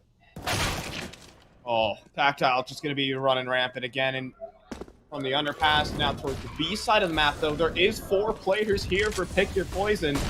This could be rough for F1 unless they just want a clean entry this site. We'll have to see. Fatality going to be advancing forward, clearing out the angle, seeing the player towards the back of the site. They're being a nuisance. They're drawing these plays out, but oh, this is fantastic from Fatality and Pick Your Poison. I mean, hey, F1 he gets 2 kills while he's at it. But they're already on the A site. That was all just a fake? Yeah, that was all just a fake, and he gets 2 kills. That's fantastic. I was terrified the F1 race car were going to accelerate into that B bomb site and just walk into a stack. After a round like that from Hate, you almost want to see that follow-up success, and the implications of that round from Hate is now it's going to be most likely a save. They probably want to hold on to this FAMAS, or I believe they are both able to get AKs. No, it's just Myth that is on the FAMAS at the moment. And so, yeah, it'll certainly be a save coming through from Pick Your Poison and F1 Race Car. They're back in it. They're looking so hot. The right momentum is back again from that Hate clutch. It's just, I mean, you hear the players much more animated. You can hear them right on the mic, and it is just it's been some insane. That was an insane round, and maybe for Hate, but also for the rest of the team to get that energy flowing in again. Yeah, because you could hear all of the shouts, and it's a whole team effort that's coming through from F1 Race Car in terms of just getting that momentum. And it has been a lot of heroics from Hate, but it also, as Pick Your Poison, you can hear all those screams as well. And you know that the more and more you hear those shouts, it's like almost feels insurmountable. Like you cannot answer back to what they're throwing at you. Yeah, it really does add a human element to this whole conflict going on, right? You can hear your opponent getting loud. And, yeah, it's a mental thing. Yeah, it really is. Right now, Pick Your Poison, though, they want to change the pace. They are pushing into A main, into spawn.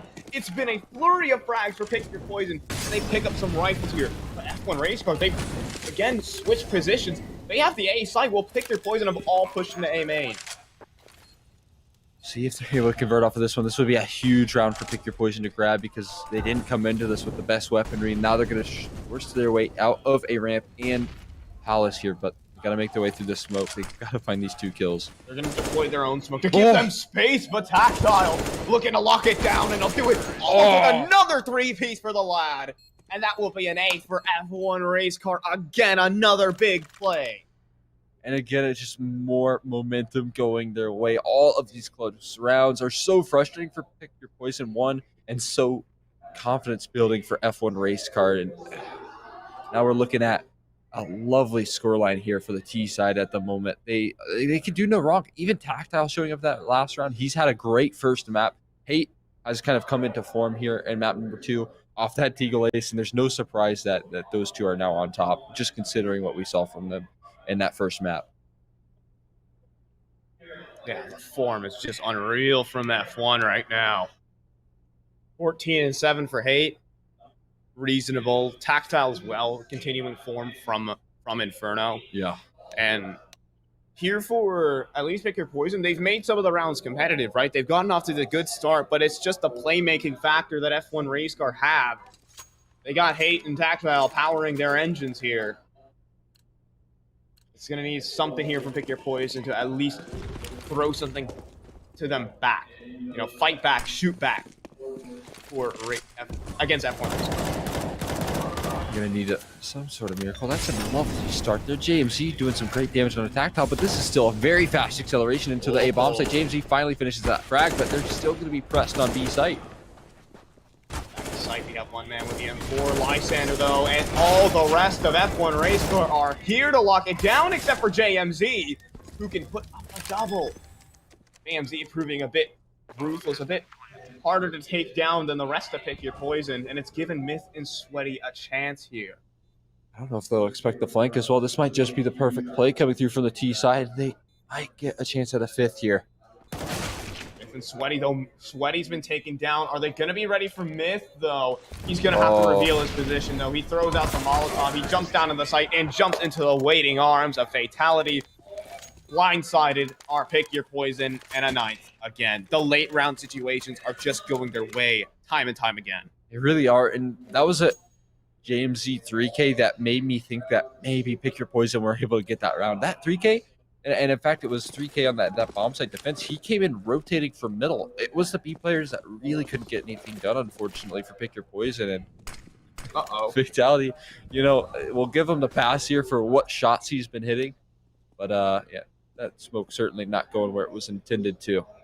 JMZ has gotten aggressive here in A main, though, but when you're next to Hate, maybe he can double up. But no, JMZ will actually walk away with an AK in this one. They're going B, though. All 3 and the bomb. That is, again, it's just rude from F1. They put some pressure on one side, and they just simply hit the other. And this one is going to be a 10. It's going to be double digits here, no doubt about it, for F1. This is a very difficult game. What a dominant half as well. There was a couple of rounds sprinkled in here and there for Pick Your Poison that did look promising. It's more of the same here. Same from Inferno. Okay, hold on. Nice shot from Myth. Makes things a little more expensive here. Not sure if it'll close the line, but Sweaty's found himself a frag. The lineup as Lysander's good for 2 frags. He'll spray 2 down. And now at this point, Myth is off to the races here to save. Got a little bit more competitive than I initially thought it was going to be. Those Deagle headshots were fairly nice. I do have to mention, I feel like a good Deagle headshot. Dude, you know, those frags, most satisfying to watch and probably all like Counter-Strike. But in the reality we do live in, F1 Racecar takes that 99 times out of 100. So that will make it 10-4, 10-5 at a minimum. And once again, F1 Racecar can get themselves to a dominant half. It looks like they will continue to move forward here. Now, I will say that there is going to be an AWP. They have a lot to work with here, but at 10-5 half, still with the current momentum that F1 Racecar is working with, I don't think it's enough to stop them. There's nothing that can stop them here. Hate is going to barrel down towards mid, and he can't be stopped until Sweaty is going to turn around. But no, Hate's still good for the frag here, and it maintains a man advantage for the CT side. Lysander down here in the underpass as well, though. And Fatality's already in A. Fatality's already made his way to the A site. They're already in connector, and things are coming apart as it seems here for Pick Your Poison. It leaves JMZ for a 1 versus 2, but he's going to push a smoke on a great timing, a no-scope no less. Scopes up, but can't finish the job on the Fatality, and it's going to be an 11-4 half as a result. Oh, man. That is so tragic towards the tail. And I thought he was able to at least go into that second half with that last clutch feeling a little more confident. That 10-5 scoreline, a big difference than the 4-11. But we always talk about how 4-11, especially when you're heading into the T side and you know that CT side economy coming through for the likes of F1 Racecar, that can really quickly become an issue in the same fashion that was for Pick Your Poison. So we'll see if that comes to fruition here. We should have ourselves maybe a more interesting second half. Yeah, again, and once again, Pick Your Poison. Their T side is their strong suit. So when they swap sides, we're going to be on their favorite side when we reach that second half. Whether they can put up a decent enough rounds, whether they can take this to a third, that's a very big question, and we're going to have to see how it plays out before we can really start talking about it. Because at the moment, F1 Race Car are looking like the team to beat right now, looking to be the team to go to that grand final match later today. Yeah, it's certainly looking like that's the case here. It's going to come down to the pistol round, a lot of it. We see a fair bit of utility. Gabe is going for the molly. There's no kit for this CT side, so certainly don't want to worry about a retake coming through here. But same for Pick Your Poison. A lot of utility invested in this. And interesting round setup. 3 towards mid and 2 out towards the A-ramp. What do you got in store for us, Pick Your Poison? Oh, but hey, he's been flashed in, but they recover from the blindness and are able to swing in and take him down. Dave has to concede the site, but they're going in towards CT spawn or Pick Your Poison, and there are plenty of players lying in wait here for F1, and they're going to begin to open up. At least Lysander. Here goes Fatality. He swings wide. Lysander trying to continue. He'll be put down, and the rest of the round is in favor of Pick Your Poison. A nice little CT side set, or T side setup rather. Push into CT, take that control, win the round. Yeah, they were able to play off that nicely as well. The spacing really good and didn't overcommit towards peeking into that deep CT. They could have set up a flashbang for that, but sometimes that can get risky, and we saw exactly why. F1 Race Car stacked 4 of their players in towards CT to try and retake through that position, but as Pick Your Poison kind of held the angle, they were forced to peek in one by one and couldn't play the numbers game here, but a force spike coming through and some early underpass aggression the same. For now, Sweaty will just fire off a couple of pop shots and sway away. Tactile. Pick Your Poison are playing this one really slow. Now, sometimes I like to say it's slow and methodical, but sometimes I can give them opening kills. Not this time, though. Myth at range. Just going to go and spray it way down at Tactile. And it'll leave it up to some eagle shots to come in from F1 Race Car. We have Hate with his. And I will say that is definitely something to be afraid of here. Using it at long range. Yeah, he's just swinging wide and middle. And it's going to leave us in a little 4-on-5 here. Loker, Pick Your Poison. Oh, hold that thought, though. Lysander puts him right down. Pick Your Poison are still going to hit this A site. There is one under balcony, but like you mentioned, it should be a relatively easy trade. We'll see if that's the case. Gabe's lining up a flashbang here, and he has no support from his teammates. He's going to come down range, and he has a chance here. 1 kill in. Can he make it a double? Not quite. The Mag 7 just not good enough in the range. Now they can begin to aggress into CT spawn. At least Sweaty is going to get flashed in. Lysander completely blind. And, well, Hate is tucked in here towards spawn. They might just realize that he is hiding out here. There is a shadow advantage as well for the T side here. That makes it easy for Sweaty. He's holding that line. Just leaves Fatality coming up from a ramp at the minimum. There some damage has been taken by these Pick Your Poison players, but without a kit, chances in the round are slim to none. He'll at least get one, but that's the extent of it. It's going to be 6 for Pick Your Poison. Here's where we talk about the elusiveness of that 4-11 scoreline when it comes to that leading position for F1 Race Car. You win that pistol round, you win your first gun round, and things can very quickly start to close the gap. I mean, then you're looking at a 10-11 scoreline if that's the case. So Pick Your Poison just could maybe make a nice comeback out of this one, and I won't cut him out of it just yet, especially as they've kind of hit that first piece of the puzzle, but maybe not for long. Fatality's found 2 frags towards the top of mid. They both push at top middle, and Fatality domes them both. Mid here to hold them out, at least trying to make something do with the digs for Pick Your Poison. They've already pushed in through the A site, but Gabe is going to make it competitive at least. Myth is taking a beating. Myth has gone down. It's leaving it up to Posty in the 1 versus 2. This is not a round you want to lose. I've talked about how you need to convert off of that first gun round. Well, they haven't even made it that far. They've still got the top of this 1v2, and it's Posty to try to mount up a post-plant defense. He is in position, and oh my gosh, Tactile's going to win it. And they win off the back of the Deagles, the Eco, Fatality, Gabe, and Tactile combined for a 12. You just, that is just so rough. If you are any T-side, any team losing that kind of round, that is tough on the mental. It really is. And now look at the economy that they have to work with. They might, at the very best, get another Tech 9 rush by, maybe a AK for Myth, a Galil inbound, and we've seen a lot of very nice Deagle shots, but it's only been from the F1 race car side of things to win these rounds. So you have to wonder if this is going to be enough, and it's a huge risk as well for Pick Your Poison. That could be the end of the line here for Pick Your Poison. If this doesn't go their way, that's a nice entry from Sweaty, but here comes Gabe from the off from TT, long-range angles. He does get traded out, surprisingly. This has gotten down to a 2 versus 2, but Fatality is going to remove that favorable situation for that moment. At least Posty, for his own 1 versus 2, he can't convert twice in a row. And that will be F1 race car up to 13. Money's been broken. And this T-side wasn't able to even get off the ground. And on top of that T-side not getting off the ground, look at the kill difference between everyone on an F1 race car. We're rocking with 3 kills the difference here. 14 for your lowest player, 17 for Fatality on the top of the scoreboard, and 8 the same. Everyone is stepping up to the plate. Everyone had their individual moments here on both maps as well, as they're going to go for an all-out block, 250 rush towards middle. It should be fair pickings. Lots of damage being dealt, though. Hate is actually going to crumble. But the rest of the team has something to say about this. Here's Tactile coming in from the window. Fatality opening up, and Gabe even spamming out the smoke. Hate.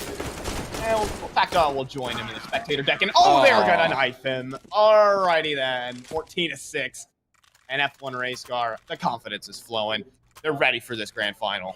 Yeah, they're looking poised to get there as well. And a very comfortable map too. Now we saw that map 1 pick from Pick Your Poison pose more of a fight here. Map number 2 looks like it's just a full-on firing range. F1 race car have been happy to take these individual duels, and I don't blame them here. As once again, this will be the last-ditch effort here for Pick Your Poison in terms of weapon rounds. We got 1 more AK buy, and Tactile's looking to unhinge it all, but he can't quite do it. JMZ with the trade. Here's Fatality, though. He's done damage before, but that's a shot from Posty to keep them in it. Lysander attempting to hold this cross, but he's been smoked out, and Pick Your Poison have a B site to work with. Full control of this one. 2 fast flanks as well. Myth is hungry for a frag in market. Whoa. He'll find it as well. Lysander gets sent spiraling, and now it's going to be a retake through apartments, and Roa is going to be knocked down as well. This should be a 1v4 Hate. He's going to go for it too often, but maybe he will. He is Hate after all. I wouldn't blame him for attempting this one. He's gone on for a 1 versus 3. Another 1v4. What does that mean to him? He has the AK now. He has a little bit of time on that bomb, but he doesn't have any more HP. That's a headshot from Posty. And at least Pick Your Poison can stay in this for a bit longer. That's a lifeline here, and I think it'll actually be a couple more rounds that will make the scoreline a little more respectable, or maybe even possibly mount a comeback here for Pick Your Poison, because F1 race car not having the best of buys in this round, as they are going back to mid control. Pick Your Poison. It worked out nicely with that cat aggression in that last round. We'll see if it can be repeated results, or if the T-Eagles will come out once again. Right now, it seems like Pick Your Poison are just going to be sending it up towards Catwalk, though. Lysander hears all this. He pushes the smoke, though. He gets immediately domed. That might lure Pick Your Poison towards this B-site stack, though. Instead, they're going to slow it down. They have a minute 28 on the clock. They're not going to lose another Deagle round. I certainly hope not here, and that looks like to be the case. Fatality, one of the heavy hitters with the Deagles, is already taken down, and that is one of the strong suits here for Pick Your Poison. They are very good at slowing down rounds and playing off of advantages. There's AMC very fast, and so Blix will take down another. Gabe last alive, and it should be an 8th here. Pick Your Poison are looking to make things maybe a little more comebackable.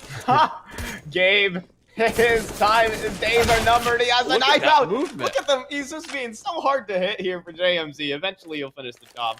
A 4K on the anti-eco. But I think here, not quite actually. The bunny is in an interesting spot here. Fatalities went with a bit of a snap purchase here. The rest of F1 don't have money to buy, so this is going to be a half by around Fatalities on 4. Yeah, I mean, maybe a little bit of a miscommunication coming through. You know you're close to closing it out, and maybe, you know, communication isn't the most prioritized thing here. It's back to mid-control, back to early underpass. Impression here from Tactile, and it looked nice, but it is going to be found out from Sweaty. Yeah, that was quite a risk taken there by Tactile. But F1 race car, so many chances to close. You might as well take a risk in this one and maybe close it out on the Deagle round. Get out of here as quick as possible. Fatality, though, Lincoln's van side has been oh my gosh, he is just getting bombarded with utility right now. Fatality's eventually going to get caught out here. Here's Hate, though, on the site. Can't quite deliver the same heroics he has before, though. And this will be a 2 versus 4. F1 Race Car going to concede this one effectively. And Picture Poison, they get at least themselves to 9, and double digits maybe on the horizon. Yeah, Gabe trying for a frag or 2 here. Forced to jump around. See if, oh no, doesn't go for the catch up, but instead towards the vents. And, well, now it's just the damage going to be the name of the game here for Gabe to work off of. He's up catwalk. We'll see if he can get a frag or 2 on his way out. No, he not cannot. even. Wow. Jeez, that is the angle just favors Posty Yeah, so much there. And he actually just gets the headshot, and Gabe didn't even see his target. Doesn't matter. Probably not, because they're going to have a full buy into this one anyways, will F1 Race Car. Fatality will be the man on FAMAS, because he accidentally full bought in the previous round. But everyone else have the full buy, full weaponry as well. So this is the round to win for Pick Your Poison. This is maybe their final hurdle. They might be able to even have the opportunity to jump over. If they lose this, Pick Your Poison might just be cooked. Exactly right here. They've opted for the double op, and so far, first op shots missed. They're going to continue to rain on out of this A ramp here. It's going to be a hold from Lysanders. He's good for 1, but not a double. Actile going to swing out off the back of a flash, but it's no good. Sweaty with the instant headshot in reply. Now Hate, though, on a glass cannon off, and Fatality holding the cross. Attention being drawn. Hate can get a kill if someone oversteps. Someone might go down, and that's going to be JMZ to swing in a Hate. Hate dancing behind Triple, trying to make this an issue, but Gabe is able to finish it with a USP, at least on Naroa. It's a 1 versus 1. Gabe versus Posty here. Gabe going for this reposition, though. He's going to work his way through jungle here. Posty has an idea and knows exactly where possible positions of Gabe can be. Still yet to get that bomb down, so less of a clock that Gabe has to worry about, as it just might be a mistake for Posty. Oh, Gabe turns away. Oh. Where will he watch? He's going to peek towards CT. He sees him now. It's a freebie for Posty, 10-14. And there's more of a fight than maybe we thought from Pick Your Poison. That is, I mean, the timing gets the better of Gabe there, but still a big brain move from Posty to take it to CT spawn. And it wins them the round. They get to double digits, and F1 Race Car on an eco. This could begin to get down to the wire. Yeah, I mean, we're 4 rounds off of a tight scoreline, and it's not over just yet. I mean, we should move down to 3 after this one, unless, we see more of those Steel heroics. And even in that last round, we didn't see the full buy come through. Fatality was on that FAMAS, obviously, because he had, wit for that missed purchase. But some nice early aggression towards top. They're going to be met with some defaults from JMC, but he's fallen off at just the wrong time, and now his teammate's gone down because of it. JMZ couldn't quite hold there. Now they're going to cross with a site, though, and there's a crossfire set up between Hate and Fatality. Hate can't connect. Fatality at least goes for 1. Myth, though, doubling up, keeping Pick Your Poison in an advantage at least. Now down to the 2 versus 2. JMZ can begin to close this one down, but Lysander has taken down Roa in the process here and turned this one into a 1v1. It takes a dink and a body shot. That P250 is more lethal than it looks. He's going to have to try and make do with it. JMZ, though, going to hit the spray and keep Pick Your Poison in it. Goes down to the 1v1, but a round's a round. It certainly is here, and it's 3 off of the tied scoreline. Double op being brought out here once again for F1 Race Car, but these rounds become very pricey, and it becomes more of a chance to fight back here for F1 Race Car, or rather Pick Your Poison. They can make this comeback happen, no questions asked, as we're going to see 3 on this A-bomb site. More of a default position coming through from F1 Race Cars. They are kind of playing a retake towards B, maybe trying to take some early aggression towards this A-ramp. A real change of pace from F1 Race Car. Yeah, putting pressure on A-ramp right now, also getting information towards middle is going to really call attention towards that B site and that A site. They're going to suspect something going on here for Pick Your Poison. Perhaps an A site execute. Like, that's at least what's going through the minds of F1 at this rate. But and their thoughts might be a reality here as Pick Your Poison are knocking on the door. I'm still in a very neutral location towards middle, so really both sides are an option. They haven't taken too much control of apartments, which makes you definitely think this is more of an A-side lean, but it all could be a fake as well, as now we're starting to see Roa group back over with his teammates and the bomb, a commitment from JMZ, but it just might be a diversion. We'll see how much he can do as this solo player at A. JMZ only going to go for, well, none. He's going to fall down, and Fatality is here on the B side. He can pick them off shot by shot, and he's going to do just that. 2 kills on this B side. Oh, the 3rd kill from Fatality. 1 by 1, they fall. Eventually, Posty can say something, but not for much longer. It's going to be 15 for F1 Race Car. They have 4 match and series points, grand final points here on Mirage. Yeah, at this point now, Pick Your Poison are fighting for their lives with every round that passes. And luckily for them, they have enough money. Luckily for them, they have JMZ on 27 kills. But other than that, Pick Your Poison, they need to close out these next 4. And maybe that's going to be helpful. I think Lysander throwing that Molotov to maybe stop that window smoke, but instead it actually only blocks him. And honestly, that's a big bit of utility out of his pockets early on. They're sending it up Cat too. They're completely smoked out. Right now, they're already fast up. Tactile can at least get up one on the JMZ. An attempt here from Posty, but they're so blind. They're just dancing in flame, bullets, and firing every which way. Fatality keep chambering shots after shot. It's just leaving it up to Myth here in a 1 versus 4 to keep them in this game. And for the Pick Your Poison players on that spectator deck, they might know it's over. A 1 versus 3 is such a tall order. He's been spotted. He's almost been fragged down on at least Stink down. He's given himself a small chance here, though. Yeah, I mean, there's a chance here. There's a little window, but the unfortunate part about this is that he does not have bomb, and that's going to be necessary if he wants to close this one out. 50 seconds left to maneuver around the map, and he's going to choose to go up catwalk here. Going to be met with only 1 player. It's going to be Lysander to look to close with this fight. Just going to be walking around the corner to face into Lysander, and Lysander's going to finish it. It's going to be F1 Race Car marching to the grand final. It's 16-11 on Mirage. It was a nice comeback attempt there from Pick Your Poison, but it just stalled out towards the end of it. It really did. It was a good fight being shown in both Inferno and Mirage, but at the end of the day, it just was not enough to get it across the line, and that's going to cause them to, say goodbye for all in Expo. But, they did make it to that semifinal. They didn't walk away empty-handed, as we'll take a look at those brackets real quick and see how things have shaped out. Oh, wait, 1 second. Not brackets just yet, as I believe we're still waiting on the other side of the semifinals to finish up. But yeah, that'll be F1 Race Car moving on to the grand finals, and that's a very exciting thing because I imagine that they're not doing too well over at the Secret Genius Club. Yeah, that is that's to say the least. I could be wrong though. Yeah. Well, PZT9 on the other side of the bracket, have been doing a fine job throughout this tournament. Definitely the favorites on paper is what I will say. But commiserations over to Pick Your Poison. They showed up to this event as a complete unknown factor, and they gave us some good games to cast here.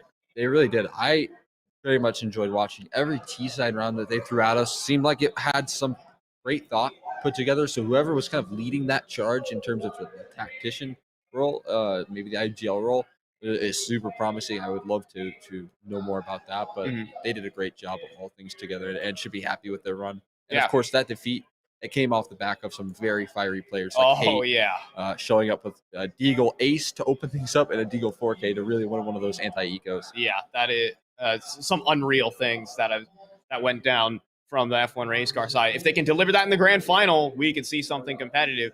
Well, we're going to go ahead and we'll go ahead and check out the bracket before we head to a break. That'll be an interesting one here, as we do see F1 Race Car walk away. Right now, Secret Geniuses Club versus PZT9 are still locked in.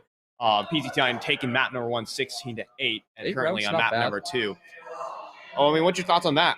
I think that PCT9 giving up 8 rounds to a surprise. Secret Genius Club. I mean, it's what we saw in the group stages, but it still comes to a surprise to me considering the names on that roster. And that's kind of the thing here with PZT9 is that we know a lot of these players from F1 Race Car are mixing it up in main to advance to Premier with 8. But PZT9, it's straight Premier. And that's going to be the difference maker, I think, in this grand final. If we do end up seeing that Secret Genius Club, obviously, maybe could mount up a fight. Yeah, PZT9 are top level players. Like, they have been playing the game for a long time, and they've been playing the game for a long time at a good level as well. So, well, they might be very likely to be the team that F1 Race Car is going to be facing off against. But for now, we're going to throw it to in a bit of an extended break because we'll be back for the grand finals in a bit. We're going to wait for that second semifinal to wrap on up, get that team locked in, and the players will get a short break to eat, get prepared for the grand final, and then we'll see who's taken the lion's share of 10 grand. We'll see you guys in about 30 or so odd minutes. See you in a few.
Another good look from EG. mAAd, just such good NAR play. He's so controlled with it.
Athletes are always challenging themselves to get better.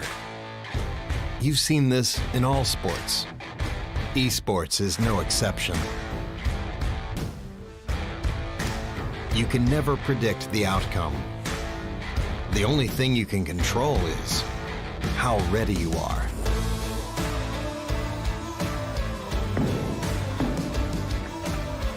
Over and over, players adapt, trying to improve, fighting hard for every percent gained. Give everything you've got to the challenge and show your finest.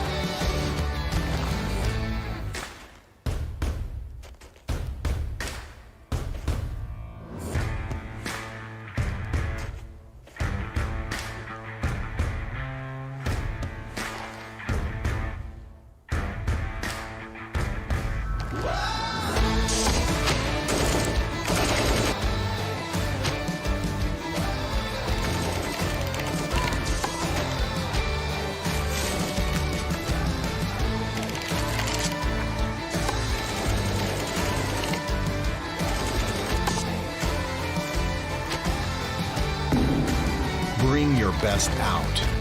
Strive for perfection. It's our goal too.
good look from EG. Impact, just such good narc play. He's so controlled with it.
Athletes are always challenging themselves to get better. You've seen this in all sports. Esports is no exception. You can never predict the outcome. The only thing you can control is how ready you are.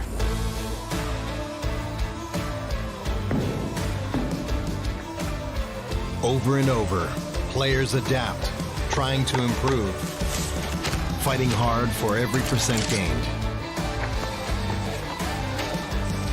Give everything you've got to the challenge and show your finest.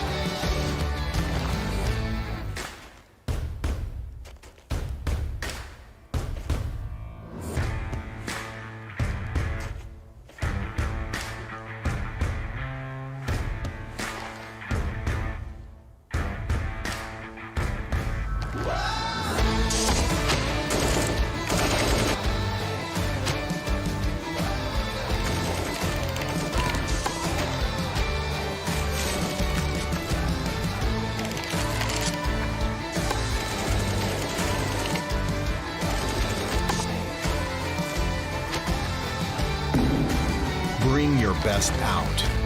Strive for perfection. It's our goal too.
Another good look from EG.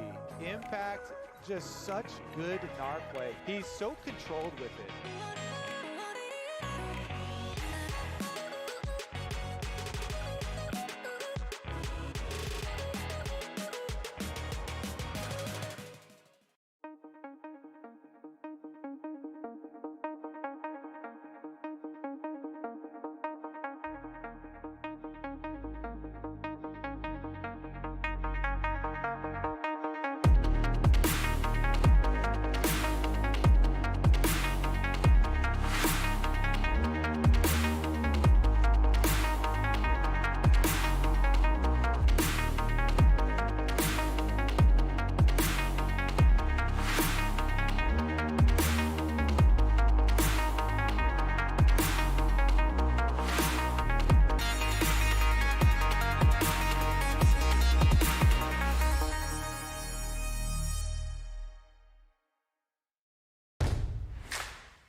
Athletes are always challenging themselves to get better.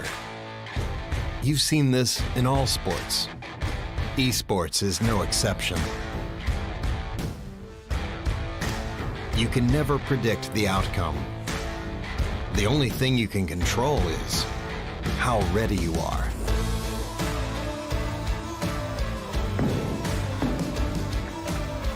Over and over, players adapt, trying to improve, fighting hard for every percent gained. Give everything you've got to the challenge and show your finest.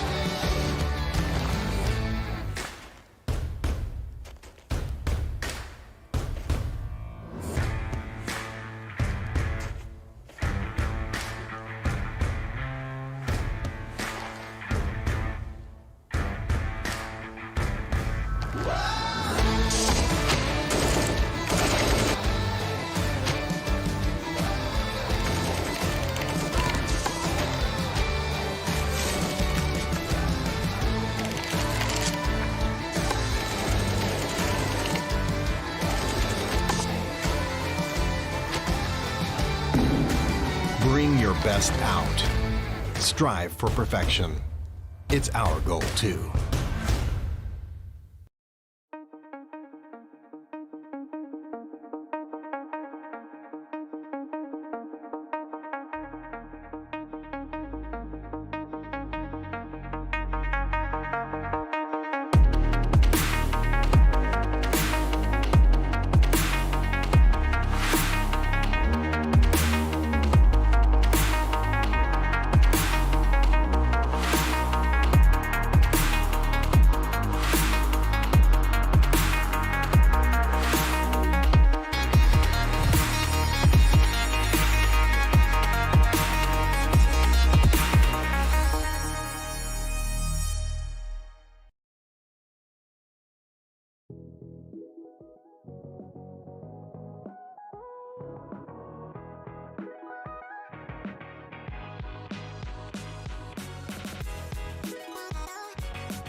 Another good look from EG. Impact, just such good narc play. He's so controlled with it.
Athletes are always challenging themselves to get better.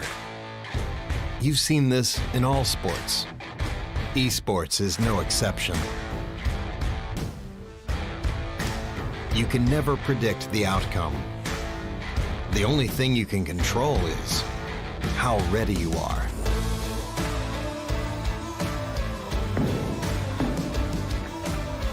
Over and over, players adapt, trying to improve, fighting hard for every percent gained. Give everything you've got to the challenge and show your finest.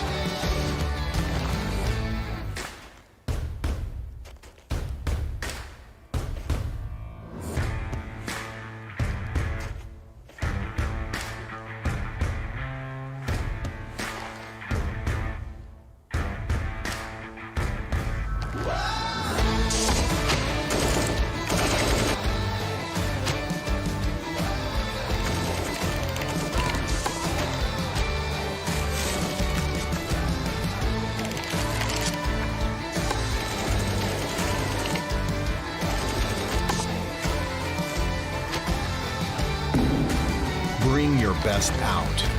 Strive for perfection. It's our goal, too.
Another good look from EG. Impact, just such good narc play. He's so controlled with it.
Athletes are always challenging themselves to get better.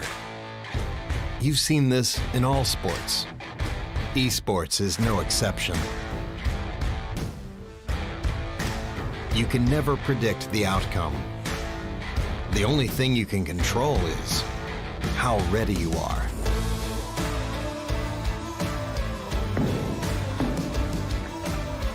Over and over, players adapt, trying to improve, fighting hard for every percent gained.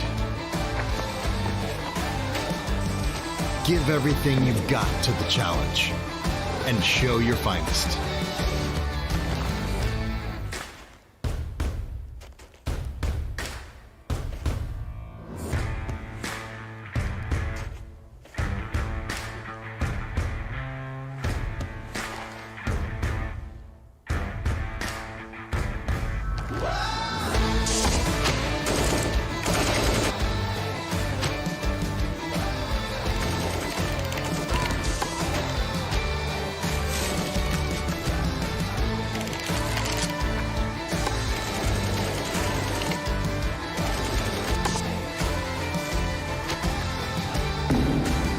Bring your best out. Strive for perfection. It's our goal too.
Another good look from EG.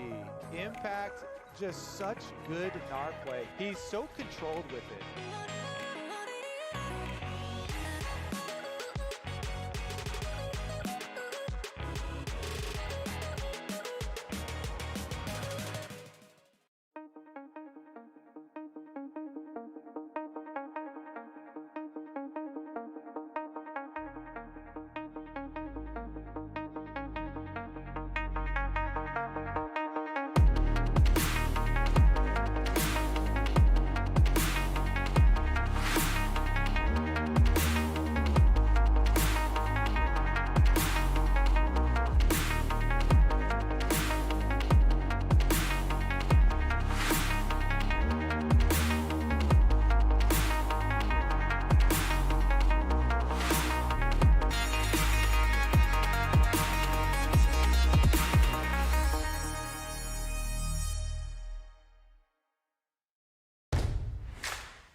Athletes are always challenging themselves to get better.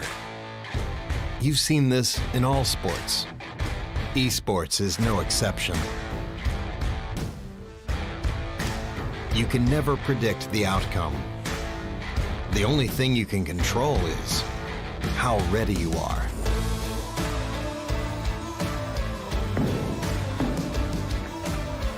Over and over, players adapt, trying to improve, fighting hard for every percent gained. Give everything you've got to the challenge and show your finest.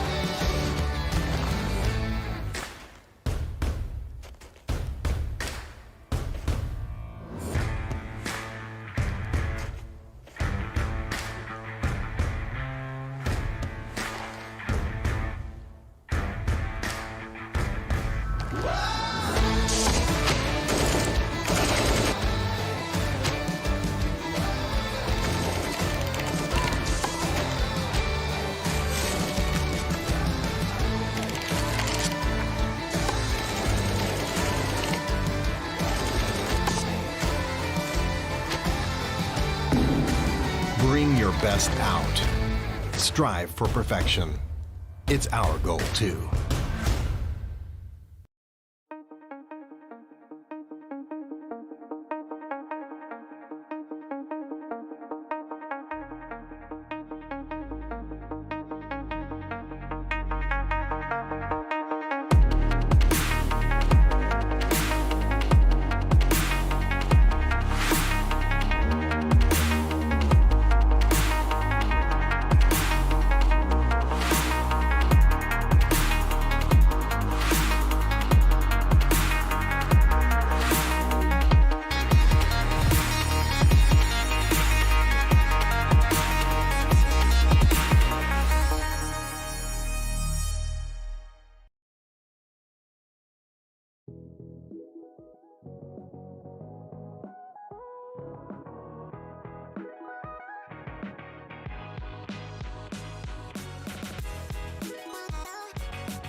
Another good look from EG. Impact, just such good narc play. He's so controlled with it.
Athletes are always challenging themselves to get better.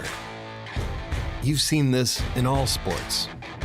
Esports is no exception. You can never predict the outcome. The only thing you can control is how ready you are.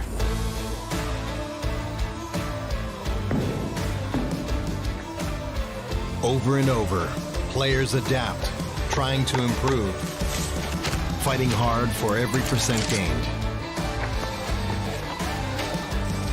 Give everything you've got to the challenge and show your finest.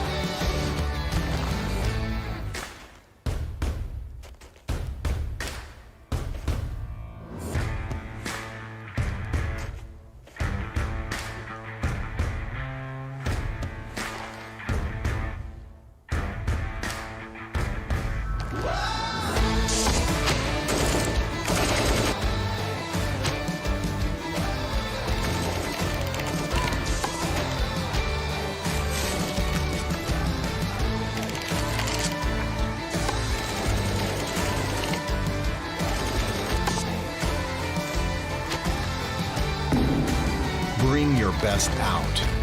Strive for perfection. It's our goal too.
Another good look from EG. Impact, just such good narc play. He's so controlled with it.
Athletes are always challenging themselves to get better.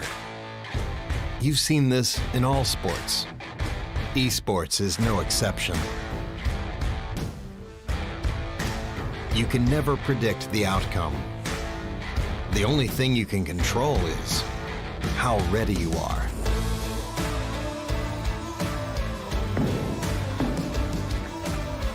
Over and over, players adapt, trying to improve, fighting hard for every percent gained. Give everything you've got to the challenge and show your finest.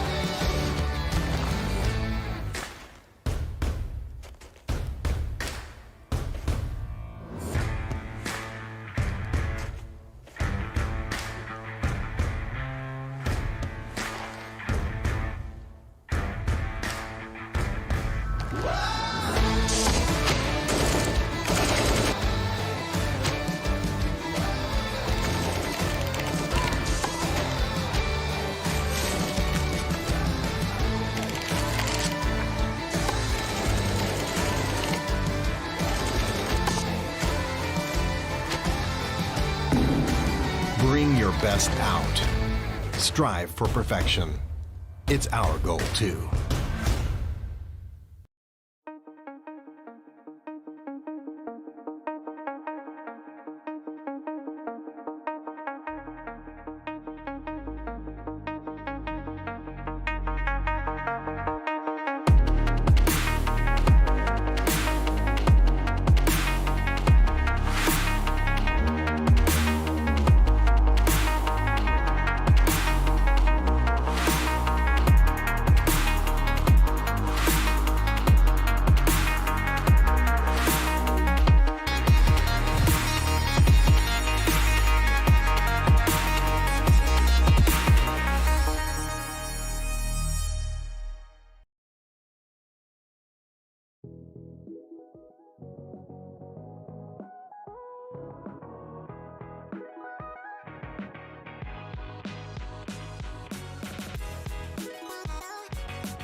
Another good look from EG. Impact, just such good NAR play. He's so controlled with it.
Athletes are always challenging themselves to get better.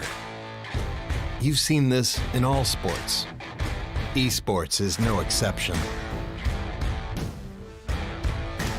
You can never predict the outcome.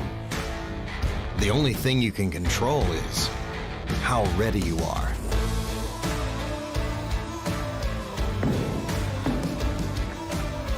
Over and over, players adapt, trying to improve, fighting hard for every percent gained.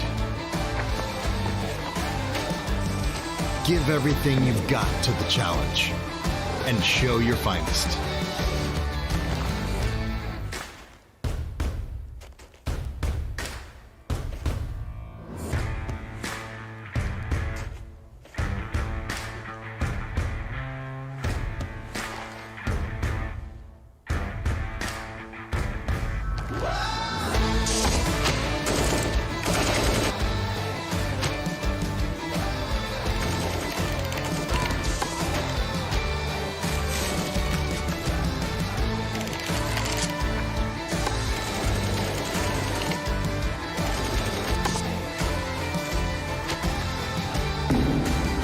Bring your best out.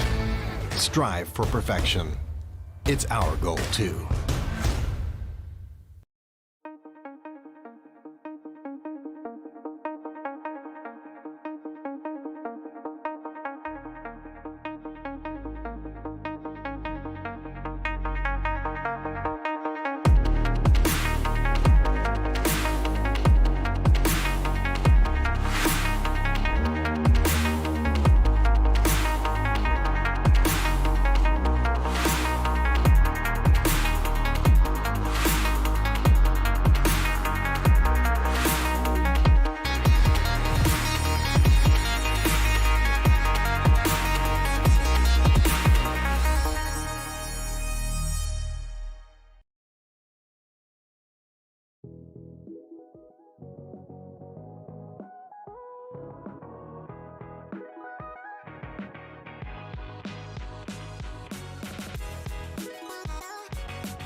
Another good look from EG. Impact, just such good NAR play. He's so controlled with it.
Athletes are always challenging themselves to get better. You've seen this in all sports. Esports is no exception. You can never predict the outcome. The only thing you can control is how ready you are.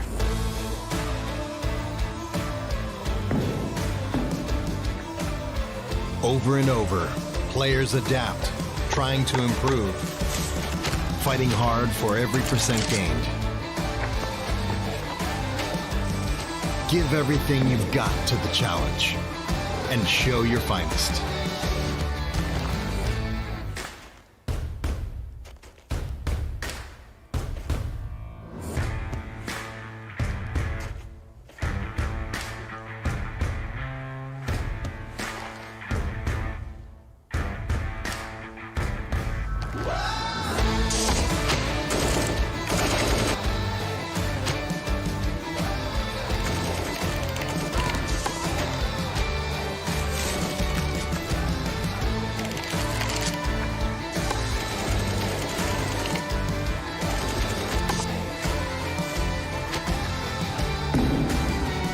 your best out. Strive for perfection. It's our goal too.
Another good look from EG. Impact, just such good narc play. He's so controlled with it.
Athletes are always challenging themselves to get better.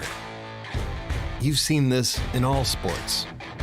Esports is no exception. You can never predict the outcome. The only thing you can control is how ready you are.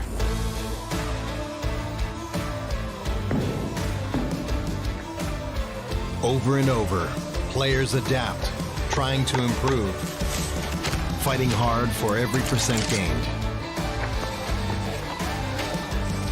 Give everything you've got to the challenge and show your finest.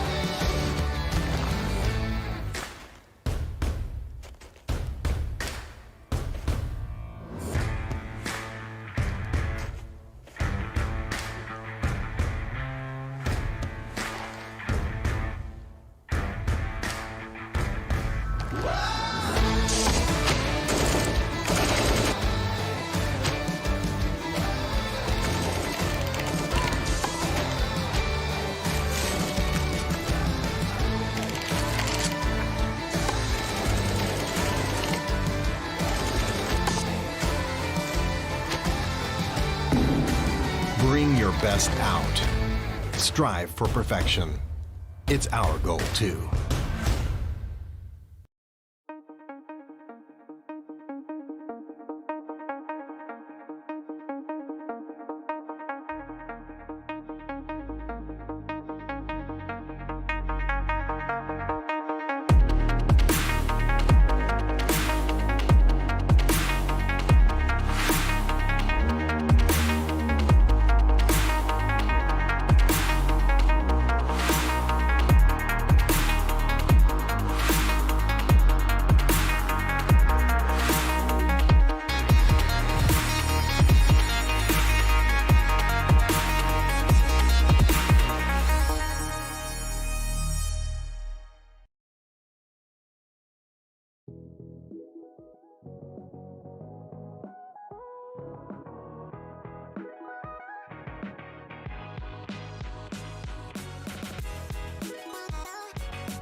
good look from EG. Impact, just such good narc play. He's so controlled with it.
Athletes are always challenging themselves to get better. You've seen this in all sports. Esports is no exception. You can never predict the outcome. The only thing you can control is how ready you are.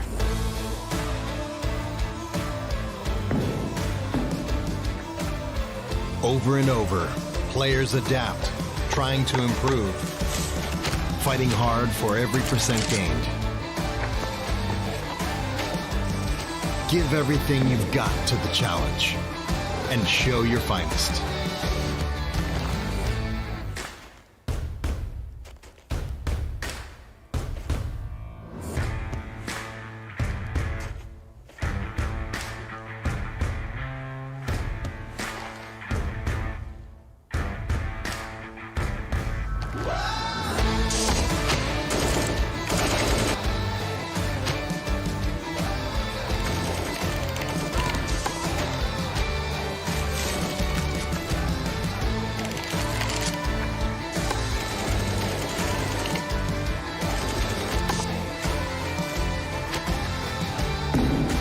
Bring your best out. Strive for perfection. It's our goal too.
Another good look from EG. Impact, just such good narc play. He's so controlled with it.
Athletes are always challenging themselves to get better. You've seen this in all sports. Esports is no exception. You can never predict the outcome. The only thing you can control is how ready you are.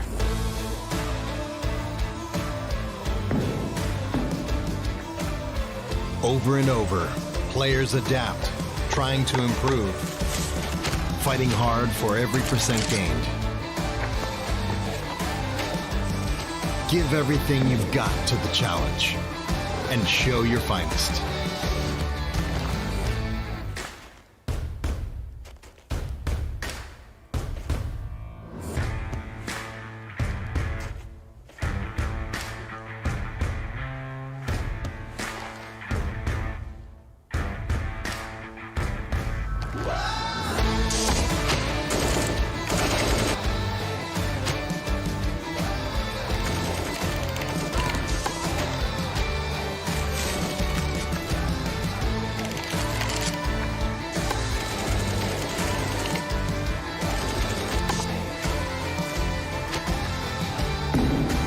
Bring your best out.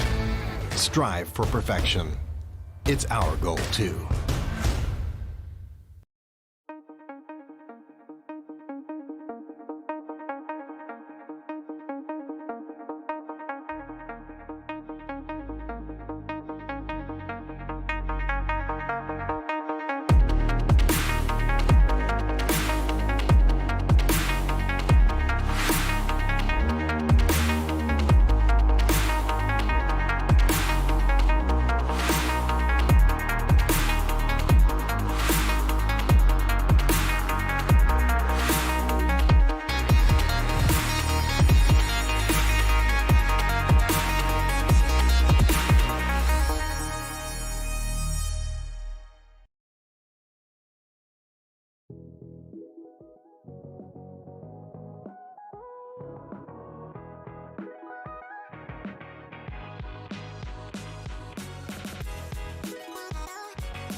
Another good look from EG.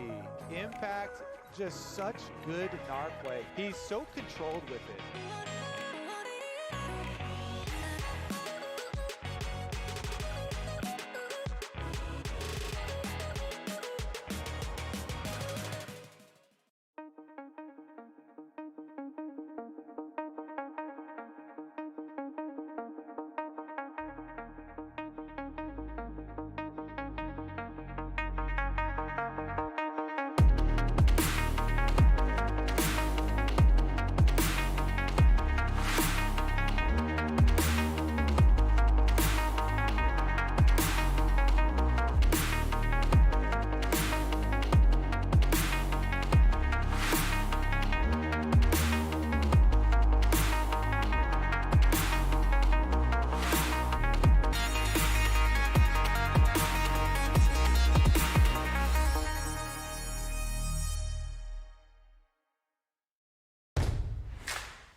Athletes are always challenging themselves to get better.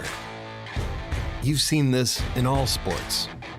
Esports is no exception. You can never predict the outcome. The only thing you can control is how ready you are.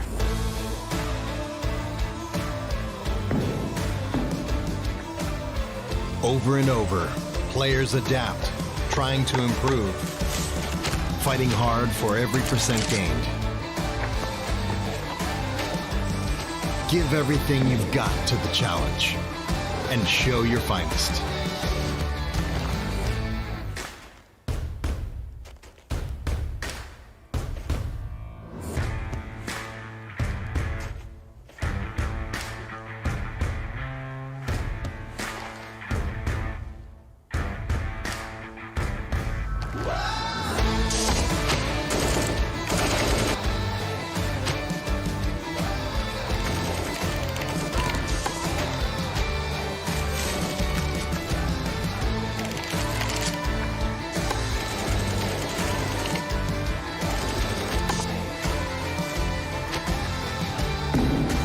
Bring your best out.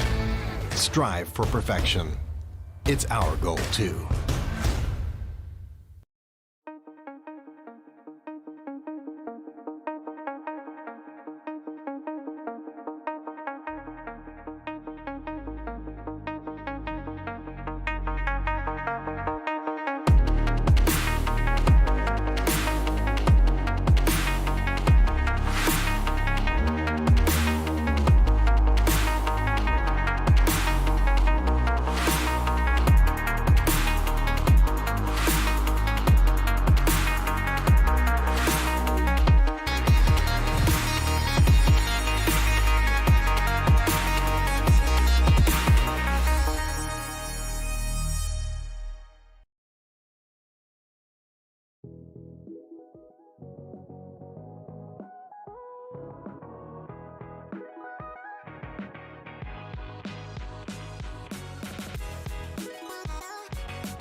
Another good look from EG.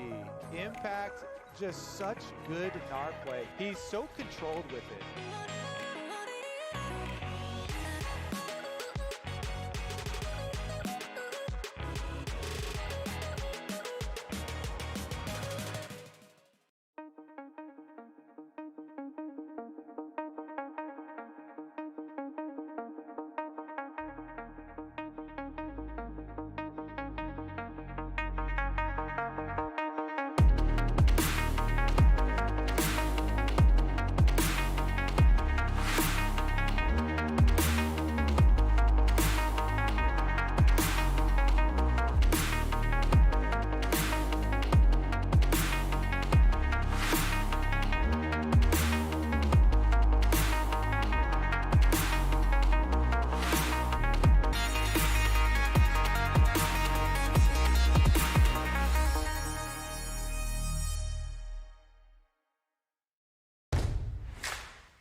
Athletes are always challenging themselves to get better. You've seen this in all sports. Esports is no exception. You can never predict the outcome. The only thing you can control is how ready you are.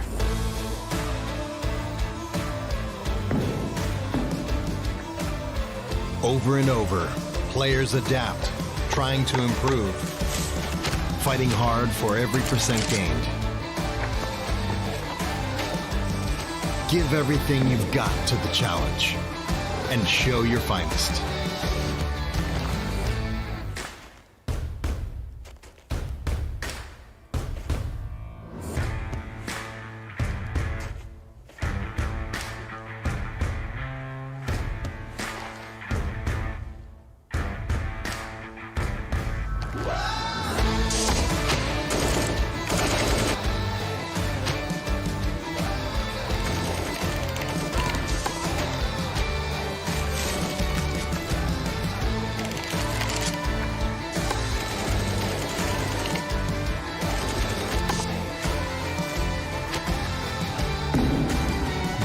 best out. Strive for perfection. It's our goal too.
Another good look from EG. mAAd, just such good NAR play. He's so controlled with it.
Athletes are always challenging themselves to get better.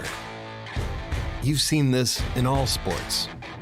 Esports is no exception. You can never predict the outcome. The only thing you can control is how ready you are.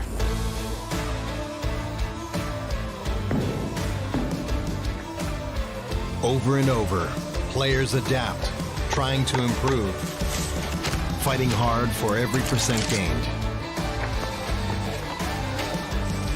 Give everything you've got to the challenge and show your finest.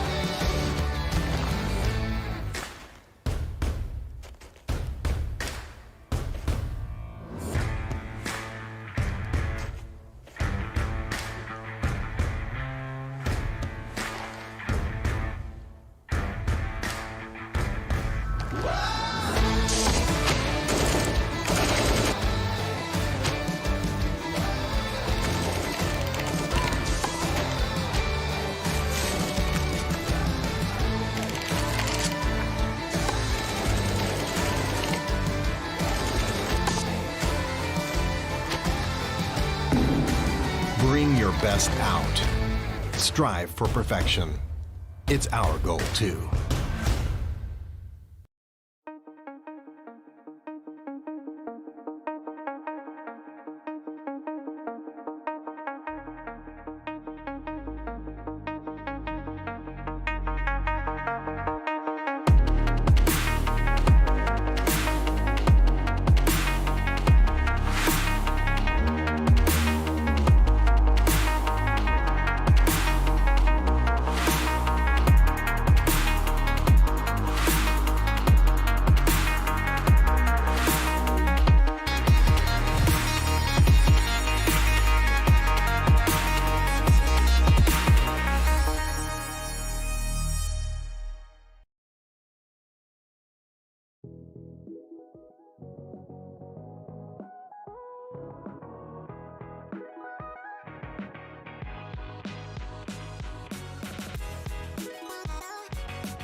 Another good look from EG. Impact, just such good NAR play. He's so controlled with it.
Athletes are always challenging themselves to get better. You've seen this in all sports. Esports is no exception. You can never predict the outcome. The only thing you can control is how ready you are.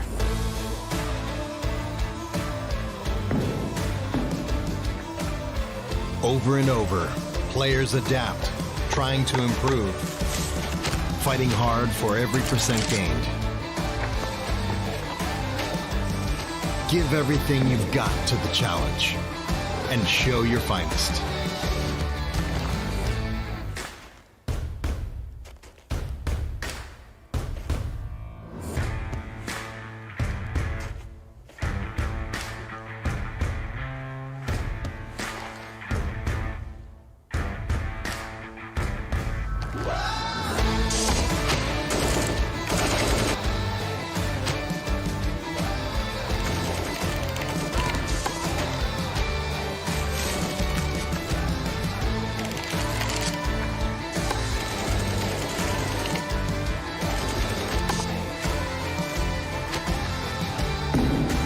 Bring your best out. Strive for perfection. It's our goal too.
Another good look from EG.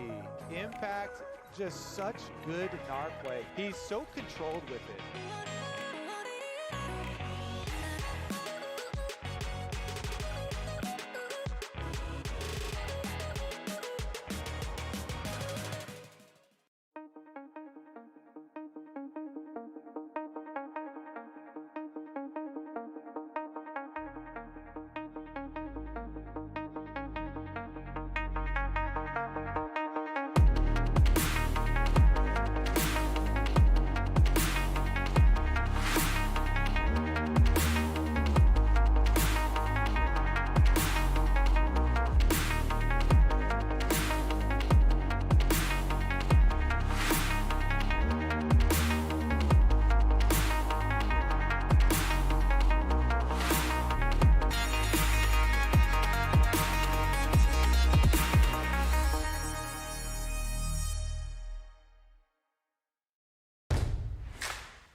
Athletes are always challenging themselves to get better.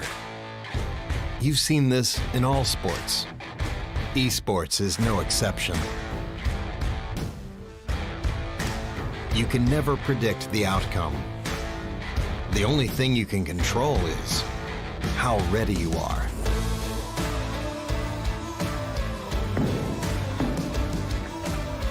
Over and over, players adapt, trying to improve, fighting hard for every percent gained.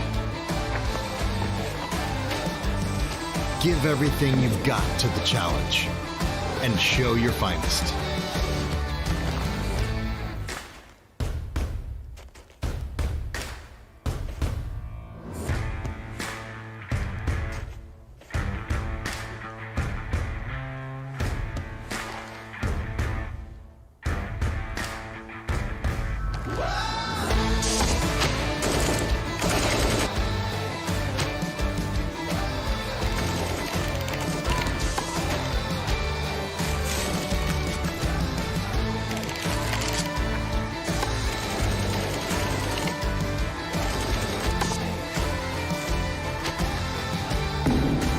Bring your best out.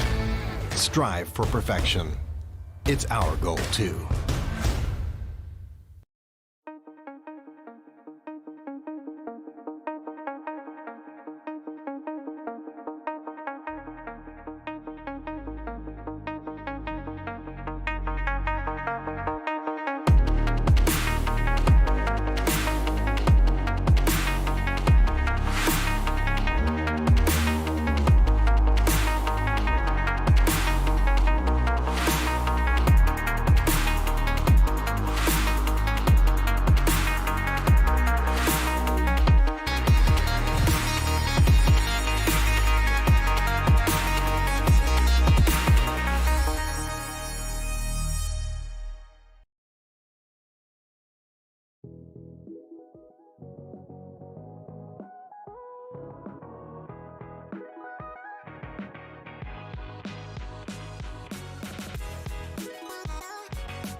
Another good look from EG.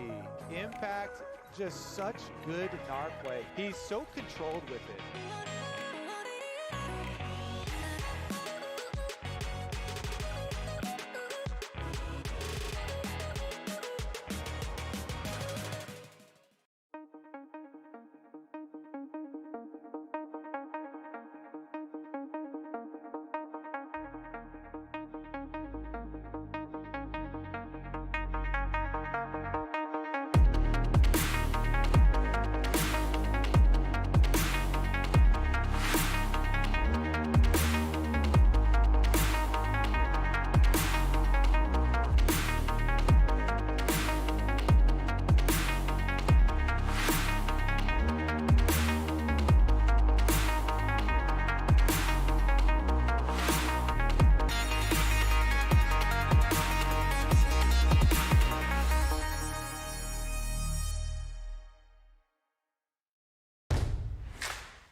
Athletes are always challenging themselves to get better.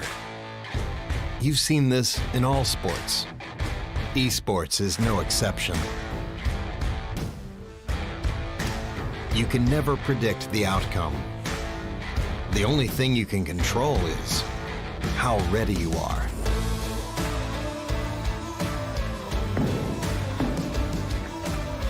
Over and over, players adapt, trying to improve, fighting hard for every percent gained. Give everything you've got to the challenge and show your finest.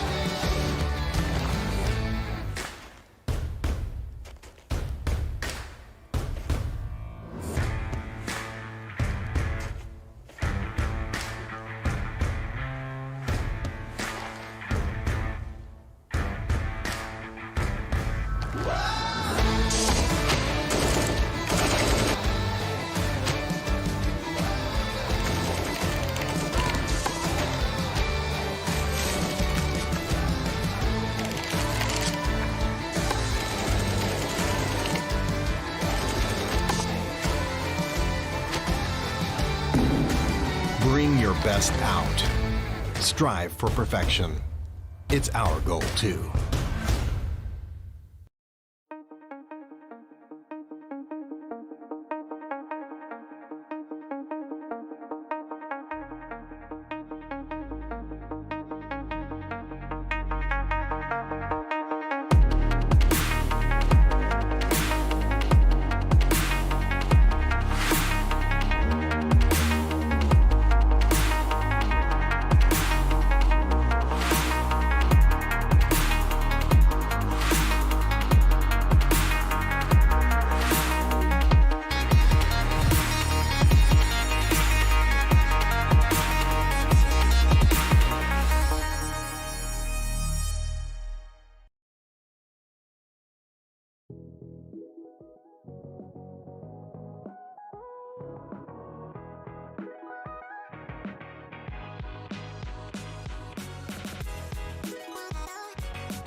Another good look from EG.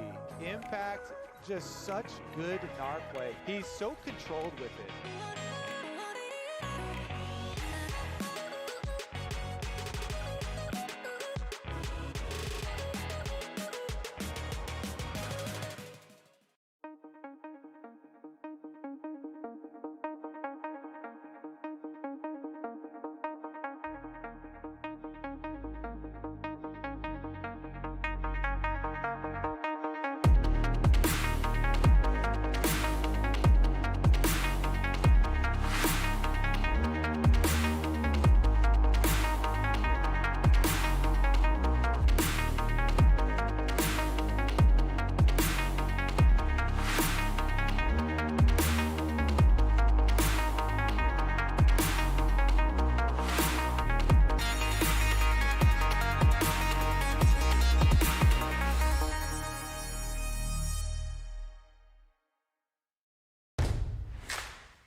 Athletes are always challenging themselves to get better.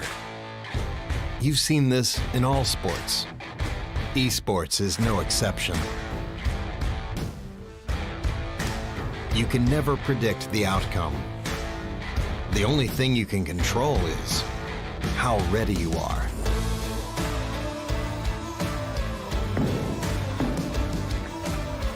Over and over, players adapt, trying to improve, fighting hard for every percent gained. Give everything you've got to the challenge and show your finest.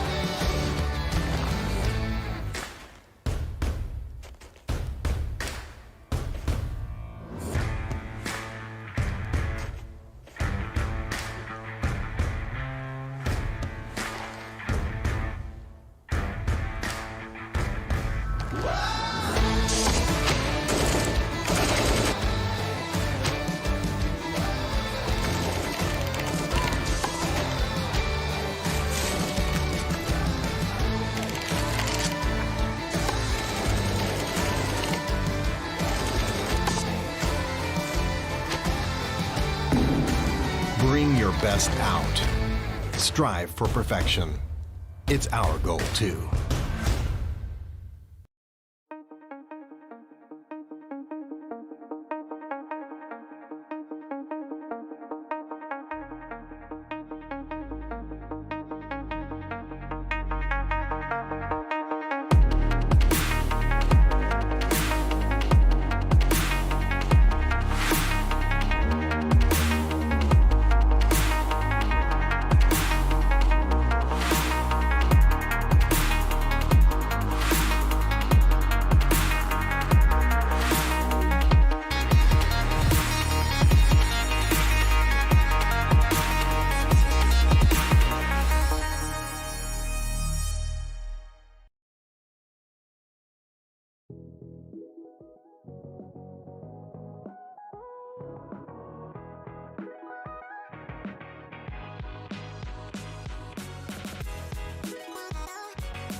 Another good look from EG.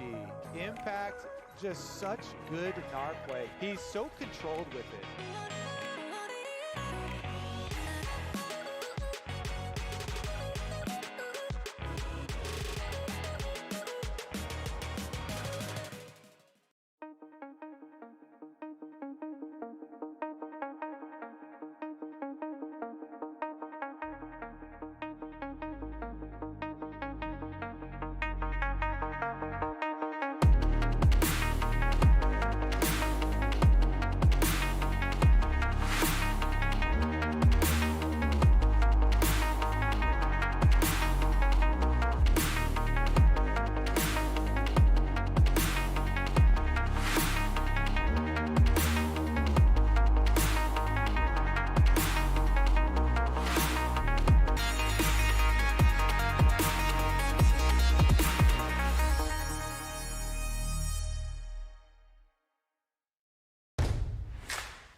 Athletes are always challenging themselves to get better.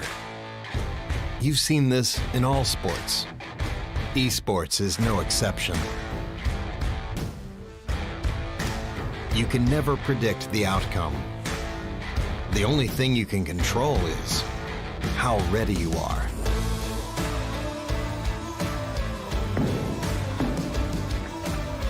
Over and over, players adapt, trying to improve, fighting hard for every percent gained.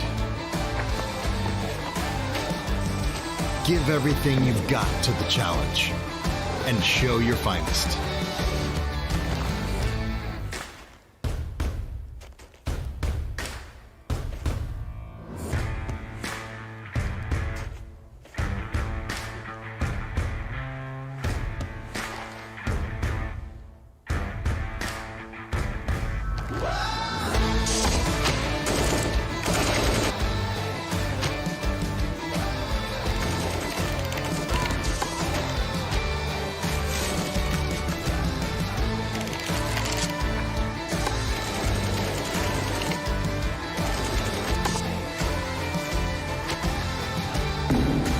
Bring your best out.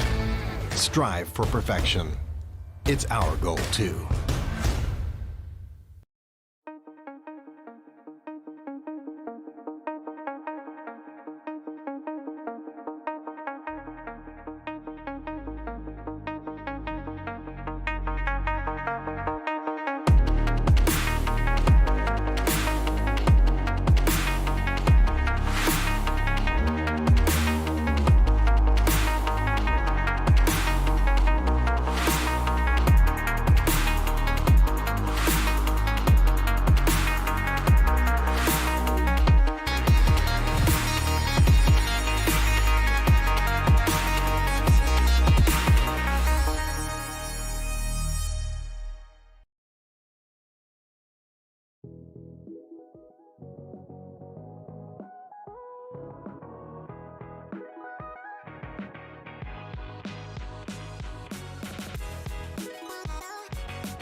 good look from EG.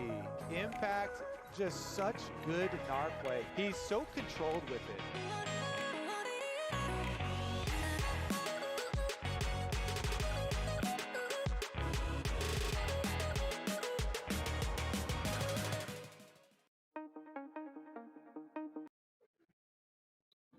And well, ladies and gentlemen, it is grand final time here at the All In Games Expo at the Apache Casino and Hotel. I'm Fi, and I'm joined alongside Exner. We finally have reached it. It's been a long day after long amounts of tech pauses, and we're not going to have much more delay here for this grand final. It is PZT9, Project Z Theta 9 versus F1 Race Car to compete for the lion's share of 10 grand.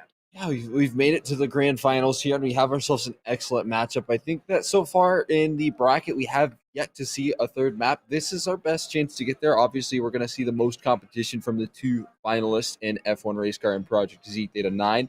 And we do take a look at how Project Z Theta 9 fared up against Secret Genius Club. We had seen the first map results, but actually a second map result coming through from them to make it into this. Secret Genius Club put up a great fight, making it 16-12, and honestly, showing their bit of strength. Now, we talked about, obviously, the little bit of probably fun that was being had there from Project Z Theta 9. Yeah. It's not going to be any of this in the grand finals. It can't be. They can't afford it. You're going to have to lead into this one if you're both teams. You've had your walks in the parks here. Those are going to be long gone here because both of these teams have some real competition on both sides of the coin. Again, F1 Race Car consisting of that big lineup, consisting of, I believe, we get this off the top of my head, Hate, Lysander, we have Tactile, Gabe, and Fatality. All of those players were able to deliver in that series versus PYP. And for PZT9, we weren't able to see them anytime today. We were mostly focused on that, just kind of dancing around them for the most part as during the semifinal. But they are a very, very high-level team consisting of players from ESEA Premier. Yeah. I mean, it's all going to be ESEA Premier players, and that, to me, just kind of shouts out that it's going to be hard for F1 race cars to overtop that Project Z Theta 9 roster just because of the fact that there is so much more experience. There's so much more firepower on this roster. Obviously, we have two top-level players in Premier as well in the form of Code Alone and Bentley playing on Party Astronauts who have consistently, time after time, made not only Premier, but Premier playoffs and finals. So when you take that into consideration, F1 Race Car, they're going to have to play just as strong as we saw them in that second map of Mirage, and they can't give up any ground here. We can't let rounds start to slip through because Project Z Theta 9 will abuse that. No questions asked. And on the flip side of the coin, though, we saw some real big X factor potential. And what I mean by that is eco rounds being won by F1 Race Car. Yeah. So I think going into the series, we have PZT9 as a distinct favorite, right? But if F1 Race Car can bring this to a third map, which is a very real possibility, it's gonna be through winning those ecos. It's a very big deal. And well, what could decide that? I mean, hey, maybe some maps can benefit the Pistols. We'll go ahead and check out the picks right now, as we're gonna be landing on Dust 2, picked by, I believe that will be PZT9. Yeah. And then we have F1 Race Car selecting Nuke, and then Mirage being our decider. And I think all three of these maps kind of lend themselves to all of these players. Yeah, I mean, Dust 2 specifically for Project Z Theta 9 is going to be a really, really tough one to win if you're F1. We haven't seen Dust 2 so far on broadcast, but if you just take a look at two of the players on this roster and two of the top players on this roster for Project Z, you're looking at Ponalone and Bentley, and Party Astronauts are probably one of the best teams in Premier right now on Dust 2. Yeah. They are rock solid on this map, and not only do that, they have Bentley calling the shots here. I mean, imagine, maybe you can see Mad Cow's doing a little bit of that as well. But honestly, you've got so much ability on this map to look forward to. And so at the very least, I think we should be seeing an exchange of each team taking their own map pick, and maybe that's how we'll end up on that decider over on Mirage. Nuke is a must-win. I do say for F1 Race Car. Well, of course, even if they do take Dust 2, maybe what I'm saying here. But Nuke is going to be it's still going to be a very hotly contested map. But we're going to be ending up on Dust 2 as our first map of this grand final. the lion's share of 10 grand going to one of these teams at the end of the night. Whether we're going to, how long it's going to be, what time we're going to get it, who even knows, but we're going to get this one on the road. Pistol round underway. We're getting started right into things here. We've got ourselves a nice little smoke and diffuse kit by up here from Gabe, and everyone else is going to be rocking the armor here, so he's going to be doing most of the heavy lifting in terms of utility belt. But look at this catwalk aggression. Tactile has hands, and he finds a kill on opponent alone, starting things off with a bang. Actually, Lysander gets triple catwalk, but on the other side of the map, it's the B tunnels that are under threat. Fatality hits the deck. Gabe towards back in sight will drop his smoke to attempt to preserve himself, but Saturn deletes him on the spot. There's even a flank from Catwalk, and Mad Cow's been able to take down Tao. But on the other side of the coin, Kate and Lysander have actually pushed into this B site. The bomb's on the ground, but Saturn doing God's work in this pistol round, and Ben Lee is going to take the pistol for PZT9. That is a hell of a round to kick this one off. Yeah, it was explosive all throughout the map, and it did seem like Project Z and I were able to maneuver around every part of it. They had that catwalk control. They were out towards mid. They were out towards B as well, and a lot of those individual fights were taken in favor of PZT9 as we get that pause being called here in the second round, and possibly a little bit of trying to work around what they're going to plan in terms of this half buy here. We'll take a look. They have 2K in the bank. They haven't committed to this force buy just yet, but maybe after this pause does expire, we'll see more investment coming through here as you get back into the matchup. I want to see Project Z Theta 9 make sure that they're cleaning up these anti-ecos, because F1 race car all day have been super deadly on these rounds. Oh yeah, the Deagles especially. Even some of the full ecos that they've had with just a Deagle in their hands. It's really all they need to find some early success. But Project Z Theta 9, they're not going to let that slip past them. But alone can't quite find the tag with the scout. But all things considered here, Project Z, PZT9 have already made their way up long. And on the flip side of that, F1 are going to attempt to aggress through Cat. Fine. There is a player up above Mad Cow. So he is actually going to go down and hold on. Okay, here's the pistols. We talked about it. Speak of the devil. It is a 2 versus 4 right now. And there's still Lysander out towards the Gandalf position. He's taken out. But Fatality with the recovered Galil's going to almost answer back. It's up to Ponalone to attempt a clutch to stabilize this round, or F1 race car could be walking away with an early advantage, and that's exactly what they're going to get. F1 race car walk away with the force. That is huge right there. They get themselves a Krieg on that CT side as well. Galil picked up from Fatality, and F1 race car are picking up exactly where they left off at their last maps. I mean, we saw that this was their key factor in winning a lot of these matchups, where they were able to win these eco rounds with just Deagos. And honestly, Hate in that round was the only player who invested armor with that. And so I don't know, Project C Theta 9, you can't afford to be giving these over, especially this early on. That's a momentum builder, and you're giving your opponents confidence and reason to maybe not respect you as much as they think they should. Dual scout setup here between Mad Cow and Ponalone. Maybe chain a couple shots together and find something there. On the other side, plenty of rifles for F1 race car. They're not going to slouch with any SMGs. They want to get this. They want to get this one across the line. It seems like they might be able to do just that, at least to start some good damage dealt onto these PZT9 players. Yeah, they're trying to work their way up catwalk here. They have a very even split at the moment for PZT9, working through the tunnels as well. Jojo forces one off the bricks and back in towards the site. That'll be Tactile making his move to defend this A site hit, and it does look like that bomb is grouping up towards middle. Maybe a mid to B is in the cards here. They still have a lurk in tunnels, but no, instead goes up towards catwalk. And they're going to try to hit A.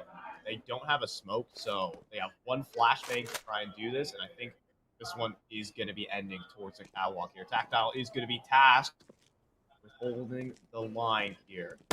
Inching out forward, Tactile swings. He gets 2 before he's taken down. Now it's Hate's turn to frag out, and he's going to be able to laser away with the Barrage. 2 headshots, make it 3. And that'll close down the round for F1 race car. That's a force buy done and dusted for PZT9. And there you go. There's the conversion on Dust 2. We talked about the X factor here for F1 race car. Not only is it their force buy prospects, but it's also Hate on this roster, who's part of the reason why we get so scared when it comes to F1 race car going for those force buys. He has been consistently delivering, even in that force play when everyone else was holding on to just a pistol upgrade. He bought a pistol and armor, showing that he's feeling super confident, and he should be. He's had a great day. It's Podolo looking to make his way up catwalk here. It should just be an eco farm from F1 Race Car. They're getting a lot of ground covered here, though, and they might take down that bomb. There's a lot of players here. Lifehater's going in for it. There's 2 kills. Make it 3. mAAd's double up with the Glock, but he's going to have to try and complete a quad kill here. And this is going to be a rough scene for mAAd, but he takes down Gabe. Now it's down to him and Fatality, but the low HP and the Glock is not enough. But you're so right. mAAd made that close. Oh, nice try for mAAd right there. That's a very expensive Glock run for Project Zeta 9. They put the pressure on F1 race cars in a way that they probably should not have. And now this is going to put a lot of economic pressure on the CT side as well. You can see that they're still holding on to that Krieg from that first gun run. They toss that over to Hate, but a lot of reinvestment now comes in from F1 race cars. And Project Zeta 9, they need to convert off of this one. They've got the op and phone alone. We haven't even mentioned the fact that, you know, the op prospects on Dust 2 as well can be so deadly. We've got phone alone to really change the tides of this match, but they're going to try to do it towards long. Now, DCT players have to be forced on back. They're going to evacuate, allow the T side to this part of the map. That Krieg at long range at far, though, it can thrive in this position, or it can just get tapped to oblivion. For now, it'll preserve itself. It'll stay a nuisance, and leg spotted from underneath the smoke, the spam at the car, 8 down to 48. Gonna need to stay alive somehow, but Ponalo just walks into the line, and that's the op gone. And already, there is a response from Ben Lee, and we're back down to a 4-on-4. They still have to worry about 2 players on this A bomb site, and I mean, with a minute left, they haven't worked any other parts of the map so far. Luckily for PZT9, neither has F1 race car. They've been playing more of a passive setup, so now it's going to be a reposition from the T side. They're going to work their way up catwalk, combined with this op and hit from Saturn. Maybe can't cross the line towards catwalk, but one sneaks by. Bentley is going to make his way into the A bomb site, and it gets a whole lot harder to hold for that guy. Has to hold here, and no, he just gets checked by Ben Lee. A site is going to fall. F1 race car, though, are in position to attempt something. Gabe and Fatality both here on shore to attempt it, but Jojo emerges from cover. Will get traded at least by Fatality, but he has to complete an effective 1 versus 3 with an op trained on the bomb. There is still Ben Lee. He is on 2 HP on the site, and he actually is going to go down. But the op at long should be able to lock in this round. Should, unless Fatality does something unreal.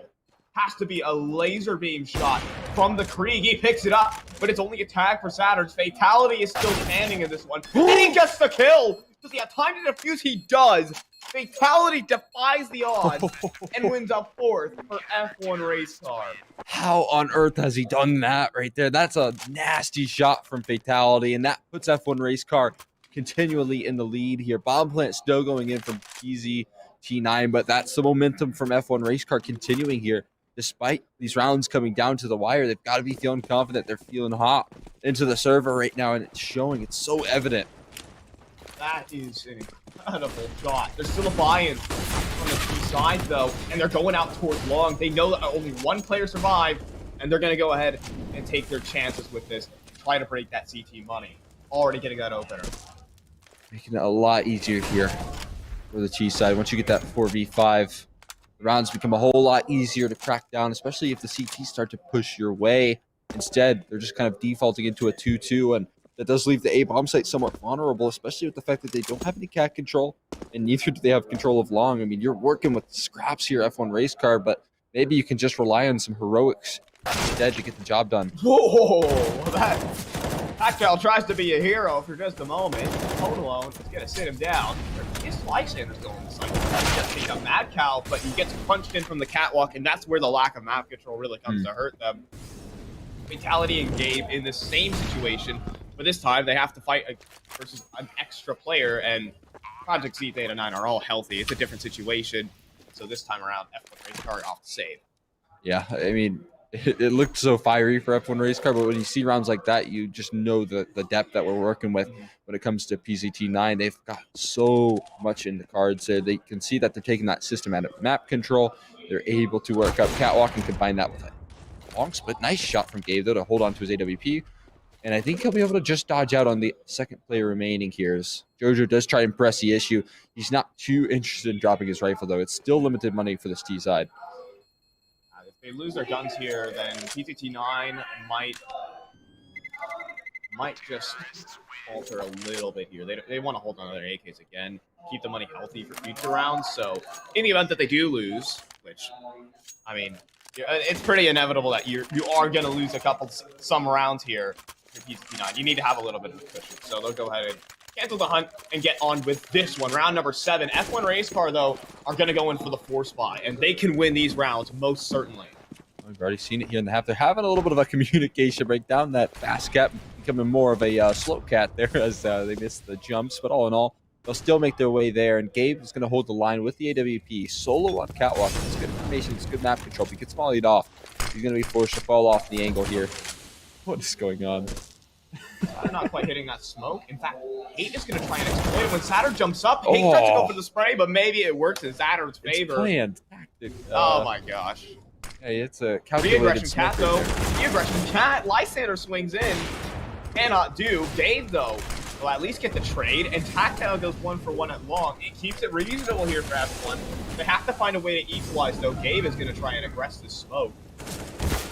Like the Jojo, but that's damn. I think it's been heard, and he's gonna get taken down. Jojo's watching the flank, and F1 Race Car, they invest all their eggs into one basket, and they lose it all. And there you go. It's Project Z Theta 9 taking some control here in this matchup, whereas F1 Race Car were pretty dominant. Now it's going to be fully broken economy for the CT side, and I like the work that they do with Deagle's USPs. I don't give them as much of a chance here, as they are going to full stack a lot of players. Maybe trying to get up towards catwalk once again, trying to press towards mid as well, and he won't be able to retreat. Alone's on that angle, but look at that. Hate's found himself a kill and maybe even an AK if he's lucky. Oh, he's been able to get it, but instantly traded by Jojo. Balance here out close towards Gat. Lysander just going to jump into Jojo's crosshair, and that's just going to be that ice.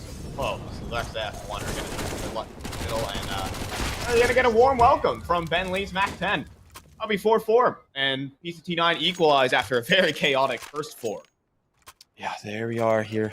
On to even score lines here. And it could have been a lot better for PZT9 if they were able to convert off of some of these anti-ecos, and finally they've started to do so. A couple of clutch rounds as well from F1 Race Car. I mean, really good stuff from Fatality so far in this half. It's still very early on. We're going to see some crosses safely.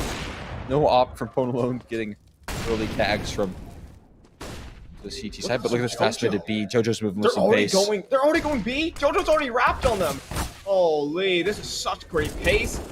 But he's starting to get shot in the back, and in fact, he'll be taken down by Hate, but the distraction made by Jojo might allow the trades to come into this B site, and indeed they will. It'll go down to this 3 versus 3, but I'll allow you to break this one down. Bomb is yet to be planted, and this becomes very difficult for F1. The B bomb site, it's another hard site to crack once that bomb goes down, and on top of that, you can just recycle those smokes. There's still 2 more left in Project Z Theta 9's back pockets to throw down towards door, and I'm sure they're going to do that shortly as F1 Race Car trying to find an avenue in the site. Here comes the flag. They're going to move with it, but immediately they go jump the gun a bit, and Ponalone is going to snipe them down for it. Even swings in again off the back of it, and then he'll connect for the 3-piece on the round. Project Z Theta 9 getting to churn through F1 at this rate. The momentum is starting to fall in their favor. Certainly is. That's nice 4 in a row, rather, for Project Z Theta 9 that they were able to take. A couple of those being gun rounds, and finally it does seem when those clutches go down in their favor, F1 Race Car, they don't have a lot to muster up in terms of a defense here. As we're going for some more mid picks, Ponalone won't be so fortunate to find a tag once again. Instead, they're going to be aggression towards long. It's going to be a 4-man stack, and Saturn's good for 1. The transfer as well will take down 2, and there's 2 more around the corner, but he won't be able to get much more done. Maybe not, though, as they haven't been able to make anything happen with those pistols. Hate goes down as well, and that should be the end of the round there. Now, when he comes to the lower dart, though, it's just being watched. Tactile's going to hit and Tactile's going to go and hit the deck. That's going to make 6 for PZT9, and another eco round in their favor. Here comes a full buy-in again for F1.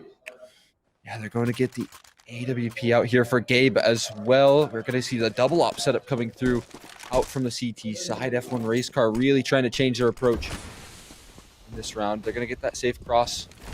try and continue their way in towards maybe a fast mid beat once again here. Trying to find the spam through the smoke. Saturn doesn't connect, and instead it's going to slow down just a little bit with 4 players heading out towards B. Gabe's left with it all to do. Whoa, Gabe fires off the first shot initially. Can't quite hit the second. Now he'll land on the third, and Fatality has arrived towards the car side, holding this off angle, gets a double, and this one has fallen to pieces for PZT9. Saturn has to try and do something on the flank, but, well, while that's happening, well, everyone's gone all of a sudden, as F1 Race Car will walk away with their 5th. There you go, a nice gun round to get things rolling here for F1 Race Car. We'll see that in this round now.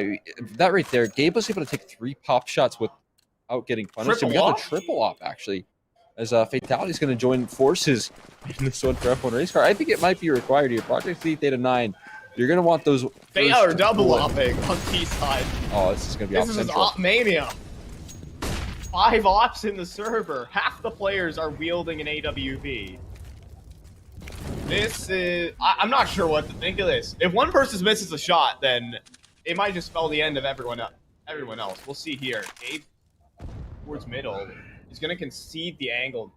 You might think that Gabe falling back is not a big deal, but it allows Ponalone to establish sort of that angle from cap to mid and allow the denial of information. Here it comes towards long now. mAAd's going to be leading large, and Hate is immediately going to get the first. He might just walk into JoJo's off, and Ponalone rings out at the same time. Now a 3 versus 4. There's still a triple ops trying to hold, but Lysander's going to get ran over, and Fatality and Gabe should try to save here. And now you got to make your decision. Do you want to hold on to your weapons, or do you want to go for this? And I think that might be the first one, but either way, they're going to instead try and maneuver around to a save here. They're working up catwalk for the double op. You never want to be in this position here. They're going to continue to work up towards the catwalk. You're taking the shots as Gabe. Can't quite find it, and instead I think he'll eventually fall on off of this one. Yeah. I'm not sure what to think of the triple ops setup there. Fatality will at least cap it off with a few exits. That won't be impacting the outcome of the round. In fact, JoJo's going to go snag it back away. And so with that, PTT9 advanced to 7. And so they get past that early sort of hurdles that were posed by F1 Race Car, those eco round victories, that 1v1 versus Saturn, which is absolutely nuts. But ever since then, PTT9 have stabilized. Yeah, they've found their footing really well here.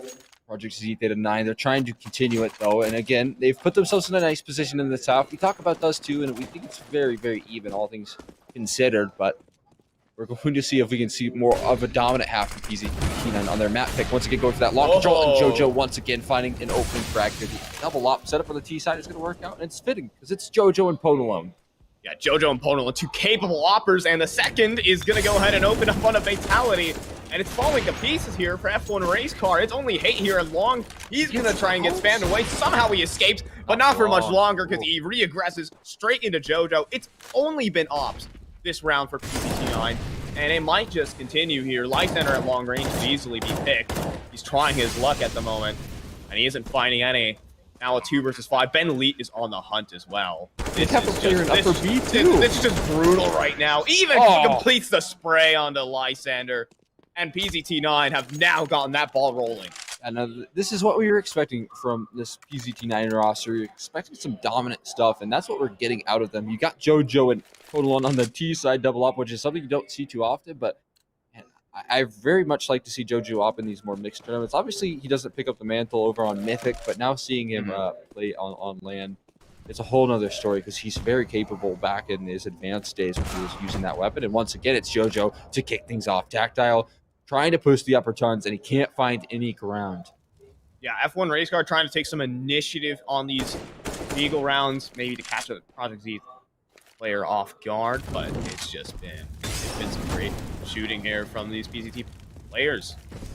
Simply the op holds the line and takes a new angle, and they've just been advancing with confidence. Fatality, though, next up the swing. JoJo needs to be a bit careful here. Fatality fueling out. Somehow, no one's going to go down in that exchange. Or into a 4-on-5. Now, hello. Gonna be greeted with the Deke himself, and he's going to call over for JoJo to help. Lysander, though, is able to take him down, but at least mAAd can trade. And so where you go down to this 3 versus 4, this is going to be at least an attempt at a save, maybe to steal a gun or two.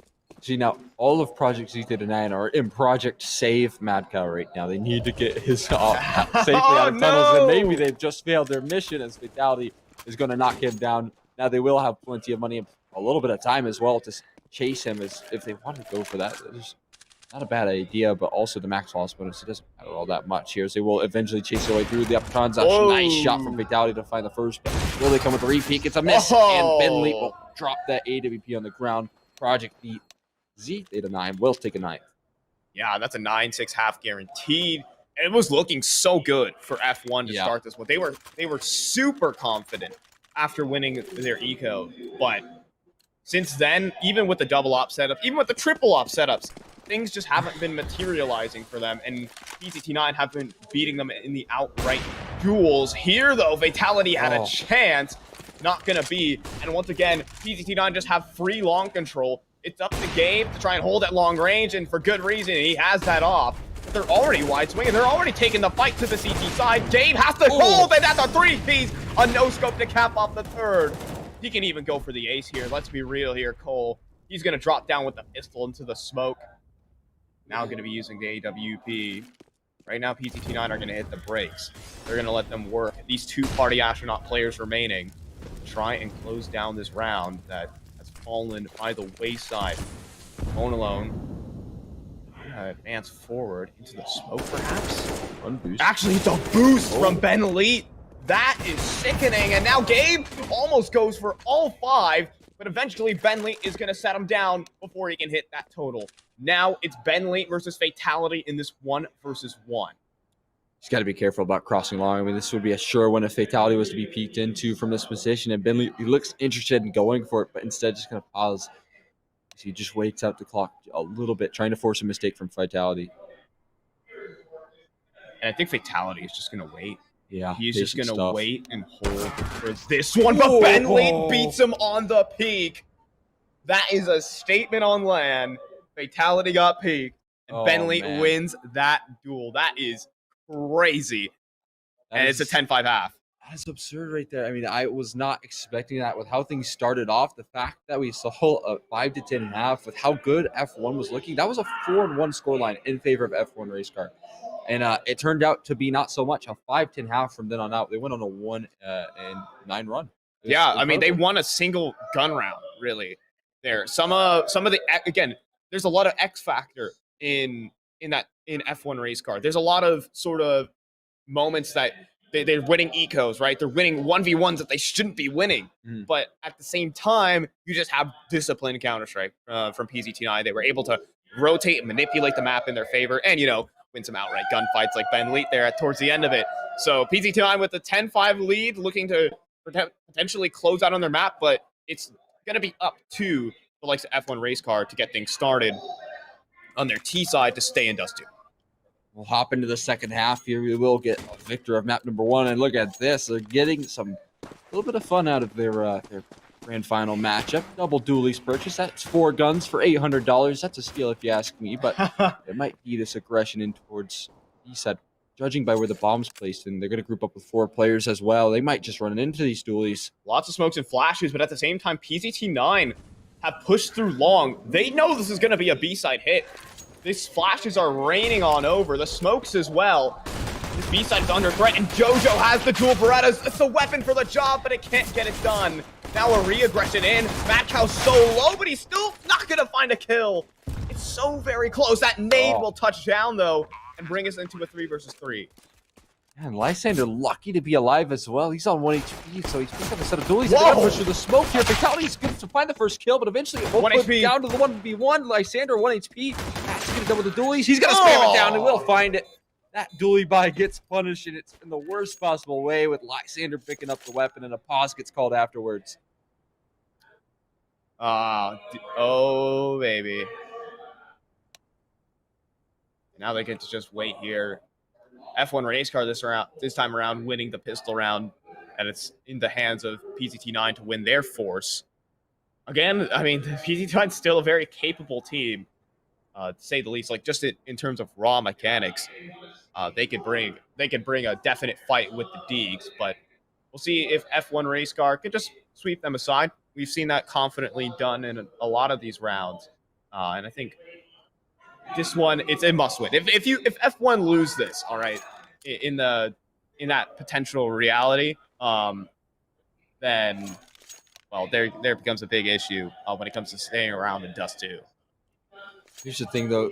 PCT9 could make a decision to just go for the full save. I think that immediately what you want to look forward to is getting JoJo and Ponalone on these double op setups to defend against. On the CT side, those two can pretty much lock down in the entirety of B and the entirety of A with just those two players alone. And I know that the Party Astronauts roster, they've got great setups. Same with Bad News Bears, which are great Dust 2 teams. And mAAd could probably give a little bit of strategy from that roster as well, and can really put that to good use here on this opening map. If you get into this force by coming through, they are giving Ponalone a scout so he can save for an op in the future. So there is that.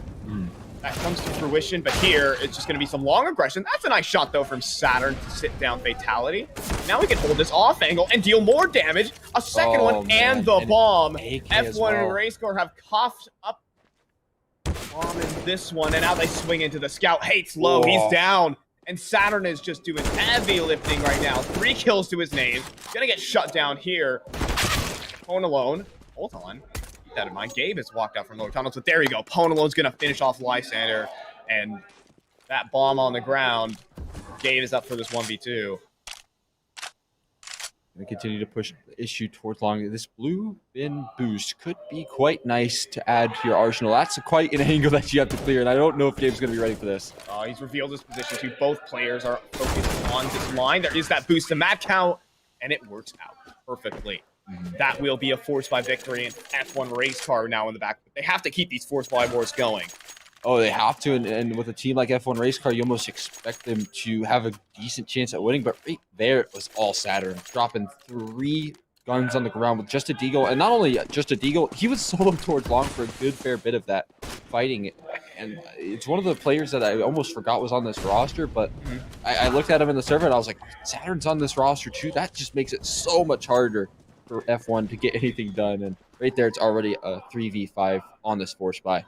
Yeah, and they're also head armorless, so JoJo can do some great work with the MP9 when needed. Saturn even continuing up from the catwalk side.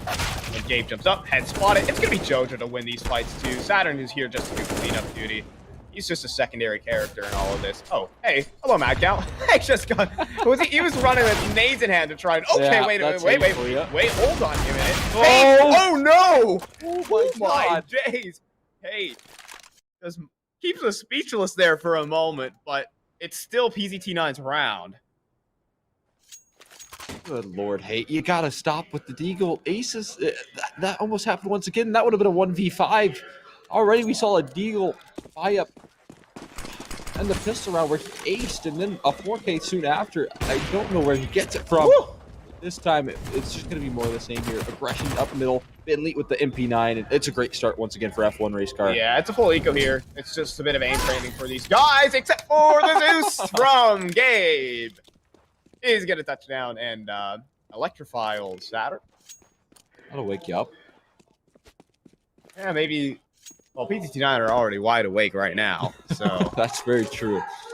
They don't need any energy boost here as the top of mid's coming through. That nade should do nicely. Actually, it does bounce a little bit odd, and so he'll live to fight another day here, Gabe. As the aggression or other reposition comes through. Hey! Right to the scope of Ponalone. Nice shot from him. Yeah, he was ready for that. And right in his crosshair. Pigeon shooting from Owen alone. Did turkeys fly? I'm not a big turkey turkey guy myself, so I don't know all about them. You know about turkeys? No, Cole, I don't know much about. All right, 13-6 here. Project Z Theta 9. And here you go. Speaking of the devil, here's that double up setup you mentioned early on in the half. Things can start to get rolling here as F1 Race Car bring up those AKs. I mean, now here's a chance for PZT9 to make F1 Race Car with a bunch of turkeys as they're going to get a chance to just fire away with these double op setups. So far, it's going to be mid-control and pound for the T side and want to position themselves nicely. Saturn's, I mean, he's rotated in as a mid player here, even with the player in CT as well. The reposition towards catwalk could be exactly what the doctor ordered for F1 Race Car. There is Ponalon here to hold, though, and if they don't throw the proper utility, Ponalon is sure to capitalize. He don't miss the easy shots, and he can also hit the hard ones. I think that just makes a good player. In any case, going up towards mid to B, throwing some fake towards Catwalk, and now they're just walking up towards that B site, and Saturn is going to peek off the back of Bentley's flash, take down Gabe, even going to push through the window. Bentley pushing through smokes. Saturn's going to keep on his head on a swivel until Lysander takes it off. But there goes Bentley and Ponalone to close it down. The Party Astronaut duo combining for 3 in that one. And that'll be 14 now. F1 race cars, their rounds, their days are limited here on Dust 2. It's looking like it. I mean, right now, you've got yourself a really awkward buy-in. They're investing in Hate, which is a great investment. I think that's a good idea. He's got himself the AK, but it's going to be heroics required of him, and he's got that good long spawn. Maybe he can get things rolling. There's going to be a alone to meet the issue. And oh my gosh! What on earth was that? What? No scope from long range. I cannot believe it. What a way to get shut down. Oh my gosh, and with that win of the sale, Saturn's gonna keep pushing for I cannot believe what I just witnessed. It's not fair. That was the guy they invested all their money into as well. They bought an AK and an armor for, they dropped him an AK over, and he had armor and full utility, and he's just gone. I mean, now they're looking bankrupt here as they're looking to hit the B bomb site. It's going to be only one to defend in that sneaky corner. Hard to clear, so maybe there's a good chance. But honestly, F1 race car, if they have the right play, they could just get it across the line. Uh-oh, Mad Cow, though, in the corner. If he goes unclear, this round is just going to be unhinged. He gets a double. And that's that. Even the pre-fire on the fatality. And 15-6.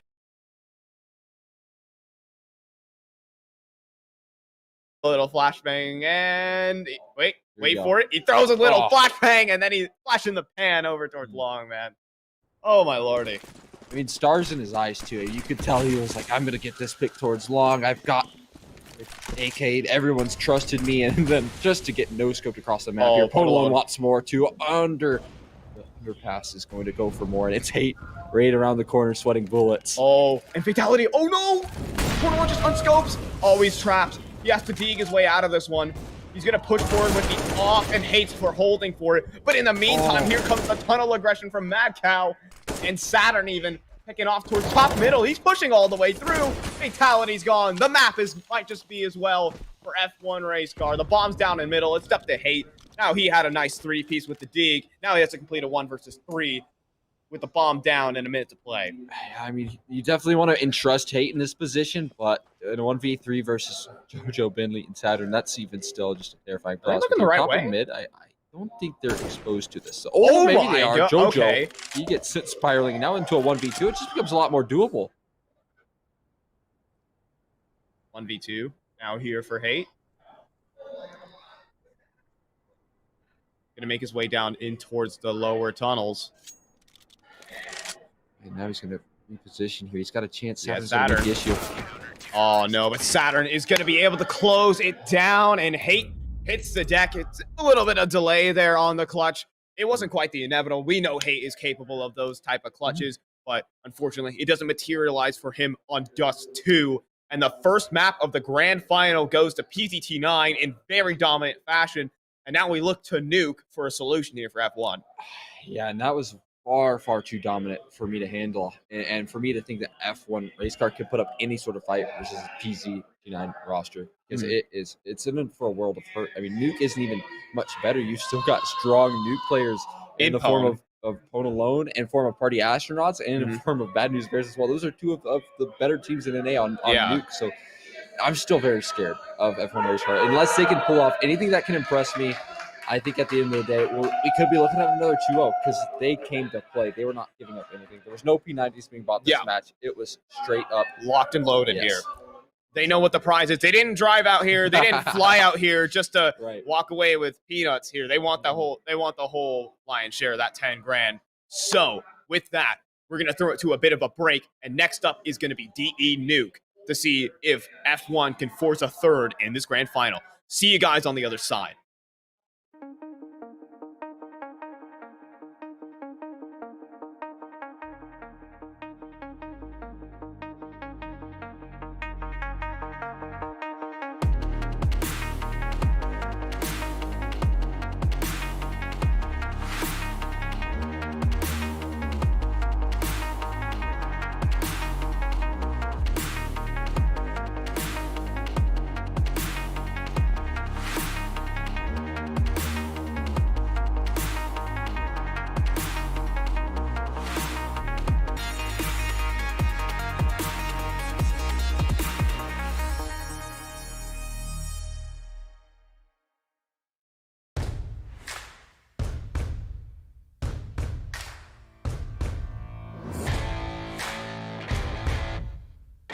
Athletes are always challenging themselves to get better.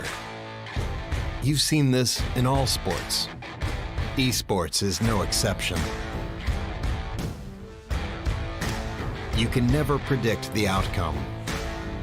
The only thing you can control is how ready you are.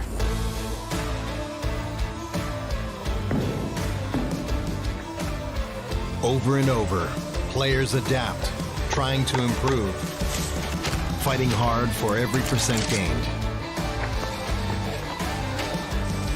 Give everything you've got to the challenge and show your finest.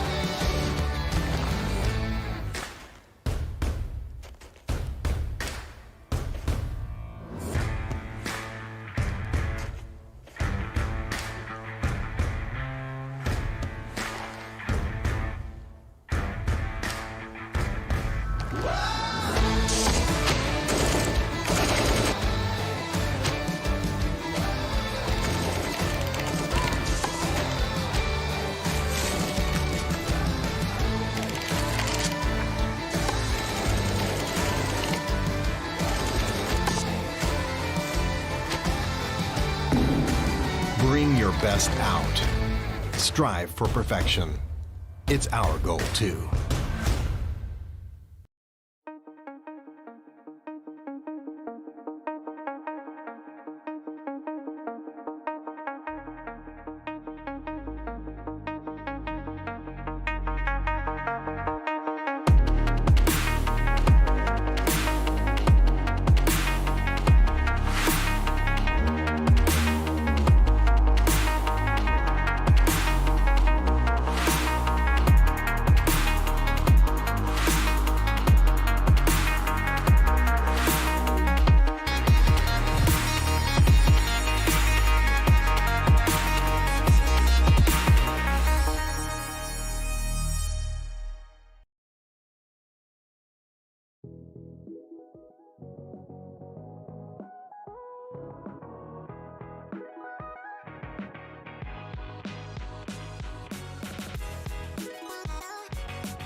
Another good look from EG. Impact, just such good NAR play. He's so controlled with it.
Athletes are always challenging themselves to get better.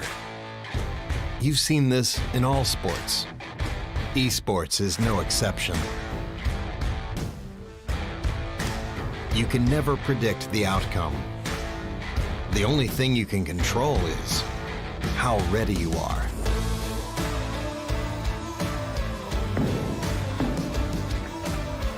Over and over, players adapt, trying to improve, fighting hard for every percent gained.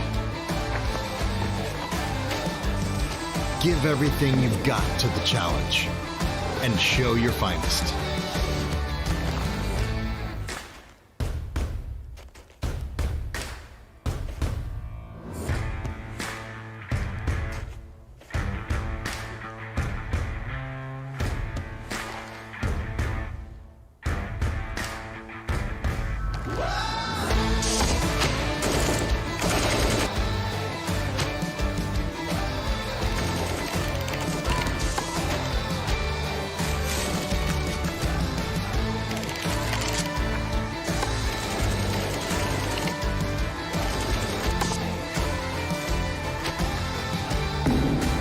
Bring your best out. Strive for perfection. It's our goal, too.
Another good look from EG.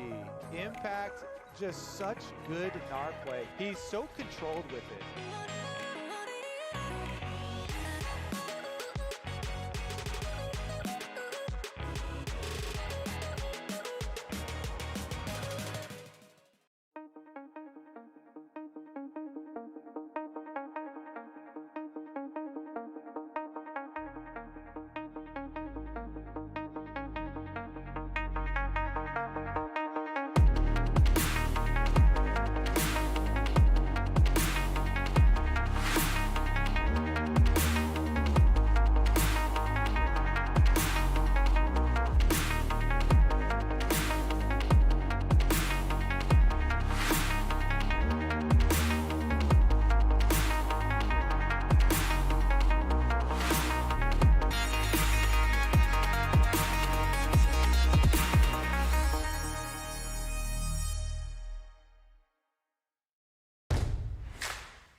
Athletes are always challenging themselves to get better. You've seen this in all sports.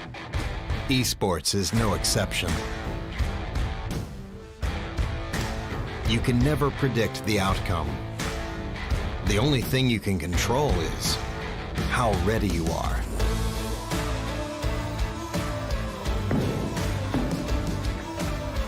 Over and over, players adapt, trying to improve, fighting hard for every percent gained.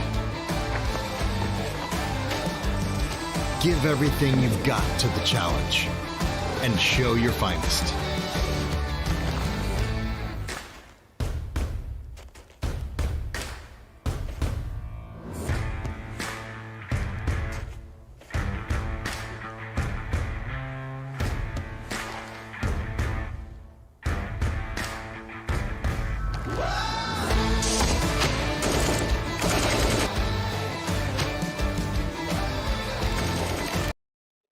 And welcome back. It's grand final time yet again here at the Apache Casino and Hotel. It's the All In Games Expo 10K on the line, and it could be over in one map. Map number 2 of Nuke on the docket.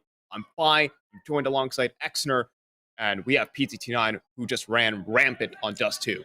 You really did. We ended at 16-6, and that was a really nice showcase from what we just saw from PT's Z9. So I'm expecting to see more of the same from them. I have no doubts that they'll be able to replicate that sort of success on a map like Nuke, just considering the names on this roster, as they should be hopping into the server here shortly. I mean, we just saw so much dominance. We saw Ponalone going for those crazy no-scopes. It was such a fiery match, and even on the F1 race car, we saw some signs of life early on in the early stages of the match, but later on, it was all of the just Ponalone all the way. JoJo the same, and even the coach there and Mad Cows was doing a great job. PZT9 had a great long protocol as well on that CT side. I think everywhere they went, they just kind of found success. They looked like the more well-drilled team, and they had all the timing. They had more map knowledge. It felt about the timings and where the players were. It's just the communication. It felt was on point, and everyone was synergized for that lineup on Dust 2. Here on Nuke, let's see if F1 can throw them a little bit of a ringer here is what we're looking for. We're looking for a competitive map and maybe even a third. F1 Race Car, definitely a team that are capable of doing that. I think so as well. The only issue is just how dominant we saw that second half here. An interesting little fact is that it will be actually, we're going to see F1 race cars starting out. So this is their map pick, and it's Project Z Theta 9 that have chosen that T-side start. So a little bit atypical from what we usually see on Nuke, but we'll see if it works out. Obviously, I thought their CT side was much more clean than their T side, so maybe that's what they're looking to have. Oh, Ponalone looking to entry in through Hot. There is Lysander here on the site as well as it. Lysander has backs turned. He'll take 2 heads. Looking for the third. It'll get it. And that's the round just done and dusted there. F1 Razegar walk away with a fast pistol. That is a lovely 3K to kick things off for Lysander, knocking 3 heads down, and he had to. If he would have went 1 for 1, that would have been less like compromised, and other players would have been able to maybe find those trades towards the collapsing CTs. So Lysander with a critical 3K here. The issue is Project Z Theta 9, they were able to win one of these force buys in the last one now. So you have to wonder if it happens again, what sort of mental state F1 race car will be in. Exactly. I mean, it's not over the hill just yet. So this pause is very quickly expired. We'll see what they can get started. These second round force buys has yet to be converted in this in this series at least. These force buys have been really, really successful here for whoever team has lost the pistol. Yeah. So if we want to keep that trend going, PZT9 could really put the hurt onto F1 early on here in Nuke. It's important to get a very good T side start because you can snowball that momentum later into the half. Certainly the case here, and the interesting little bit about it is that I can't really put my finger. I feel like there's a lot more eagle shots that are being hit on land. Maybe that's just because everything feels a lot cleaner. There's no online delay. There's no ping to worry about. You see the head and you click it. Yeah, we've seen a whole lot of that today in the playoffs. Yeah, so far, especially in the grand final in Dust 2, we saw a lot of that from Saturn. Here on the T side, though, see if he can deliver something different here. That's okay, JoJo. That was a deagle. It went through the edge of the wall, so Fatality is counting his lucky stars here. But now they can start proceeding down towards this B site. Everyone is low here. Fatalities might not be standing for much longer. He'll be run over by Ponalone's Tech 9, and this B site is PZT9. There is a response, though. Tactile, though, is going to get wrapped. That's not what you want if you're F1. And now it's a 3-on-3. Davis snuck his way down the vents. Maybe a chance to catch Ponalone off guard. That's certainly the case here, but they still have to worry about Saturn and Mad Cow left to frighten off this clutch, and they will continue into the bomb site. It's now just Mad Cow left at the 1v3, and I don't know how much of a chance they'll have. Timing doesn't quite favor him, but he might have a chance with the USP, or UMP rather. Still, nevertheless, probably about the same success if it was a USP. No kills found in that later stages of it. At F1 Race Car, they convert the force by the second round, and they're able to walk away with it, and they break the trend. Yeah, finally, after long last, we see those second buys not work out. They aren't favored the force buy. PZT9 are going right back into it here with a force buy once again. I don't know what exactly is going on in terms of their thoughts in this one. They're certainly lacking some utility, but they know they had it pretty close in that last round. They're going to try and maybe topple that economy of F1 race car and just really try and hit the gas here. Keep that acceleration down and not allow F1 race cars to get any sort of round. Oh, Pwn alone, pushing up close though, has the angle, can't quite convert onto Lysander though. That will be an opener here for F1, and great news for the seat side early. Certainly is. Gets caught reloading, but luckily it is Hate with an instant trade. That is very lucky there. That Hate is there to trade. We're into this 3-on-4. Saturn, Jojo, and mAAd, the players still standing, all here in the lobby side. So they're going to take this one towards this A site. Lysander is low. He can be fragged out upon early, but there's also that player in heaven you have to contend with. And Lysander, he's not expecting. He gets 2 kills. At least Saturn in this 1 versus 3. He's going to get punched in upon. And Gabe is blown up, or Hate is blown up by a teammate. Sick.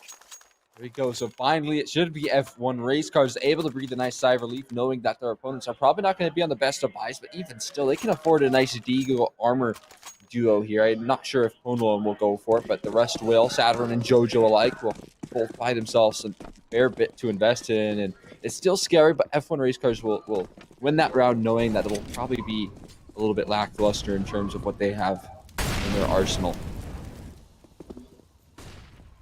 Just a couple of pistols here for PZT9, but I say just at close range, those things are basically rifles. So whoever fires the first bullet in that exchange might just be winning the duel. In this version of it, it's tactile, and he gets a second as Jojo just dropped into his waiting arm. And Lysander just going to be cleaning up the proceedings. And this one should be a formality as everyone is gone. It just leaves Saturn here, and best of luck. Yeah, I think best case scenario, he gets a gun and deals some extra damage, and he might see the shadow here, and that reality might be upon us. Saturn picks himself up an M4. Can start to use that against F1. He's being a bit of a nuisance here, isn't he? Well, now he's stuck between a molly and some broken glass here. He's going to swing out and tactile with the USB. He's going to find the frag to finish it off. 4-0. In favor of F1 race car, and this is going to be what's required here if they want to take into map 3. I don't think they can give up any sort of momentum, because once the ball started moving on Dust 2, it was insurmountable for F1 race cars to stop. And so this strong start needs to continue here into a strong half here, a good half finish that Project Z Theta 9 are going to make sure that they regret taking that T-side start on Nuke. Yeah, off to the start that F1 needed, but they've had good starts. They had a good one on Dust 2. But this time around, they're not going to get a good start in this round. Ponalone punishes Hate's aggression, and now they have free entry in towards Secret. They even have this ramp split coming through. Things are falling apart already, even though they're only down 1 man here for F1. I mean, if we take a look at once these ops do roll out for Ponalone, the chances of winning these rounds get a whole lot higher here as Tactile's looking to make the rotation, and he's going to be flashed off the angle and scared off as well, as they are going to start to crunch towards Decon. They have a teammate wrapping Tactile, but it's just going to be a peek into Ponalone's op, and he's doubled down on the entries on Nuke. It's not too often you can say that. And he finds a third. Ponalone. That is insane from Pone. Gabe's going to push through into Ponalone's off. Lysander here, not going to be doing anything in this one. That is a PZT9 round, if I've ever seen one.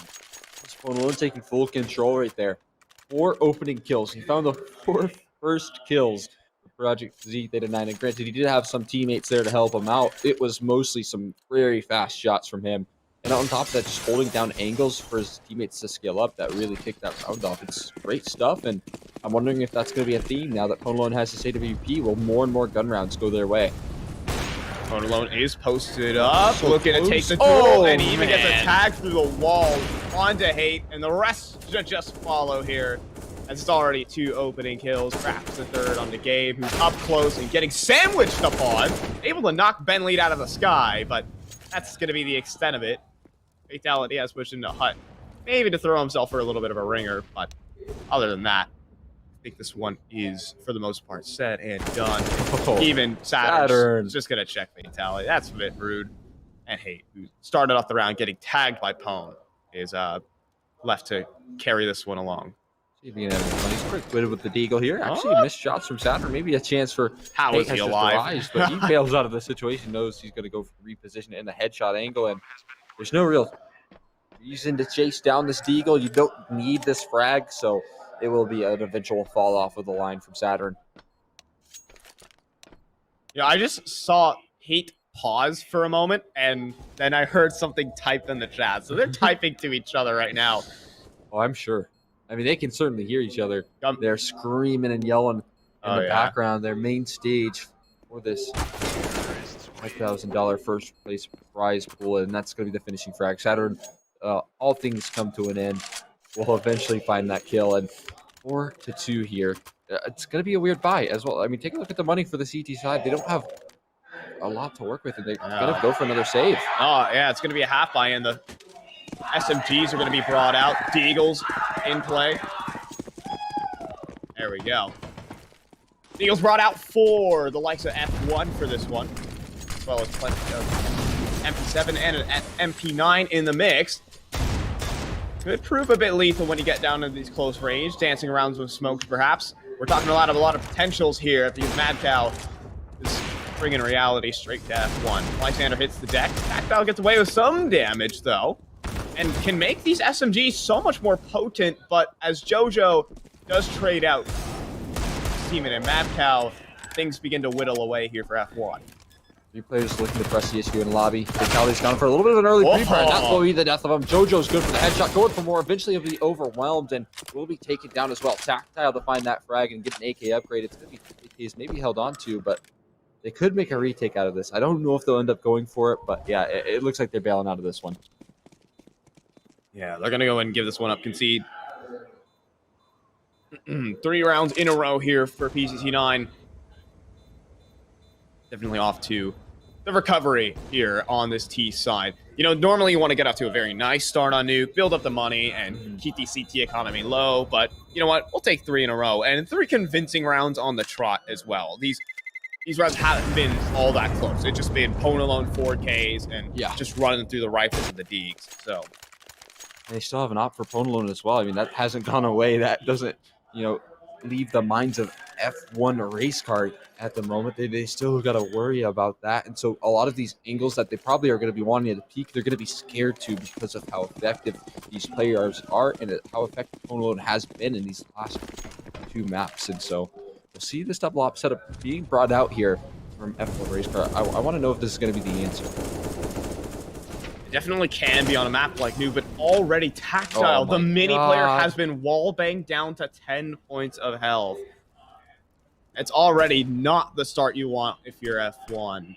And now PCC9, they even want more than just Tactile. They want the entire A site to go with it. Bentley and so Saturn are just up close in hut, and they're ready to pounce. In fact, there's only one player here really to defend. It's Lysander on top of the hut, which can prove very lethal here, but he's a soul man. He needs extra defenders next to him, and well, he's gonna hope and pray that he gets sub. He'll be over the top of that hut. Will he get cleared? Finally he does by mAAd Cow, and the site just goes up in smoke. It's a 2 versus 4. F1 are likely to save.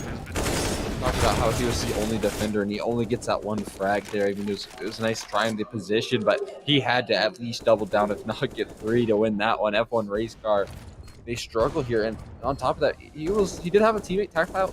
He was spammed down at 18 HP to start that one from hut into mini. That is so disgusting from Bentley right there, and he even finds the finishing frag as well onto Tactiles. Now it's going to be Fatality looking to hold on to that AWP. He's far, far away from this run.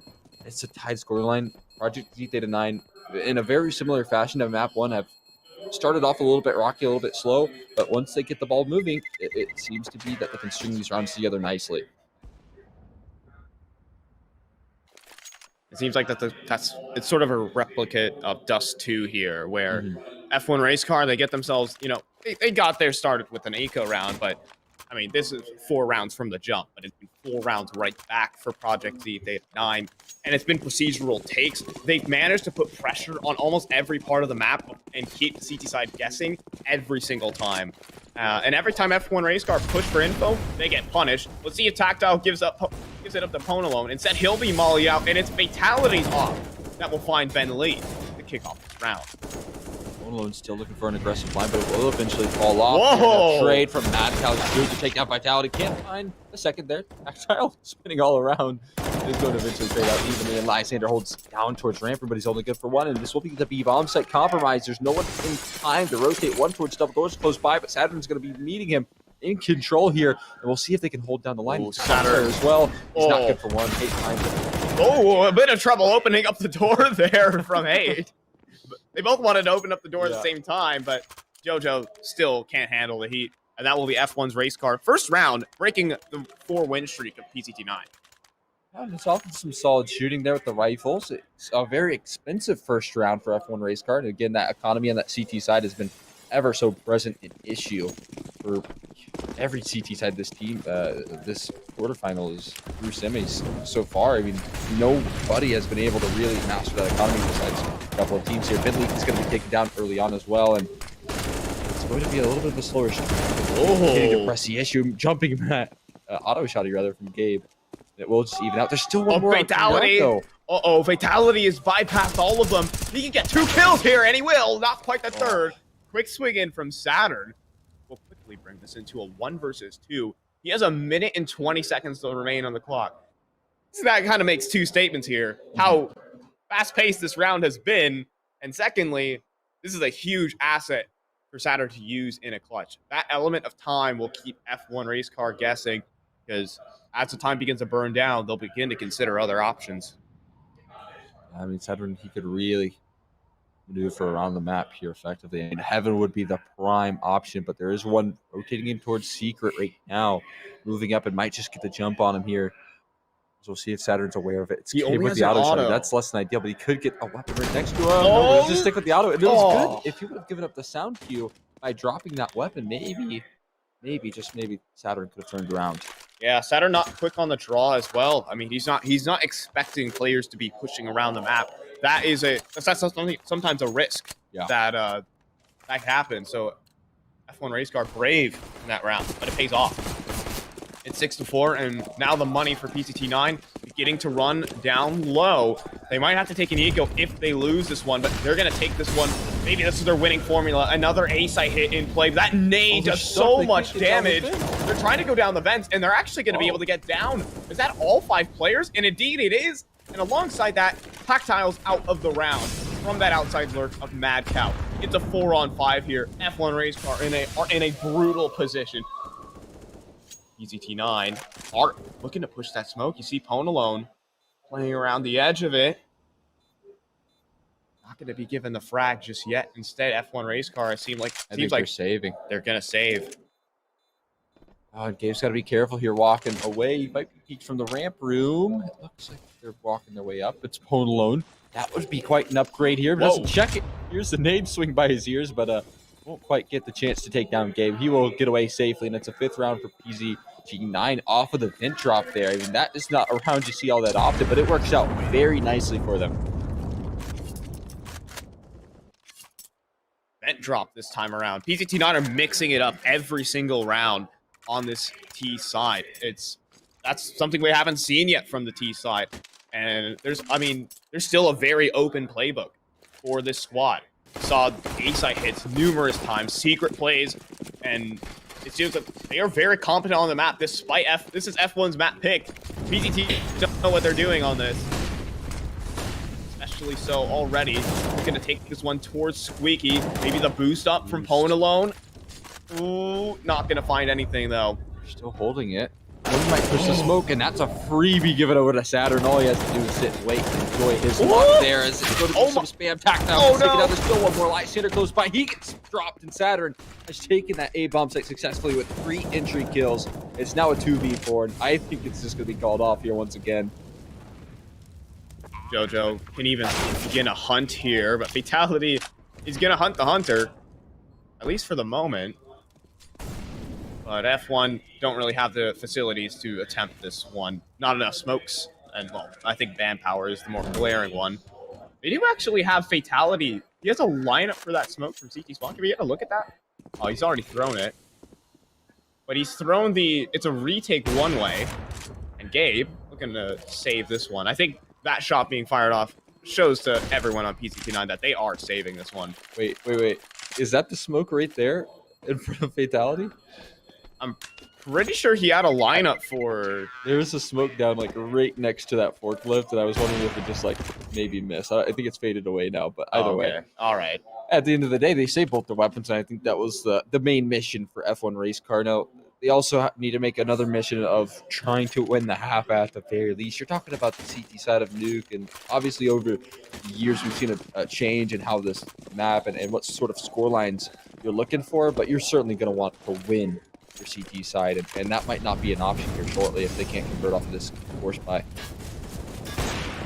This is effectively a must-win, but Tactile is going to open it up. Gabe immediately gets dropped on, though, by Ponalone, and he has his teammate mAAd right next to him. Tactile is in a rough spot. He gets wallbanged through 100% of the way, from 0 to 100. Goes the rest of F1 now, as Lysander has been dropped by mAAd. Here's Fatality, though. Gonna rise through the vents, perhaps?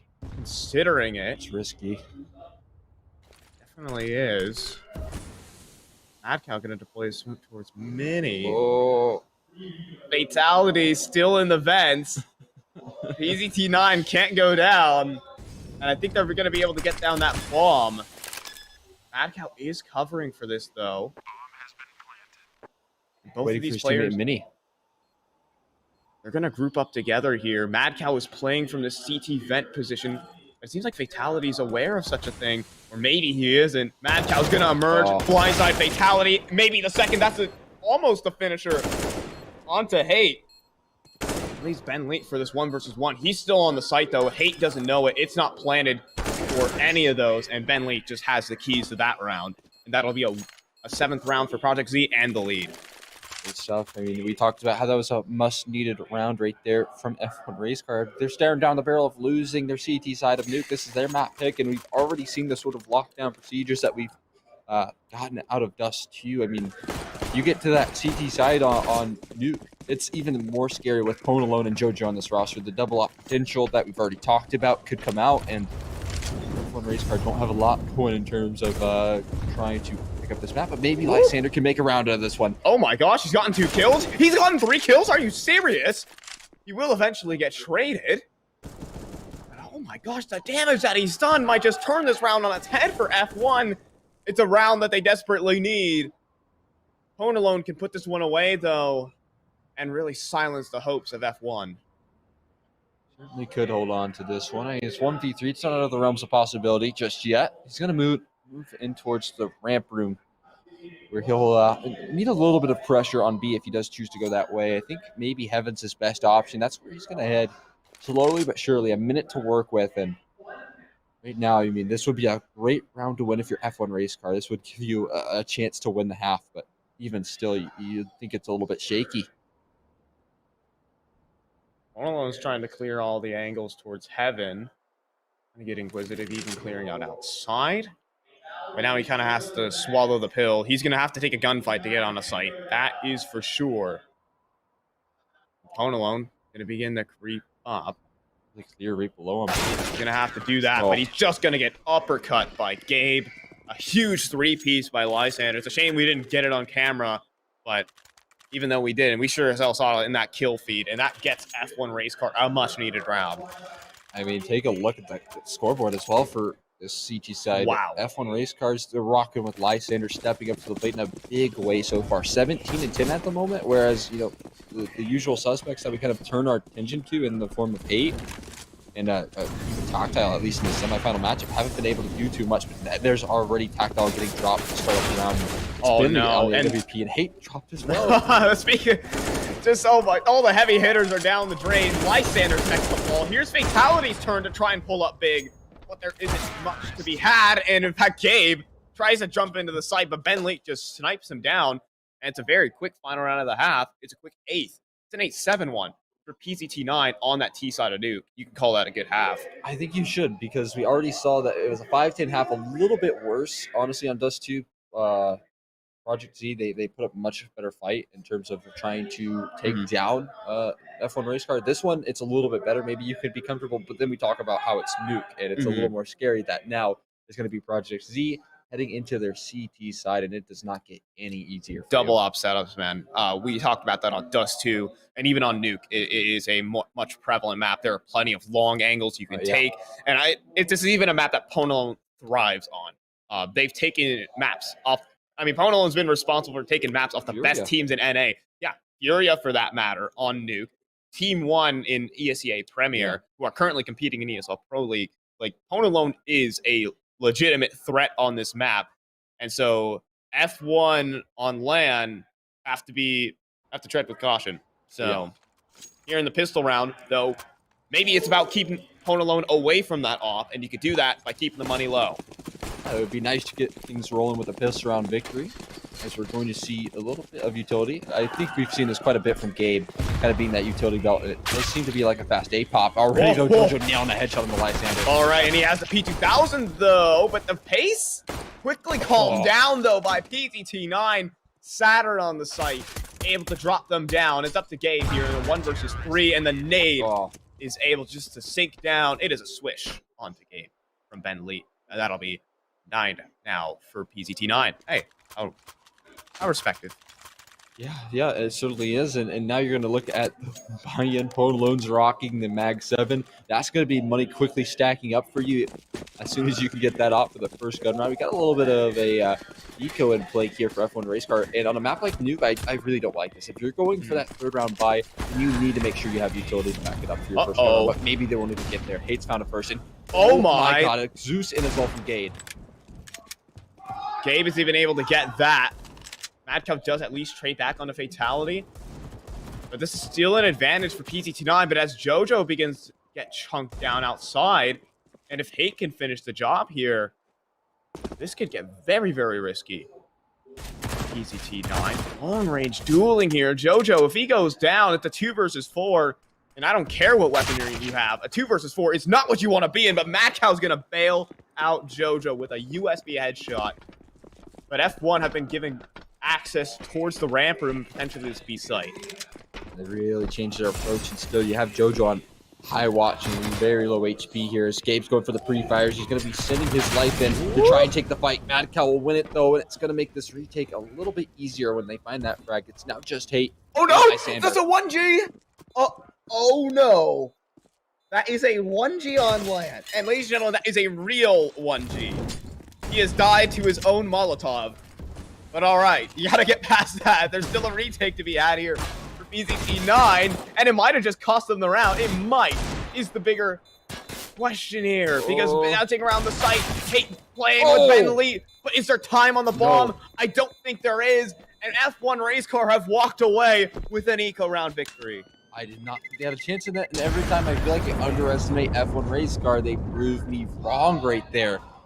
That is unbelievable. We'll get a little replay of the burning in the molly here. No, this is foul, man. Historical purposes. No. We'll see it live on camera. mAAd, unfortunately, will go down to his own devices. And at the very least, you know, you see Ben Lee holding onto some loss. There's silver lining you see in that loss. But again, you can kind of tame that economy on that CT side, and a positive off the back of it as well. You know, we can talk all about that double op setup, but if you never get the economy to pull it out, then there becomes that bigger question posed. Now leading into this, Deagle's out for PZT9. They lose this. They're onto an eco, and maybe even a double eco at that. And if they spot, they're not going to have a spot for at least it's going to feel like. So PZT9 are a lot into this round, and they're going to need something out of it. Seems like a play. They're going to just rush in through hut. Might be the exact right call. They've already found the open frac. They shouldn't want to do. He gets one, but then he's done. Just now, Bentley takes two down. He might even win this round for them. There's still 2 out towards Squeaky, and mAAd now left into the clutch. mAAd can deliver something here. It's long range with an MP9, though. It's not optimal for the coach of the Bad News Bears. And now mollied out of heaven. He's going to consider a rendition. He's actually just going to make his home. A loop. A little bit of a loop there. Definitely so. No kit, though. Has to make a move. A fatality towards the hut side. But it seems like mAAd doesn't really want a piece of this round. I mean, he wants it, but is he really going to get it? Is the big deal here. He's jumping across, and I think The vents might be the proper play here. His time in this round is numbered, and Fatality is going to make that number 0. It's 9-9 now. And F1 Race Car have converted their force buy, and they might be taking a map lead, or at least a round lead in this map of Nuke. Certainly could here. It's going to be, like you mentioned, a long while before we see the ops being brought out here once again for Project Z. So this round, it's going to be a lot less, just pistols in play here. And it might even be a double save. Alone's only at 1,400. They're not rocking much loss bonus as well. So this lead might start to mount a little bit for F1 Race Car if they're able to continue to convert in clean fashion. As mAAd left the tall task of finding Deagles towards ramp room. Won't find any, and we'll just bail on out of this one. Yeah, they're going to concede a lot of map control already. And if you don't get the immediate opener on one of these eco rounds, then things get a lot more difficult. It's as if they weren't already. Full eco here. A couple Deags, though.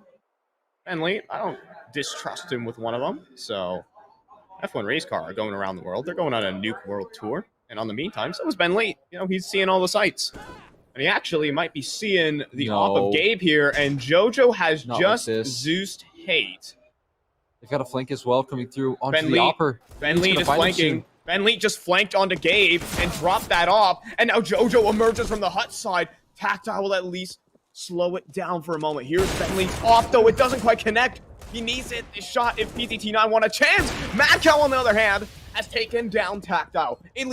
Lysander in this 1 versus 2. He needs to win this if F1 Race Car are going to stay in it, but he can't. It's another eco victory, this time for the CT side.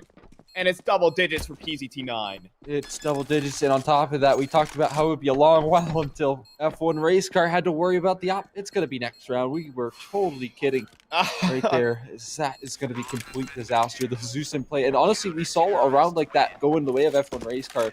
You do not want to give up that momentum in that sort of fashion. I mean, look at the T-side economy as well. And dying to the Zeus as well is the most humiliating way to go. It does not feel good. Oh boy. And it's been very effective here on this land. The Zeuses have been ringing out. I feel like we've seen more Zeus kills than I have in my entire cast. We've seen like a Zeus kill every match. Yes. And like not even for the memes though. Like well, I mean legit uses. Yeah, like legit uses during full ecos.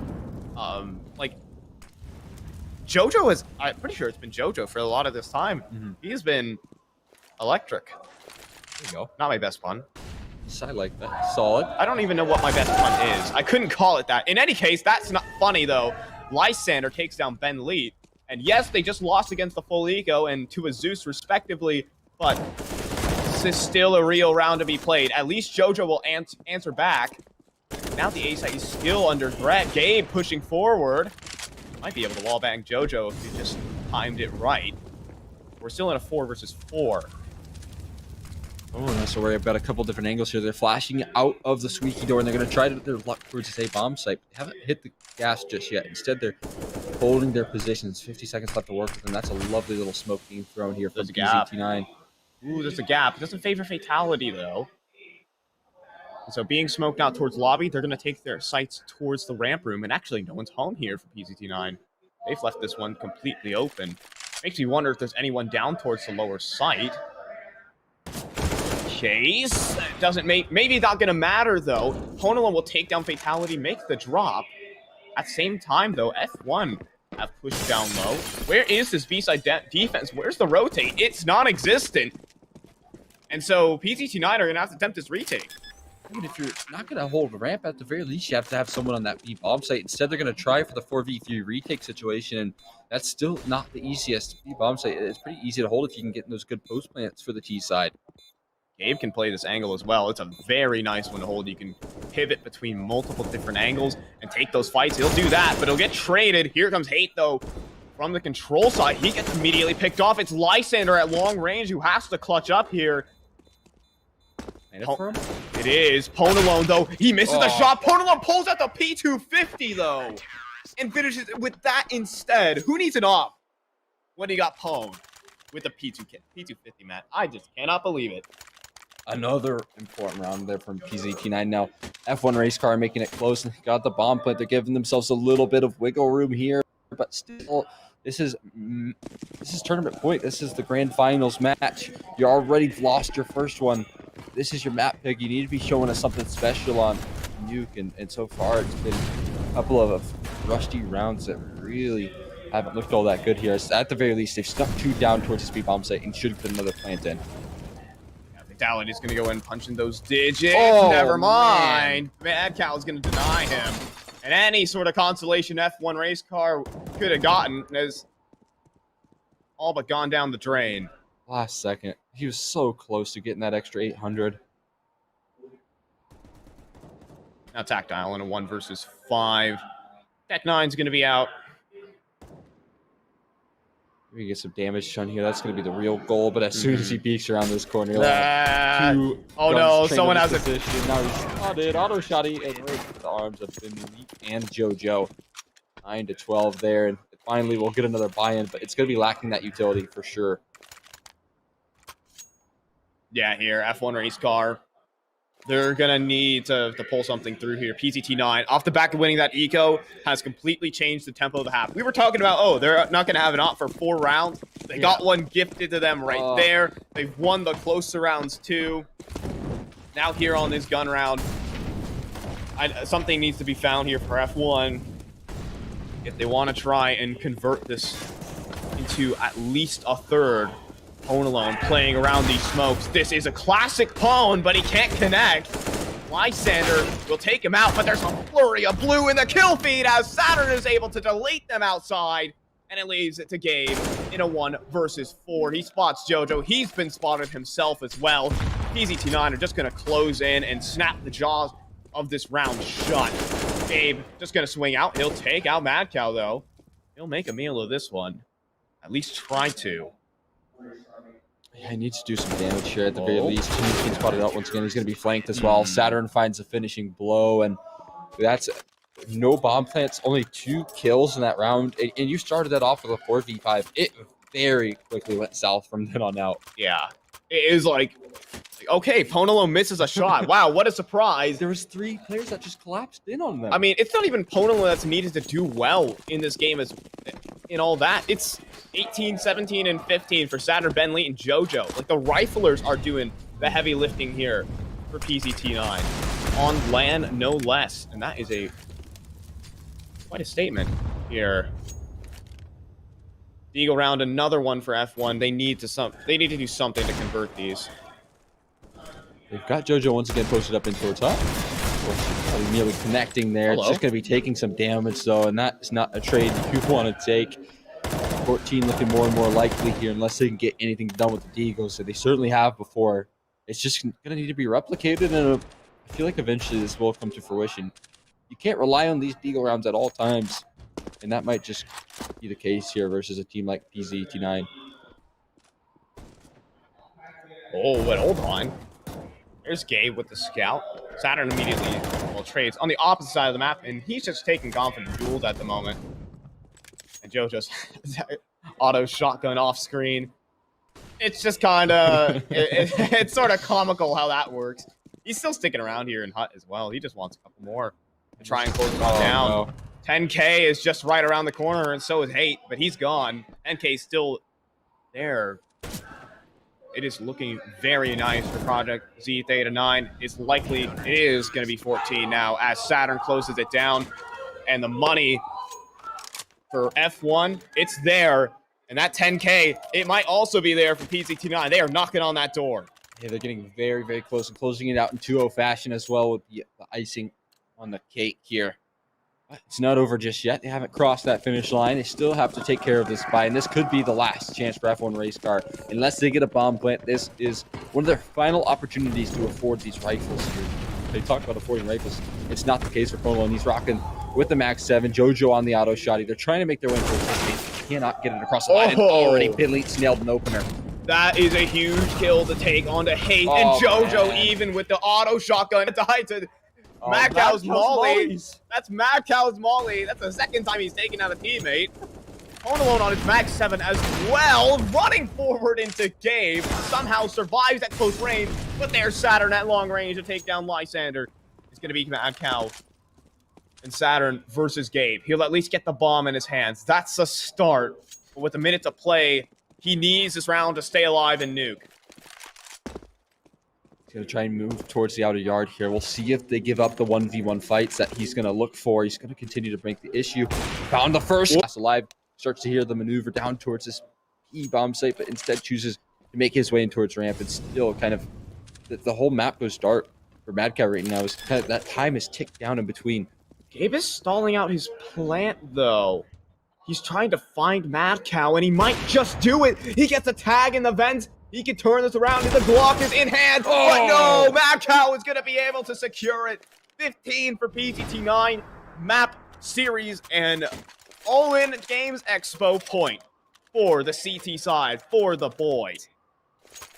That is a heartbreaker as well for Gabe. He was so close. He even found the tag. If he was just a little more fortunate, maybe it would have gone his way, but he couldn't get the auto fast hold on the snipers. mAAd. And yep, this is classic for Project Theta 9. Once they hit that closing marks, we'll see if they can do it. Oh no, mAAd's pulling out the AWP. They're going to continue the pressure. No! And it's going to all fall apart for F1 race car.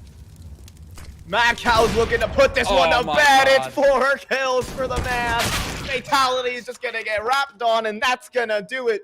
PZT9 walk away with the lion's share of 10 grand. And they're going to take home the big ones here at the All-In Games Expo. It ends. And what a way to do it from mAAd. Ended it off strong, showing that he still has it. That coach is not just a coach. He can hit in the server as well. If Bad News Bears ever need an opper, well, he'll be a good man to step in place. Yeah, that was a fantastic game, man. What a closer. We got to see mAAd not only clutch that round before, he made good on his Molotov antics as well. So yeah. really fun stuff from this event. And it will be them walking away with that 5K and first place. Oh, yeah, they drove out here for a reason. They came here for a big cash prize. Yeah. They came here to play on land, and, well, they got that for sure. For the likes of F1, they didn't get the big bucks, but, hey, they're going to be walking away with, I believe, around $1,500 to their name. So, hey, you can't not be happy with that. You got paid for your experience here. So, I mean, I wouldn't be mad at all. Second place, I mean, that's acceptable for them here. But for the boys who decided to fly out here to compete, I mean, they gave us a hell of a show. So thank you guys to those. And I think we're going to go ahead and thank our sponsors for a little bit. And that would be Zowie, Atlantic Gaming, and Clout Fantasy for bringing this show straight here to the Apache Casino. So that's at least it from me. A couple of final thoughts, Exner, before we close this show down. I mean, thank you, of course, to Unified as well for bringing us out here. Oh, yeah. Podcast. It was a fantastic event, and it really delivered there in the playoff stages. Man, we had ourselves a great time, and yeah, thank you all as well for tuning in. Yeah. See you guys. I mean, that's going to do it here from Lawton, Oklahoma, from the both of us. Thank you guys so much for watching, and hopefully we'll see you on another broadcast. See you in the future.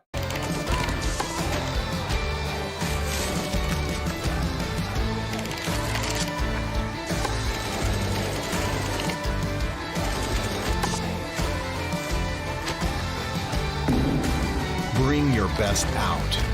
Strive for perfection. It's our goal, too.